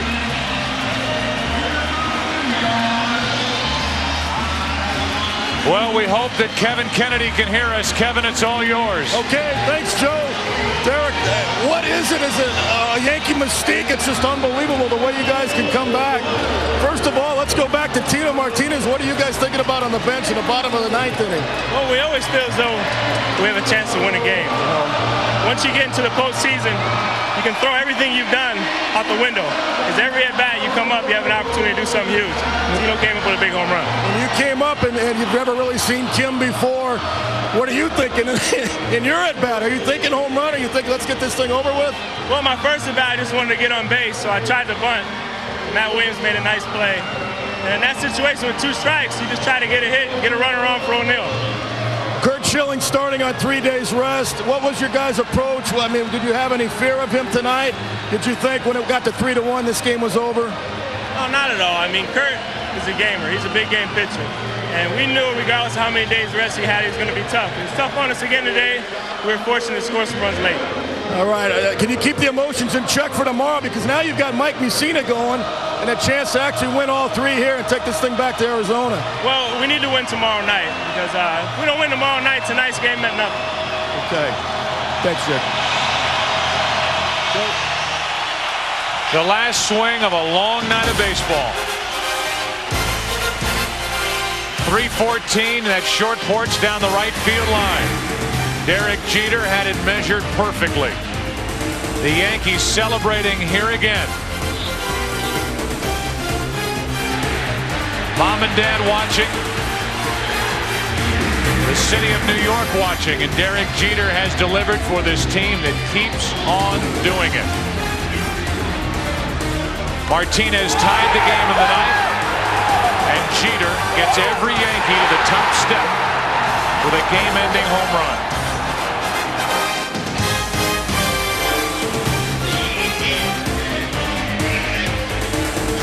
This team finds different ways to do it. They come back and stun the Diamondbacks tonight. A final in 10 innings. 4-3 Yankees with a World Series tied 2 games apiece.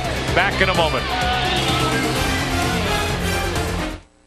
In the next 24 hours, presidential candidate's life's at stake. His nation will be betrayed. There may be an element inside the agency involved with the hit on Palm. His family will be threatened.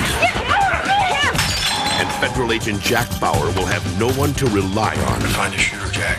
But himself. Don't trust anybody, not even your own people. If you ever want to see your daughter again, get me out of this!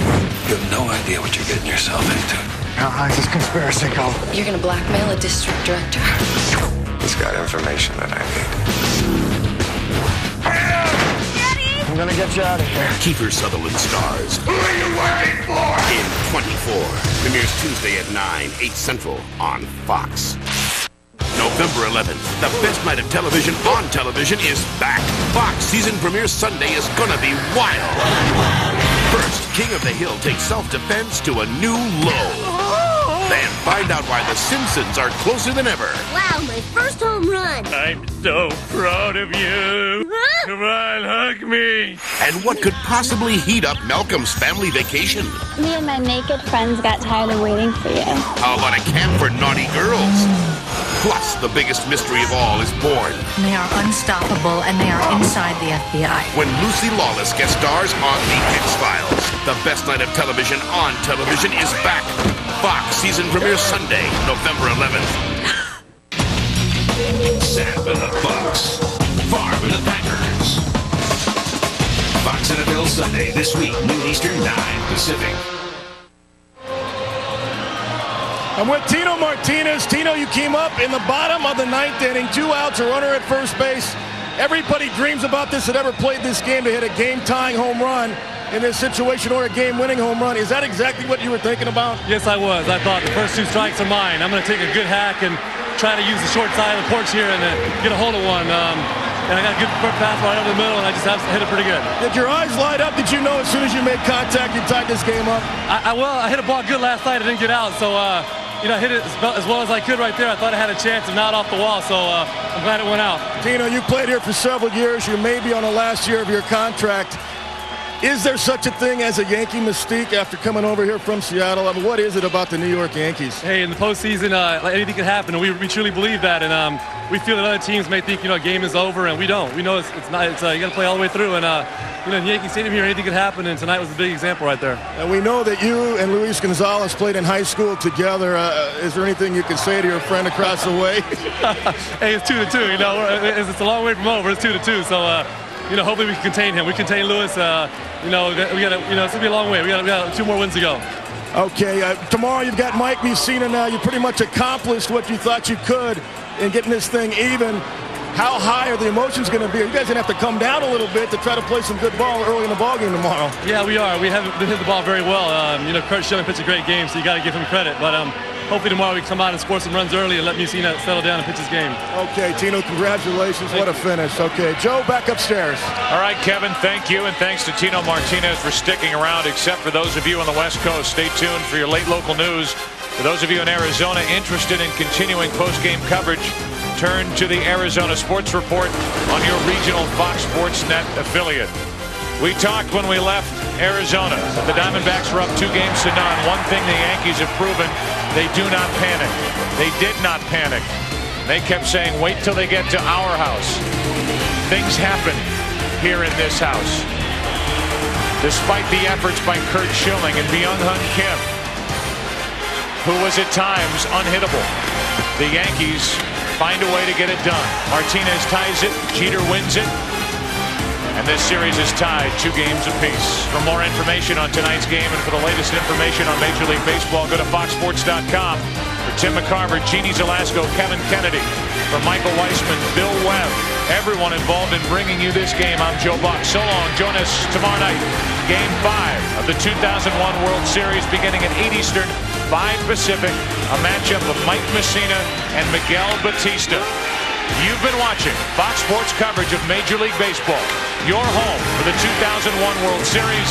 Until tomorrow night, until Game 5.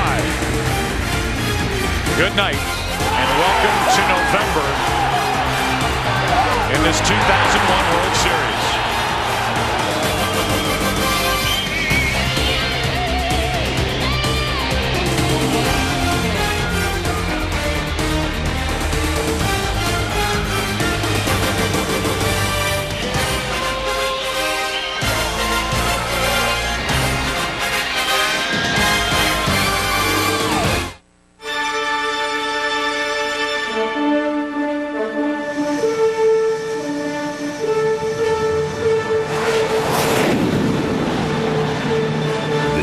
Has been a presentation of Fox Sports.